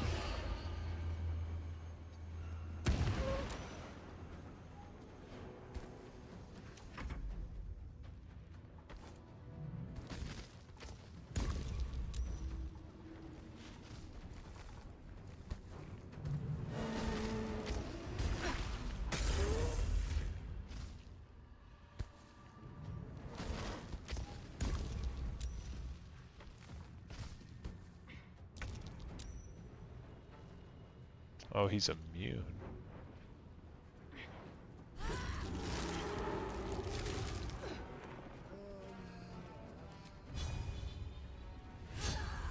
Nice.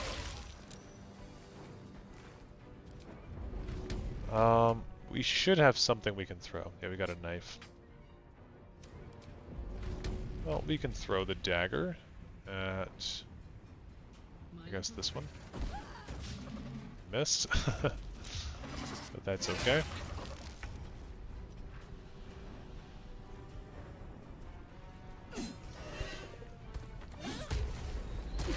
Call the weak, baby.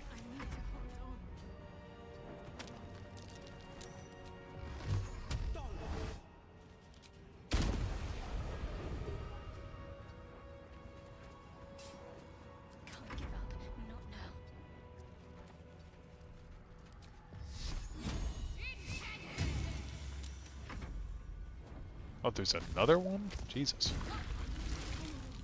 Ooh, I am down. But we should be able to get back up. Nice. Bolivia, or not Bolivia, Karlak is back up.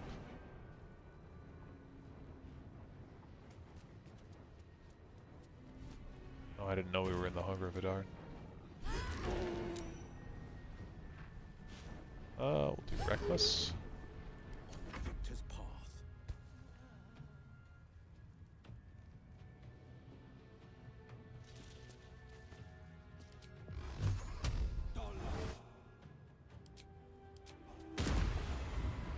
Cool. That leaves one enemy for us to fight.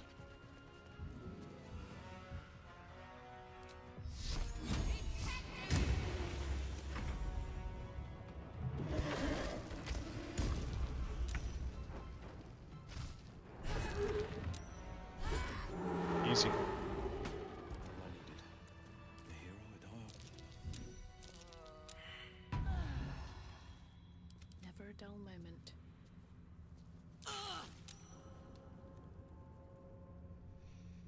Shouldn't have wished to live in more interesting times.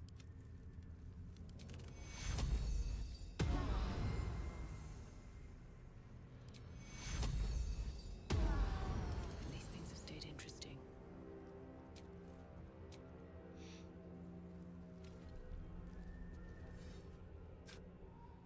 Easy while you're down and everyone missing half HP. Look, that's easy on honor mode. That means you did it right. What's in here?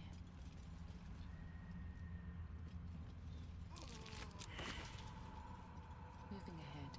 I mean, we really were in no danger that fight. Okay, Frost Prince. Seems like kind of a worthless necklace. Where's the big bad fight? Is it up here? I'm missing somewhere. Maybe it's over here?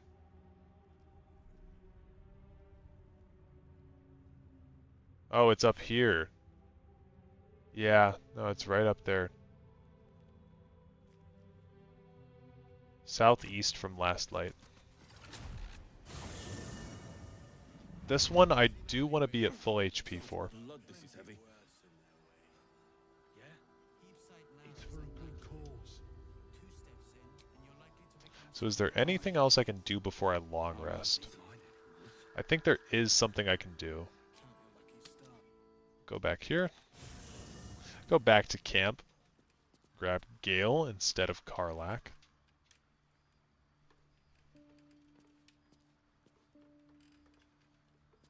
Going to be utilizing Gale a bit more for his AoE stuff. For the two of us.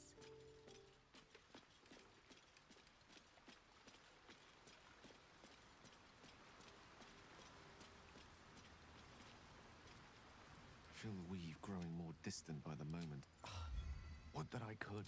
Back in the...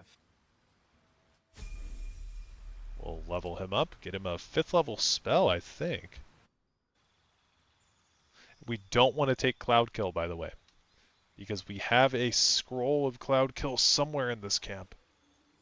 And we can give that to him at any moment. So, yeah, we have access to these. I think I have a Cone of Cold spell too.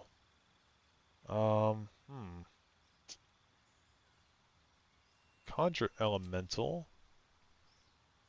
And Telekinesis are spells I'm pretty certain I don't have scrolls for. Everything else I think I have a scroll for. Let's actually check it out. Salutations. We'll see.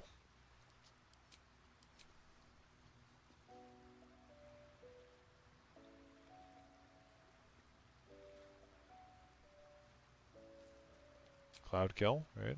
Cone of Cold, yep. Confusion. These are both... Okay, Conjuration and Evocation. I think we'll just learn both of those.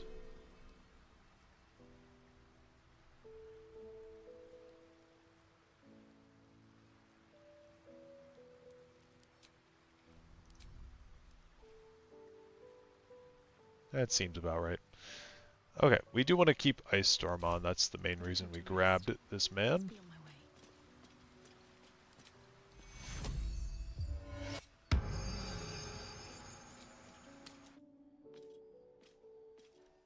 You Gravenguard's still alive, you reckon? He better be, or I'm a dead man walking. Aren't we all? Not as long as we can put up a fight, we're not. Good man. So actually right down here is combat that we can do to get a little bit more XP. 12,077 for us to level up at this point.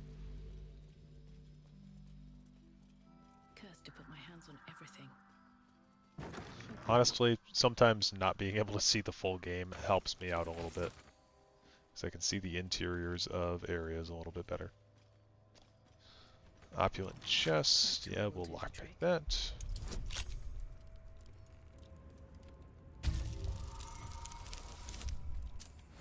Nice.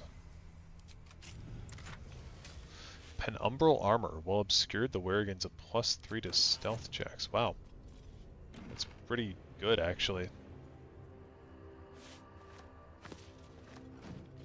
Okay, so there's a... I guess there's some silver stuff we can grab, but there's a root system we can latch onto here and go down.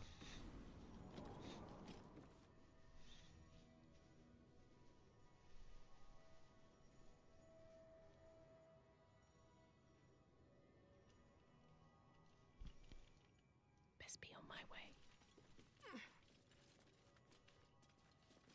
And the main reason we want Gale, again, is for his AoEs. So we can do a pretty good Ice Storm, I would say, on these three, and I don't know what the way that they get out of this is. We also get a surprise round here. Because we're not really going to be using Gale, I'm fine with just doing a double Ice Storm, burning those spell slots right away. Secrecy above all. We'll send Shido Fart right into the fray. She's still stealthed, and then we'll just cast a Spirit Guardians at 4th level. Killed one of them. Use a will.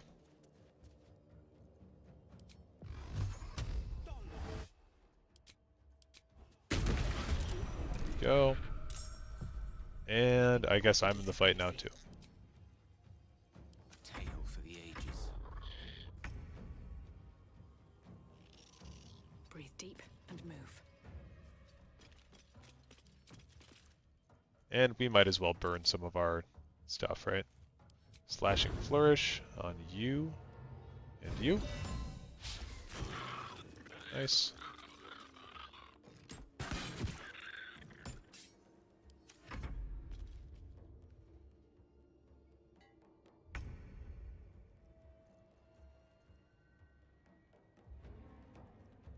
Don't get too close.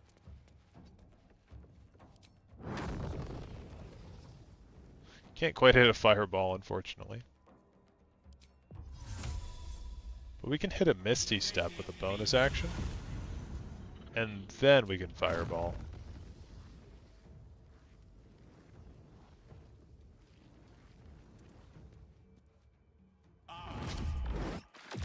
Nice. No holding back. No time to waste.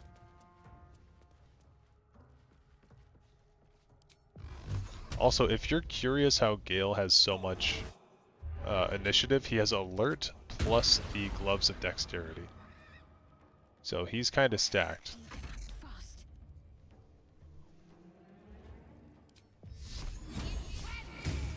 Okay, he's saved. Just gonna kill this guy by jumping on him. Nice.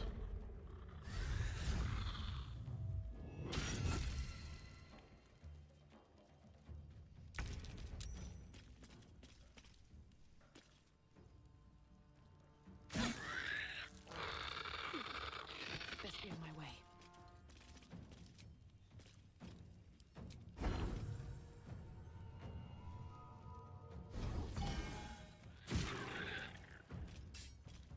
Always having that 2 acid damage on top of everything is very nice.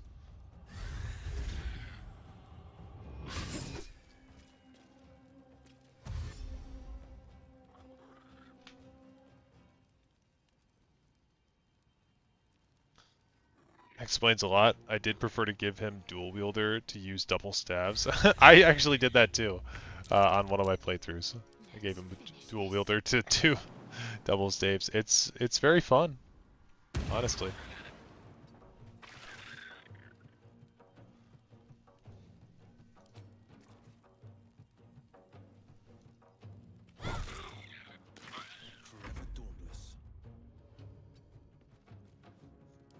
We'll just cast a cloud of daggers. Who cares? I thought there was one more, but I guess we're done. Okay, so we'll cancel that. Thank you. Okay, so that is one of the last combat encounters that we have in Act 2 before we go and descend. Night shrine, hidden away. Perhaps they had no choice but to hide. On a day, I could really use some shutting. Ugh, I'm encumbered again.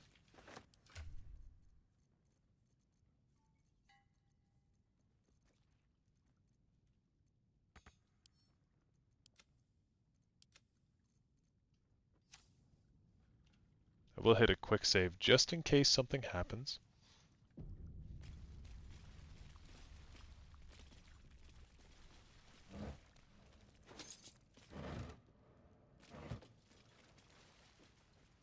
Let's see what this does. You know what? I am going to look up really quick what happens if Oliver dies.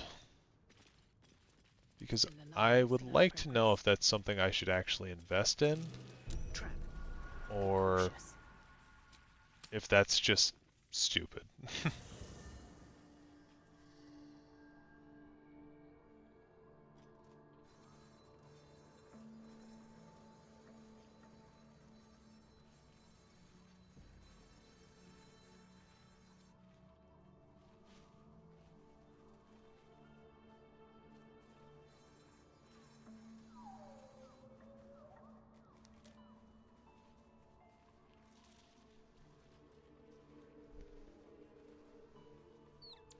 Damn. Yeah. There's nothing we can do about the house and death thing, so might as well just live with it. Just thought of something. Yes. I would, but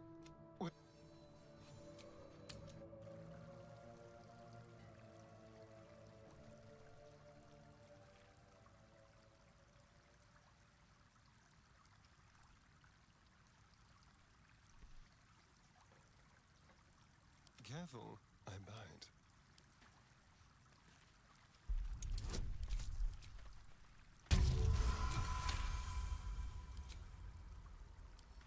Hardly a challenge.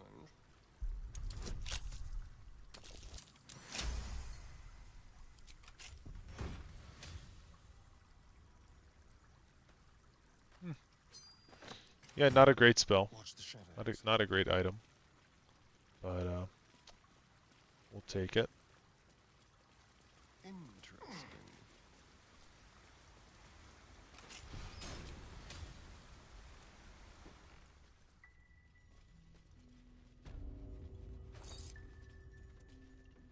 Defender of the people.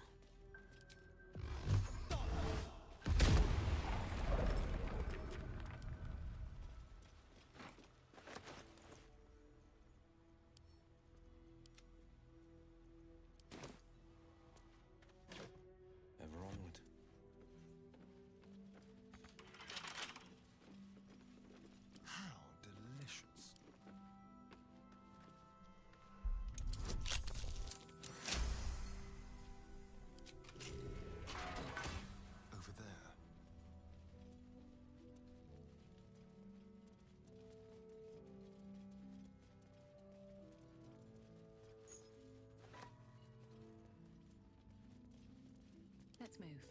Have to keep going.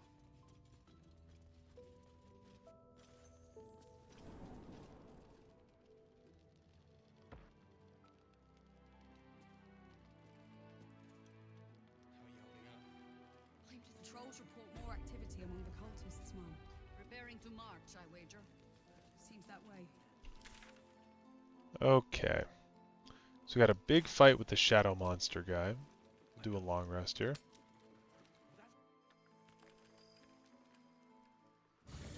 Do you know what happens when a devil is struck down on this charming plane of existence? It returns to the hells, to the very point where it last stood before venturing to whichever devil-forsaken plane it died on. In the case of our friend Yrgir, the Orthon you so handily dispatched in the Temple of Shah, he manifested in my House of Hope. He returned to me chastened but intact, his wounds healed, his body restored. He thought I would dismember him, but he has his uses, so instead, I am re-educating him. We delivered the devil. Now I want what I'm owed.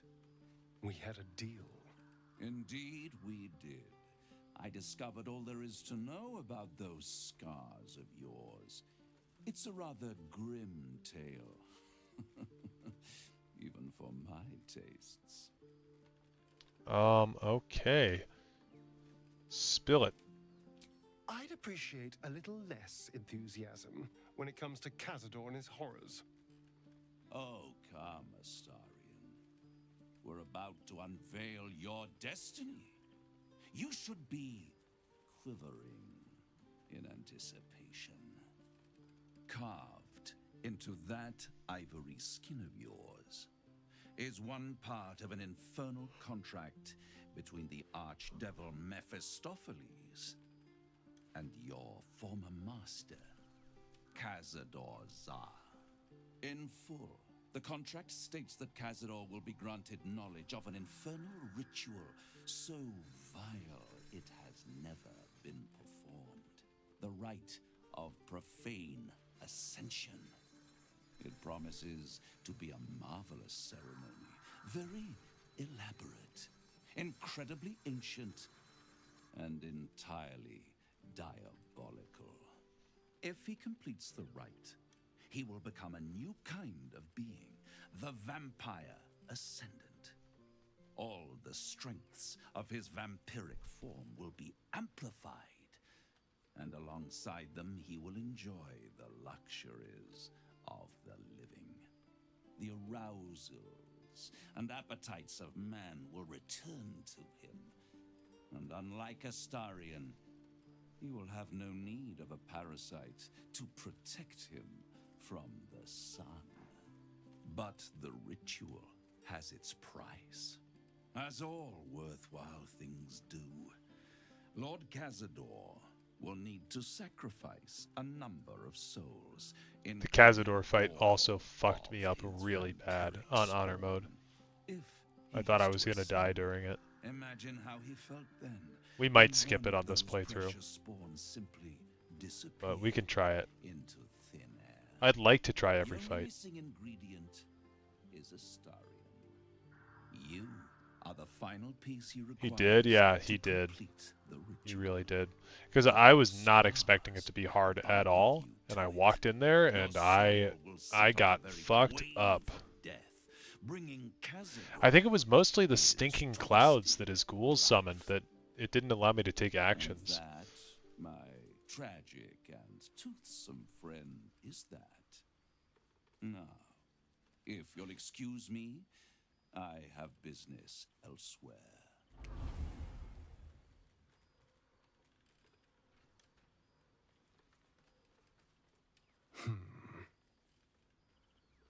Cazador is a piece of shit. We're gonna stop him. Do you think it's so simple? Yes.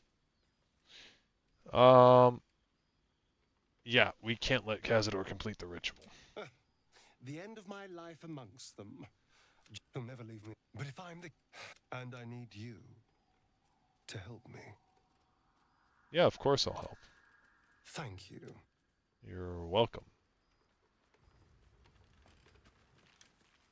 Here we go. Yeah, we're gonna go sleepy time. Oh, he wants to talk again. Good time for a chat. The way she leered at me. I did what I always did. I let her Oh, use yeah. me. Why does it feel... Was it? Nick? Cool.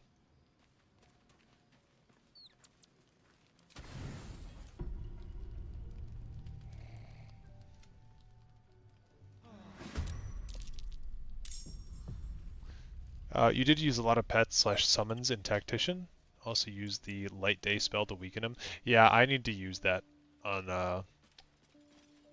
this playthrough, I think. Okay, I'm gonna take a quick break, go get some food, and I am gonna use the bathroom, and then I will be back. I'll play some music for you guys too, in the meantime.